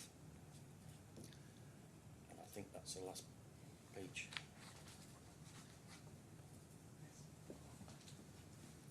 So that's briefly. Would you rate that? It's a lot. It's simpler than it should. Thank you. A lot shorter than penalisation. Thank Yes. you. Can we go please to your report that will be brought up, file 9, report of Calver and Gordon at page 4.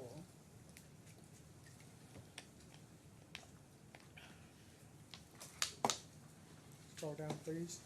Sorry, page, can you go up a page? I'm looking for 1.2.2. Sorry, one page up please, Terrace.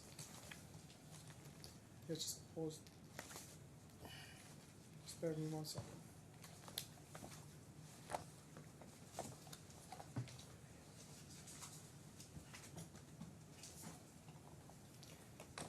This is our review of Mr. Smith's report.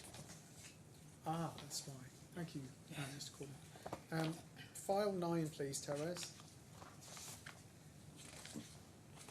I'm grateful, Mr. Corbyn. No problems. Page 4.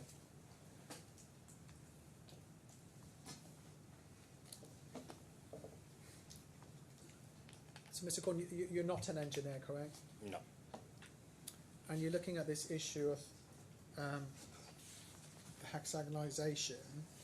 If we go to page 9 in this report, page 9, Terrace.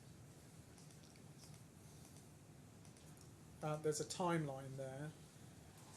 Did you look at this timeline? Did you prepare this with Miss Kinderlin? Yes, if I remember correctly, yes. And you see the item listed in the timeline towards the bottom of the page, 29th January 2019, CCN treble 2 interim claim notification, BAM notification letter to the employer relating to an extension of time for completion and prolongation associated with facade design changes, Rev A. Yes. When did you first see this document, Mr. Gordon? I'll be honest, I actually only saw it for the first time this week. Right, so when we go to page 6, you quoted in detail the response to this claim notice from Bureau Happold, Yes. and you've even read it out now, Yes. substantively in your presentation. When did you first see the document that you have quoted, the Bureau Happold response to CCN Trouble 2? I need to check the records. I can't remember exactly when I first saw it, but it was when I prepared the first report. So when you saw it, why didn't you ask to see the claim that it was reviewing? I went to the latest document. You didn't want to see how BAM had described the facts? Admittedly, I didn't at the time, no. You now see that it would have been relevant for you to look at that, right? It would have still been the final comment that I would have put in my report to see what would have been the answer to that. Right. Let's just take that in stages, because your own evidence is, when was you asked a question of paragraph 4.3.4.1, when was a hexagonal scoring of the stainless steel panels introduced? And then you say, upon reviewing the documents, the proposal to introduce a hexagon scoring was put forward between Rev 0 and Rev 1 of VMU5, correct? Yes. And then you say there are no documents during that period that the scoring was instructed by the ERC. Yes? So did you not think it worth checking BAM's own extension of time claim to see what they were saying was the basis for the instruction? At the time, no, I didn't. I checked the records of meeting minutes and the reviews of the mock-ups. That's the timeline I followed at the time. Why didn't you, I mean, you literally quoted the fact that it put forward for the hexagonalization. You've listed the date of it. You've referred to the response to it. Can you explain to me why you didn't look at the claim? I never thought about looking at the claim itself because I was looking at the history of the timeline of the actual events that were happening at the time. And I didn't think at the time of looking through that. When did you look at it then? This week. Right. So you saw Tuesday when I arrived in court. So you saw on Tuesday. Why haven't you included what BAM was saying happened in your presentation? Can you explain that? No, I can't explain that. No. Right. Let's look at that then, please. Can you take up? You'll have in front of you a file with CCN Trouble 2.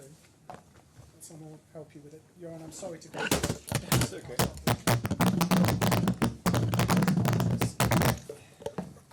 Apologies to everyone.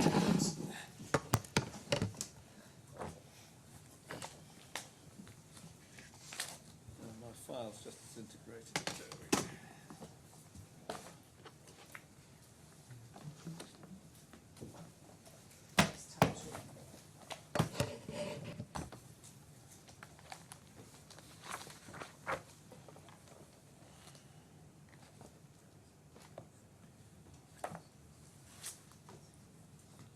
Terrors is file 23, tab 6076.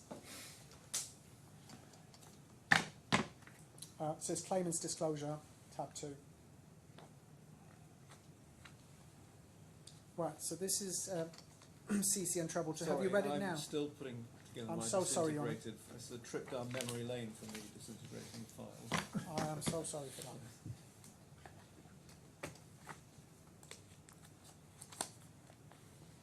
Right, what page do you want? So we're just on the first page at tab 2 for now, Your Honour. Mr. Gordon, have you read this document now? I've read as much as I could, yes. Right, so if we go forward in the document Yep. to page 76, Yep. internal page 76, so that'll be around 81 of the PDF, please. Yep. Yes, item 8.5. Have you read section 8.5? Yes, I have, yes. Right, so this is what BAM is reporting. The design team were unhappy with how their design team in Capitals, which we know is the employer's team, were unhappy with how their designed panelization looked in VMU5 Rev 0 presentation, and subsequently instructed incorporating hexagonal patterns in the stainless steel to overcome the resistance of the sheet thickness as a specified 0.8mm grade 3166WL to being double curved to the upgraded geometries of the project's panels. Comments received back on VMU 05 Rev 0 included the rejection of vertical hairline joints in all locations and instructed that full width panel lengths of stainless steel, more extensively curved, be used instead to reduce the number of vertical hairline joints. So were you aware of BAM recording that there was an instruction to use a full width panel length of stainless steel because the employer's design team didn't want to have vertical hairline joints that were visible? Were you aware of that? No, not until I read this document. You're aware of it now? Yes. So because there was an instruction to use a full width panel length of stainless steel, that required accommodating its malleability by the introduction of hexagons, hexagonalization, correct? I don't think that was the reason.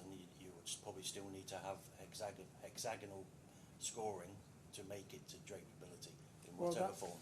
Well, plainly, a full width stainless steel panel is going to have more curving and therefore more drapeability issues than smaller stainless steel panels. That just stands to reason. It's the same it's the same curvature of the panel that has never changed. The same of the shape of the building, it's never changed. Yeah, but if it's only spreading across a smaller section of the composite panel below, it's got a smaller curve. It's the same radii curve, but it's a smaller circumference. Yes. If we go over the page, it says in terms, the only way Affan could accommodate the curvature of the facade panels using the specified stainless steel was to introduce vertical and horizontal joints indiscriminately. It should also be noted that the approved shop drawing for VMU 05 Rev 0 clearly showed the locations of the intended hairline joints and were approved by the employer's representative. There is no buildability reason why hairline joints would be unacceptable or would need to be covered up by a full-length stainless steel panel, correct? Correct. Then it says, 8.5.4, BAM Affan could not have been aware of this issue at tender because of the generally specified single curve, nor would any allowance have been made for the arbitrary manner in which it would eventually be signed off. It is not possible for a contractor to consider criteria which have not been defined within the contract specification. This in turn led to instructions from the design team during ongoing shops to coordinate hexagonal patterns not only within the confines of individual facade panels, but also from panel to panel on each level and each connecting level.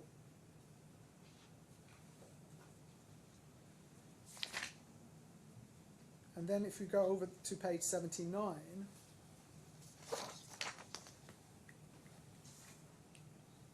thank you, Terence.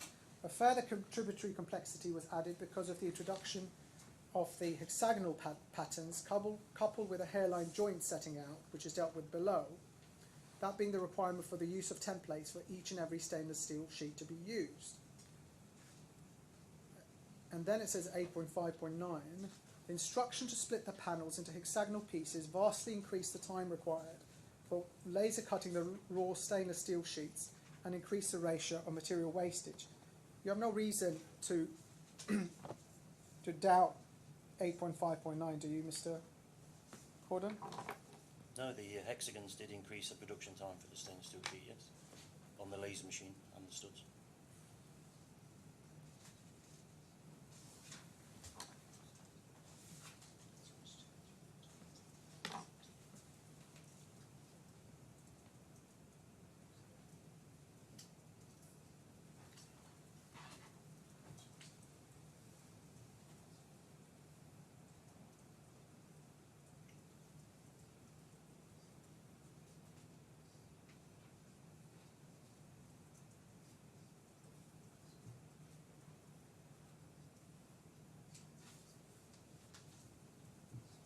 Reference, I made a comment in my report that the rotation of the hexagon did not change the production time.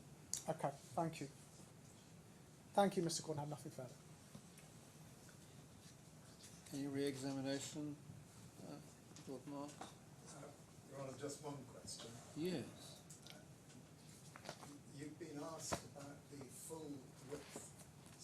steel. Sorry to intervene, sir, but I think your mic is off. You've been asked about the full width stainless steel coming across the panels. Can you explain, please, how the stainless steel is to the panels in terms of how it sits? Is it the width of the stainless steel the whole length, or is it in slices? How does that work? Okay. The stainless steel panel, in addition to its bonding, has studs stud welded onto the back of the panel in this position central to a certain number of the hexagons, roughly 1 in 3, which is in addition to the bonding with the resins, it's bolted onto the GFRP panel. If you look, please, at figure 28, which is on the screen in front of you, under 8.5.8 of this document, do we see the studs at the back? Yes. And how frequently do they occur in terms of the hexagons? They're along each of the long edge hexagons, and then approximately 1 in every 3 hexagons.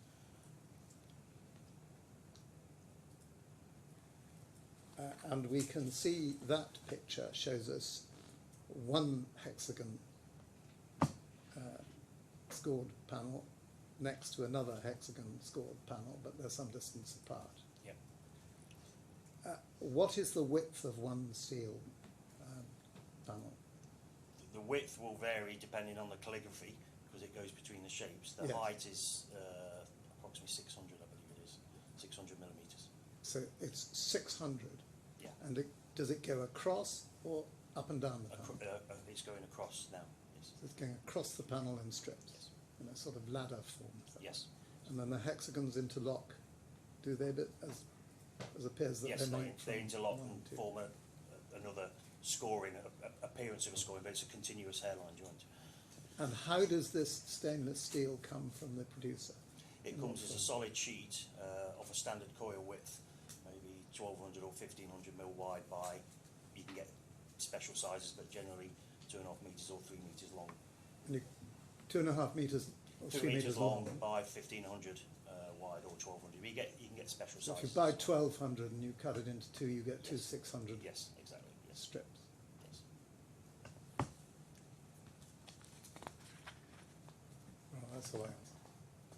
Thank you very much indeed. Well, thank you for your help. That was short and sweet. Thank you, Ron. Thank you. Your release. Thank you. Well, it looks like we've actually finished earlier than we thought. Well, Honor, we have, except we've got Mr. Smith, and I have another matter to raise. Okay. Which may take a few minutes. Well, why don't you raise that? Your Honour, yes.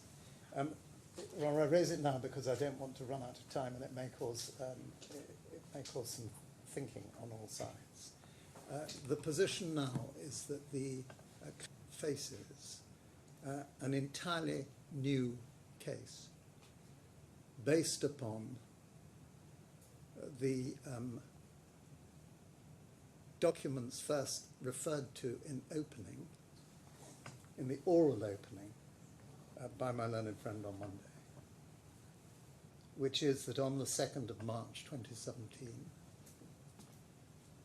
the design was changed by instructions given to Dr. Affan by BAM in an email attaching the business information models, among others, which showed what was said to be an entirely new design, which was said to be the killer preferred design. This document, which is divider 15 to my learned friend's opening notes. That had never been pleaded, neither as a document nor as an asserted fact. My friend's case depended on the proposition that everything changed at the meeting of the 13th of March 2017.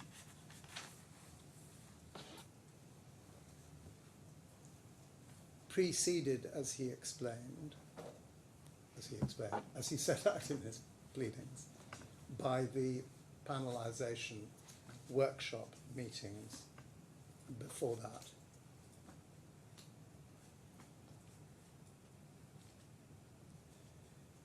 Nothing has been said in any of the evidence about this change alleged to have happened on the 2nd of March.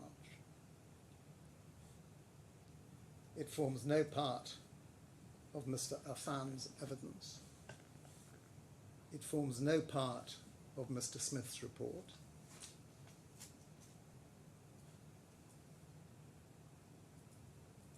It forms no part of anything that was said or mentioned at the joint meeting.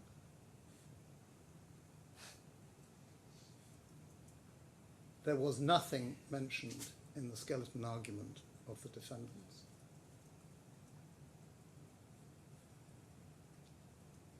And following the opening, Mr. Affan, in the witness box, gave extensive evidence that you will remember, and I need not rehearse.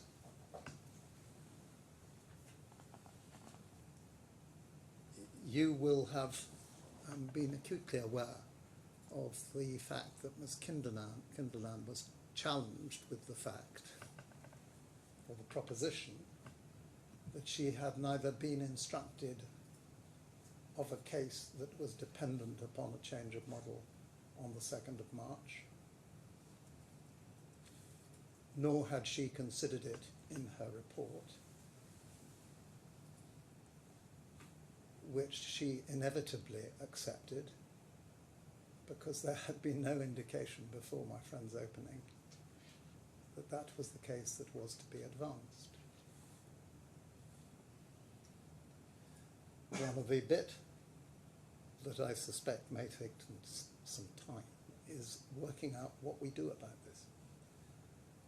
Because I, and on BAM's behalf, I have no wish at all to disrupt this trial more than necessary. So I am very concerned that we should finish the technical evidence to date. We should continue with the quantum evidence of Mr. Kenyon and Mr. Atherton as planned, hopefully to finish on Monday, possibly to finish on Tuesday, but one way or the other we should deal with it. But I cannot in conscience advise BAM, and this is advice that they have accepted, that we should face this new case without it being pleaded against us, without having the opportunity to respond to those pleadings, without the opportunity to consider whether any further evidence is needed. For example, there may be expert evidence relating to Katia models and so on and so forth. I know not until I've seen the pleadings and had time to consider it a little further. But whatever it is, there is scope for imagining that further evidence will be needed. Well, in those circumstances, I raise this now because I believe that it is inevitable that we will be asking for an adjournment as from the end of the quantum evidence.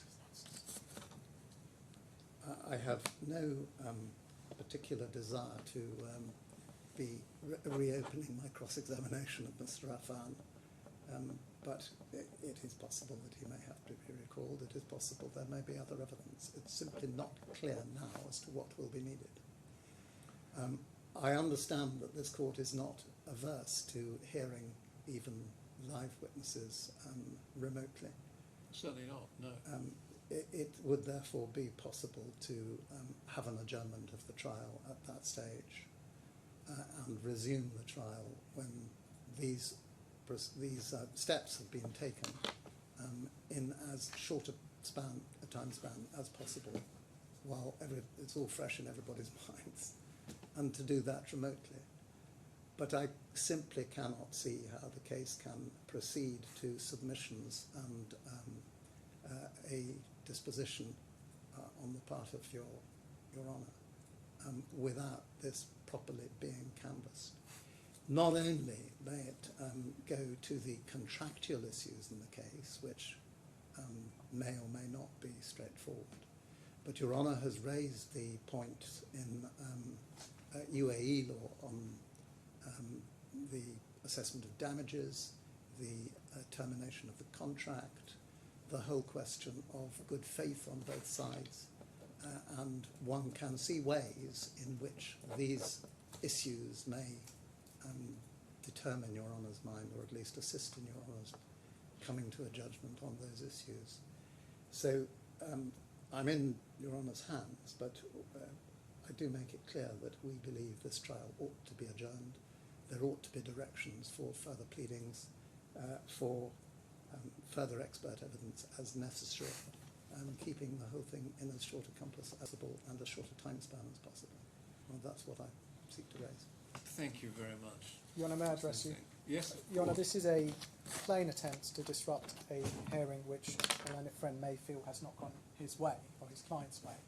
This case has always been about a claim, or a counterclaim has always been about a claim for a variation, that the panel sizes were increased at the request of the employer's design team for aesthetic reasons. That is plainly the case that remains.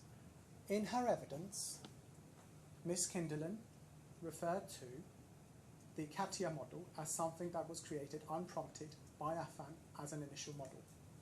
In response to that discrete factual point, not a new claim, I said that I wanted to introduce documents that show that the CATIA model was based on a submittal sent to us by BAM on the 2nd of March 2017. We introduced a grand total of 16 pages of documents. Those documents were sent to Affan by BAM. They were not new documents. When I made the application to introduce them, I explained exactly what I've just said to you as a reason why they were sought to be adduced. My learned friend consented to their introduction, having heard what I wanted to say about them. There is absolutely no basis for suggesting that this is a new case. It is simply dealing with a specific factual point, which was that the CATIA model appeared, in the expert's view, as a spontaneous preference by Affan.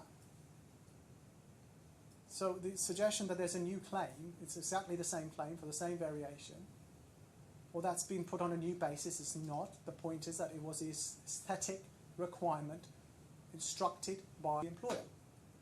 In terms of prejudice, there is absolutely no prejudice because BAM always knew that it sent us this email on the 2nd of March. It can make whatever arguments it wants to make about its impact or whether it constitutes whatever it does. And the final point is that my learned friend happily cross-examined Dr. Affan on these documents at some length. He even made a point, which we don't agree with, but he made the point that the model that he now says should be the basis of a change to the pleading forms a part of the index of subcontract documents. Now, if my learned friend, for some reason or the other, wishes to recall a witness and so on, of course it's open to him to make that application on his own merits. But I'm not sure that the marker being put down is correct. The counterclaim remains as always. There was 4 documents running to 16 pages put in with consent that have been thoroughly examined. It's not suggested that the transmitter is a forgery or somehow BAM has checked its records and it didn't send that document. So I'm not sure if you need me to say anything more at this stage or not. No, I think for me the resolution of this issue is this. I'm afraid it's some homework for you, Lord Marks. On Monday, I'd like you to tell me what further evidence, factual or expert, that you would wish to call. Oh, yes. And that will give me a better perspective in order to decide how to deal with this. But having said that, if I do decide to accede at least in part to your submission, I will deal with it in a way that's probably more accustomed to be used in arbitration than in court proceedings. It will be dealt with on paper, I think. subject to what you say, and something that can be dealt with in a very, very short time, so that it won't delay the final disposal of this matter. Oh, we certainly don't want to delay the disposal of this matter. So that's my thinking at the moment. If you want to if you want to expand upon it, you certainly have my permission on Monday to come back and tell me in concrete terms what you would like to do by way of leading further expert or factual evidence. Yes. And I will, as I say, if I'm with you, try to find the most efficient and cheapest way of dealing with it. Oh, yes. But obviously I can't decide the point now. And nor can I say whether I believe it's appropriate to deal with it on paper or whether we're going Well, to we'll see. We'll see where you get to. But I'm very sympathetic to the idea of it being dealt with on paper if it can be, but it may be that it's only fair to cross-examine. well, if that is so, it will certainly be dealt with remotely and in very, very short order. Yes, well, we're very happy with that because we've got a timetable that leads to a Yes. day for oral submissions, which is already fixed and in everybody's diary. Yes. So, Yes. That's the 12th of December. yes, Which I will still be here, but you'll be remotely in London, I think. oh, yes. Okay. Well, we've got half an hour. We can make use of it if you wish.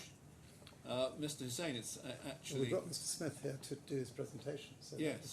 Shall we get Mr. Smith's presentation? Yes, of course. Can I just ask for the courtesy? I've not had the opportunity to ask my learned friend, but would Mr. Smith be impaired if he just gives his presentation? Can I take instructions? Yes, of I'm course. sympathetic. He was sympathetic to Miss Kindle. I'm not being Yes. bad.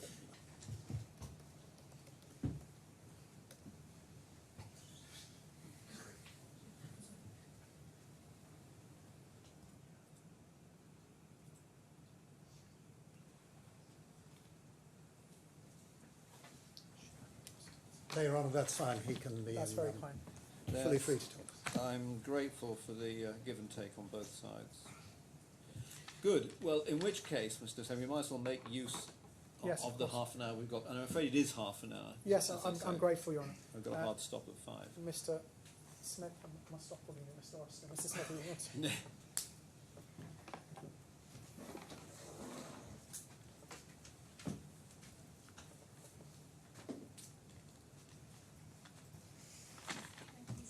Can you please confirm your name and occupation?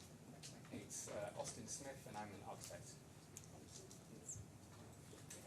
I swear by Almighty God to tell the truth and nothing but the truth.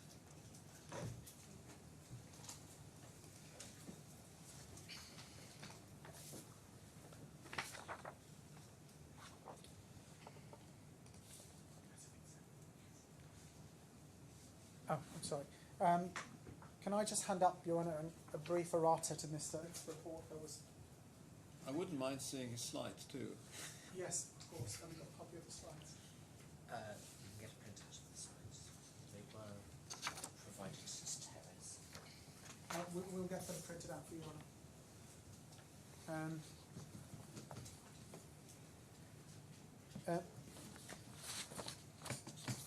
Mr. Smith, if we can go please to file 10, first report of Austin Smith.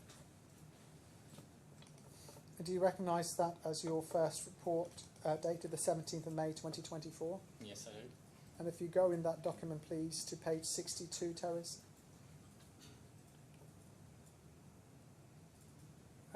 Yeah, that's perfect. If you go to 62, please. Top of page 62. You see a declaration, statement of truth. Yes. If you go to the bottom, to the top of page 63, is that your signature, Mr. Smith? It is. And I believe you have an errata to make to To that report, yes. that report, so it's subject to that errata, which I will put on the record. Is this report true to the best of your knowledge and belief? It is. And then if we go please to file 14.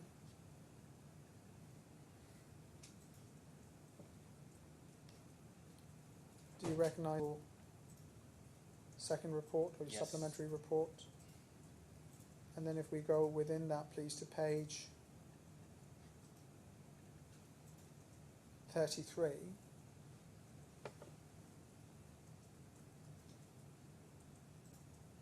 there's a declaration statement of truth, and then if we go to page 34, is that your signature, Mr. Smith? It is. And is this supplementary report true to the best of your knowledge and belief? Yes. And then if we go, please, to the file 18, and the joint statement, page 1, or joint meeting report.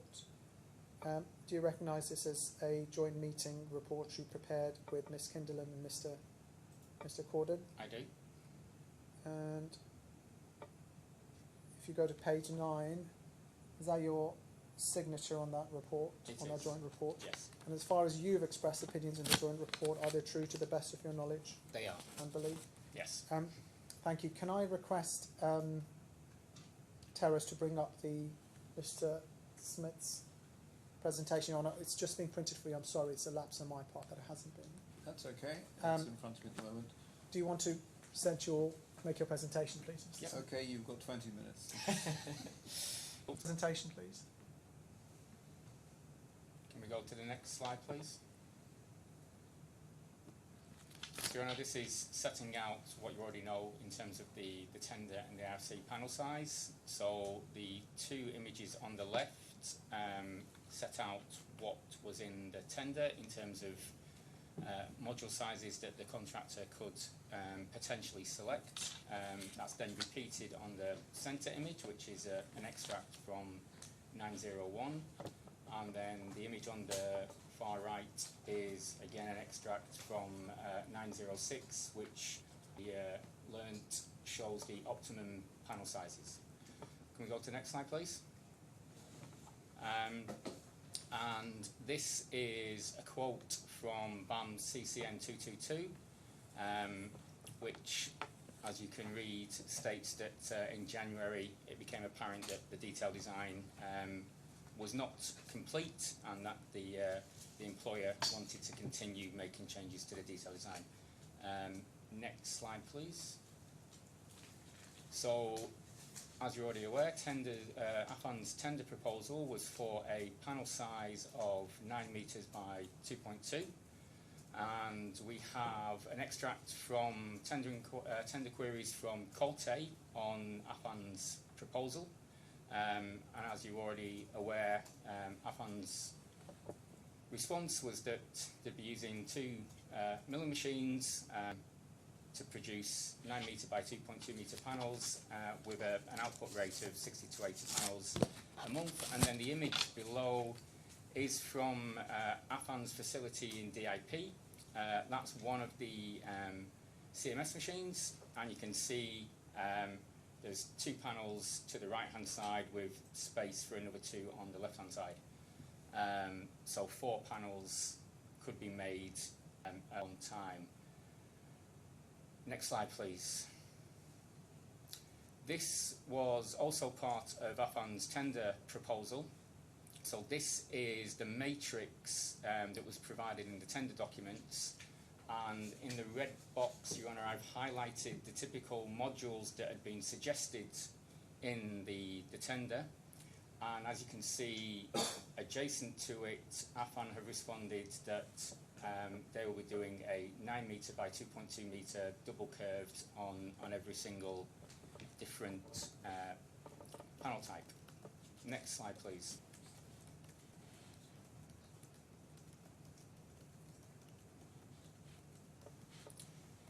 So this on the right hand side is, go back up please. Up again. Thank you. So on the right hand side is the structural drawing 902, which you've already been shown. The red lines indicate the floor levels, and the blue lines indicate the mid-span horizontal of the diagrid. And then the image on the left-hand side is from the tender package, and in the red box I've highlighted for you showing that the panels can be fixed to the mid-span horizontal. Next slide, please. The bottom left image is the same image as Exhibit 1 in the joint statement, which I've reproduced just to show the dimensions that I had added to that exhibit. And as you can see, the distance between each of the horizontal members is no greater than 9 meters. I've then taken an extract from the structural drawings that show the individual length of each member on the diagrid, and the longest member, there are only 2 members that are 2.5 meters in length, and the image on the bottom right, you'll note that the members that span between the horizontal do not go in a straight line from point to point, they are at a diagonal. So that means that the 10.5 member length, actually if it was to be straight, would potentially be less than that. Next slide please. So this is what's been determined or referred to, sorry, as the killer model. And then the quote from BAM's CCN is that such a smooth surface can only be achieved by replacing the single curve panels in the IFC contract drawings with double curve panels. Next slide please. So here I've overlaid that Revit model with an elevational view that was part of the tender in the IFC package, and you can see very faintly the horizontal lines are the floor levels. Go to the next slide please. And so when we make that a bit clearer for you, they sort of line up with the horizontal joints on that image. Next slide please. And we take away the background just to make it a bit clearer for you to see the red lines and the joints on the model. Next slide please. So we do the same exercise again with the first model issued by Affan. Next slide please. And so then we have another quote from BAM CCN stating that the period of completion of the design was led throughout by the employer and the design team, with the contractor and specialist subcontractor following instructions as and when issued. And so you can see from this diagram, Your Honour, that the Affan issued model was very similar to the killer Rhino model that they were issued. Next slide please. And then these are extracts from some of the meeting minutes of markups done by Mr. Killer with his comments. Next slide please.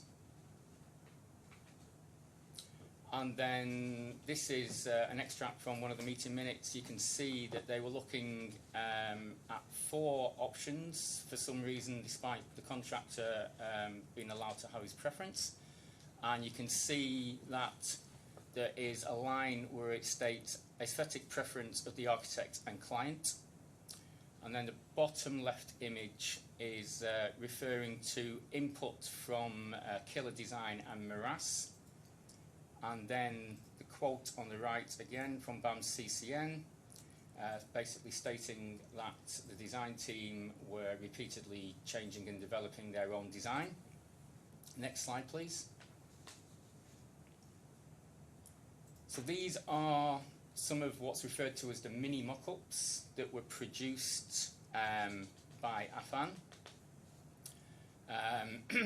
And then the comment, the quote at the top is from Borough Happold, from one of their reports following the review of these mini mock-ups. And you can see the middle comment that the appearance of movement joints between the GFRP panels are oversized in appearance and currently exceed architectural expectations. So that comment's been made with no reference to specification or the requirements of the specification.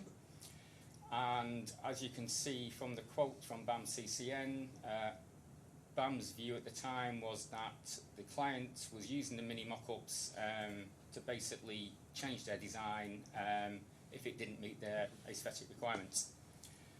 Next slide, please.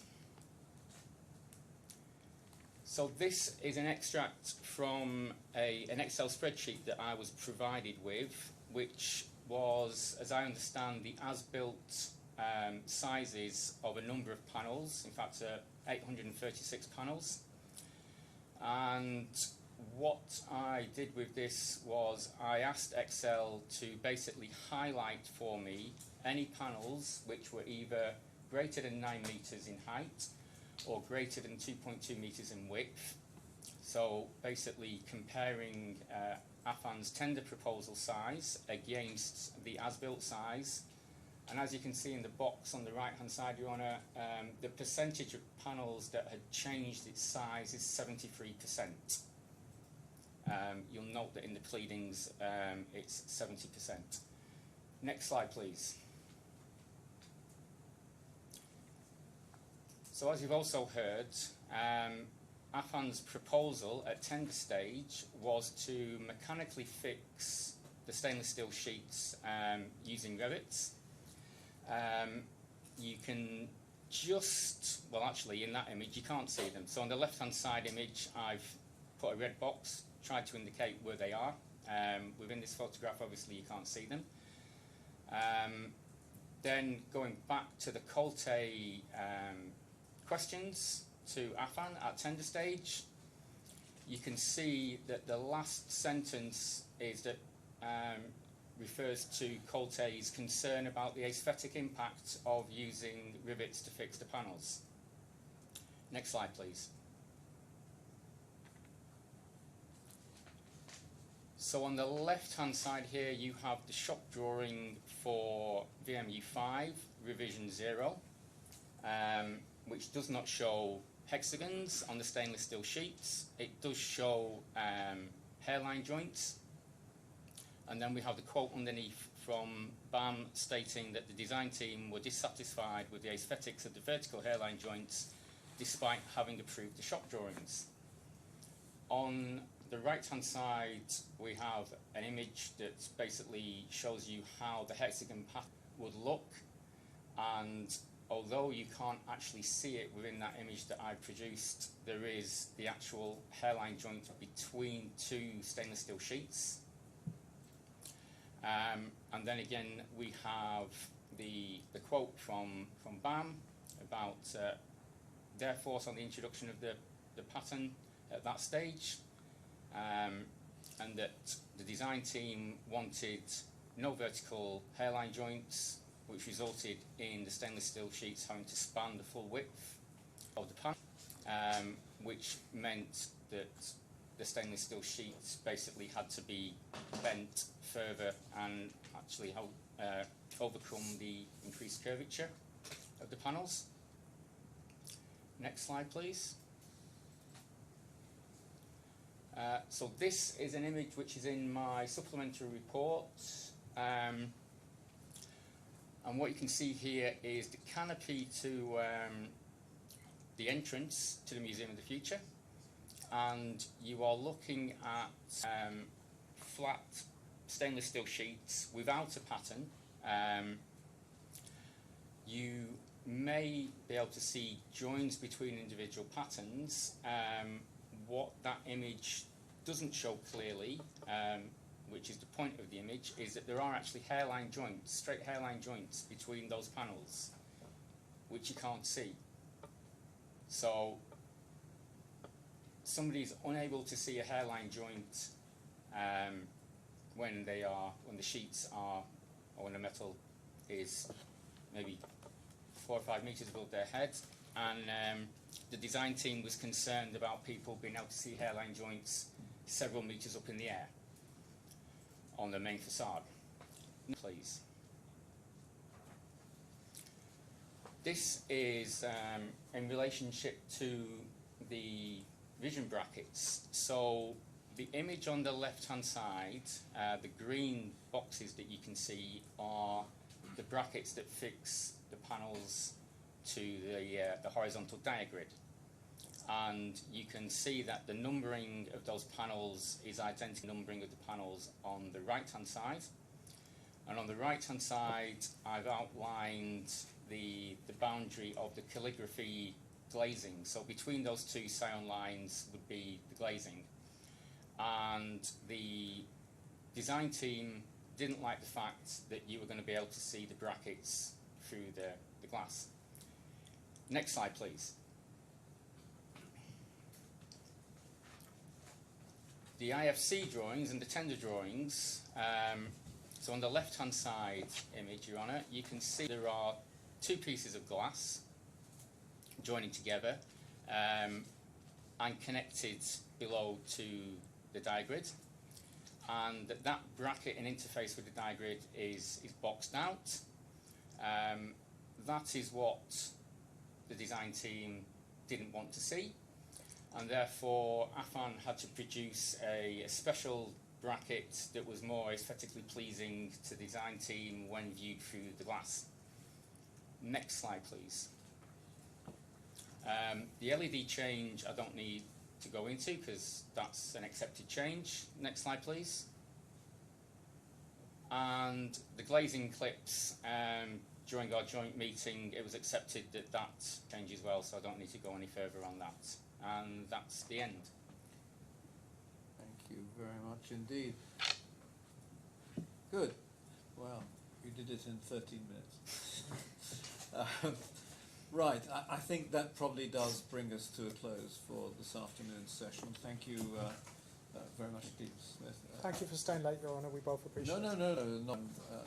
As I say, if I don't have any pressures on my time from meetings and so on, then I'm at your disposal. So we'll resume at 10 o'clock on Monday with Mr. Smith's cross-examination. Just in terms of the site view, I've been told, since it's an interaction of one arm of the government of the Emirate with another arm of the government of the Emirate, certain formalities have to be observed. So we're producing a court order which then has to be passed to the director of the museum. So I think it's unlikely that we could do it before Tuesday morning in any event, I'm afraid. So anyway, I wish everybody a good weekend, and I'll see everybody on Monday morning. Thank you.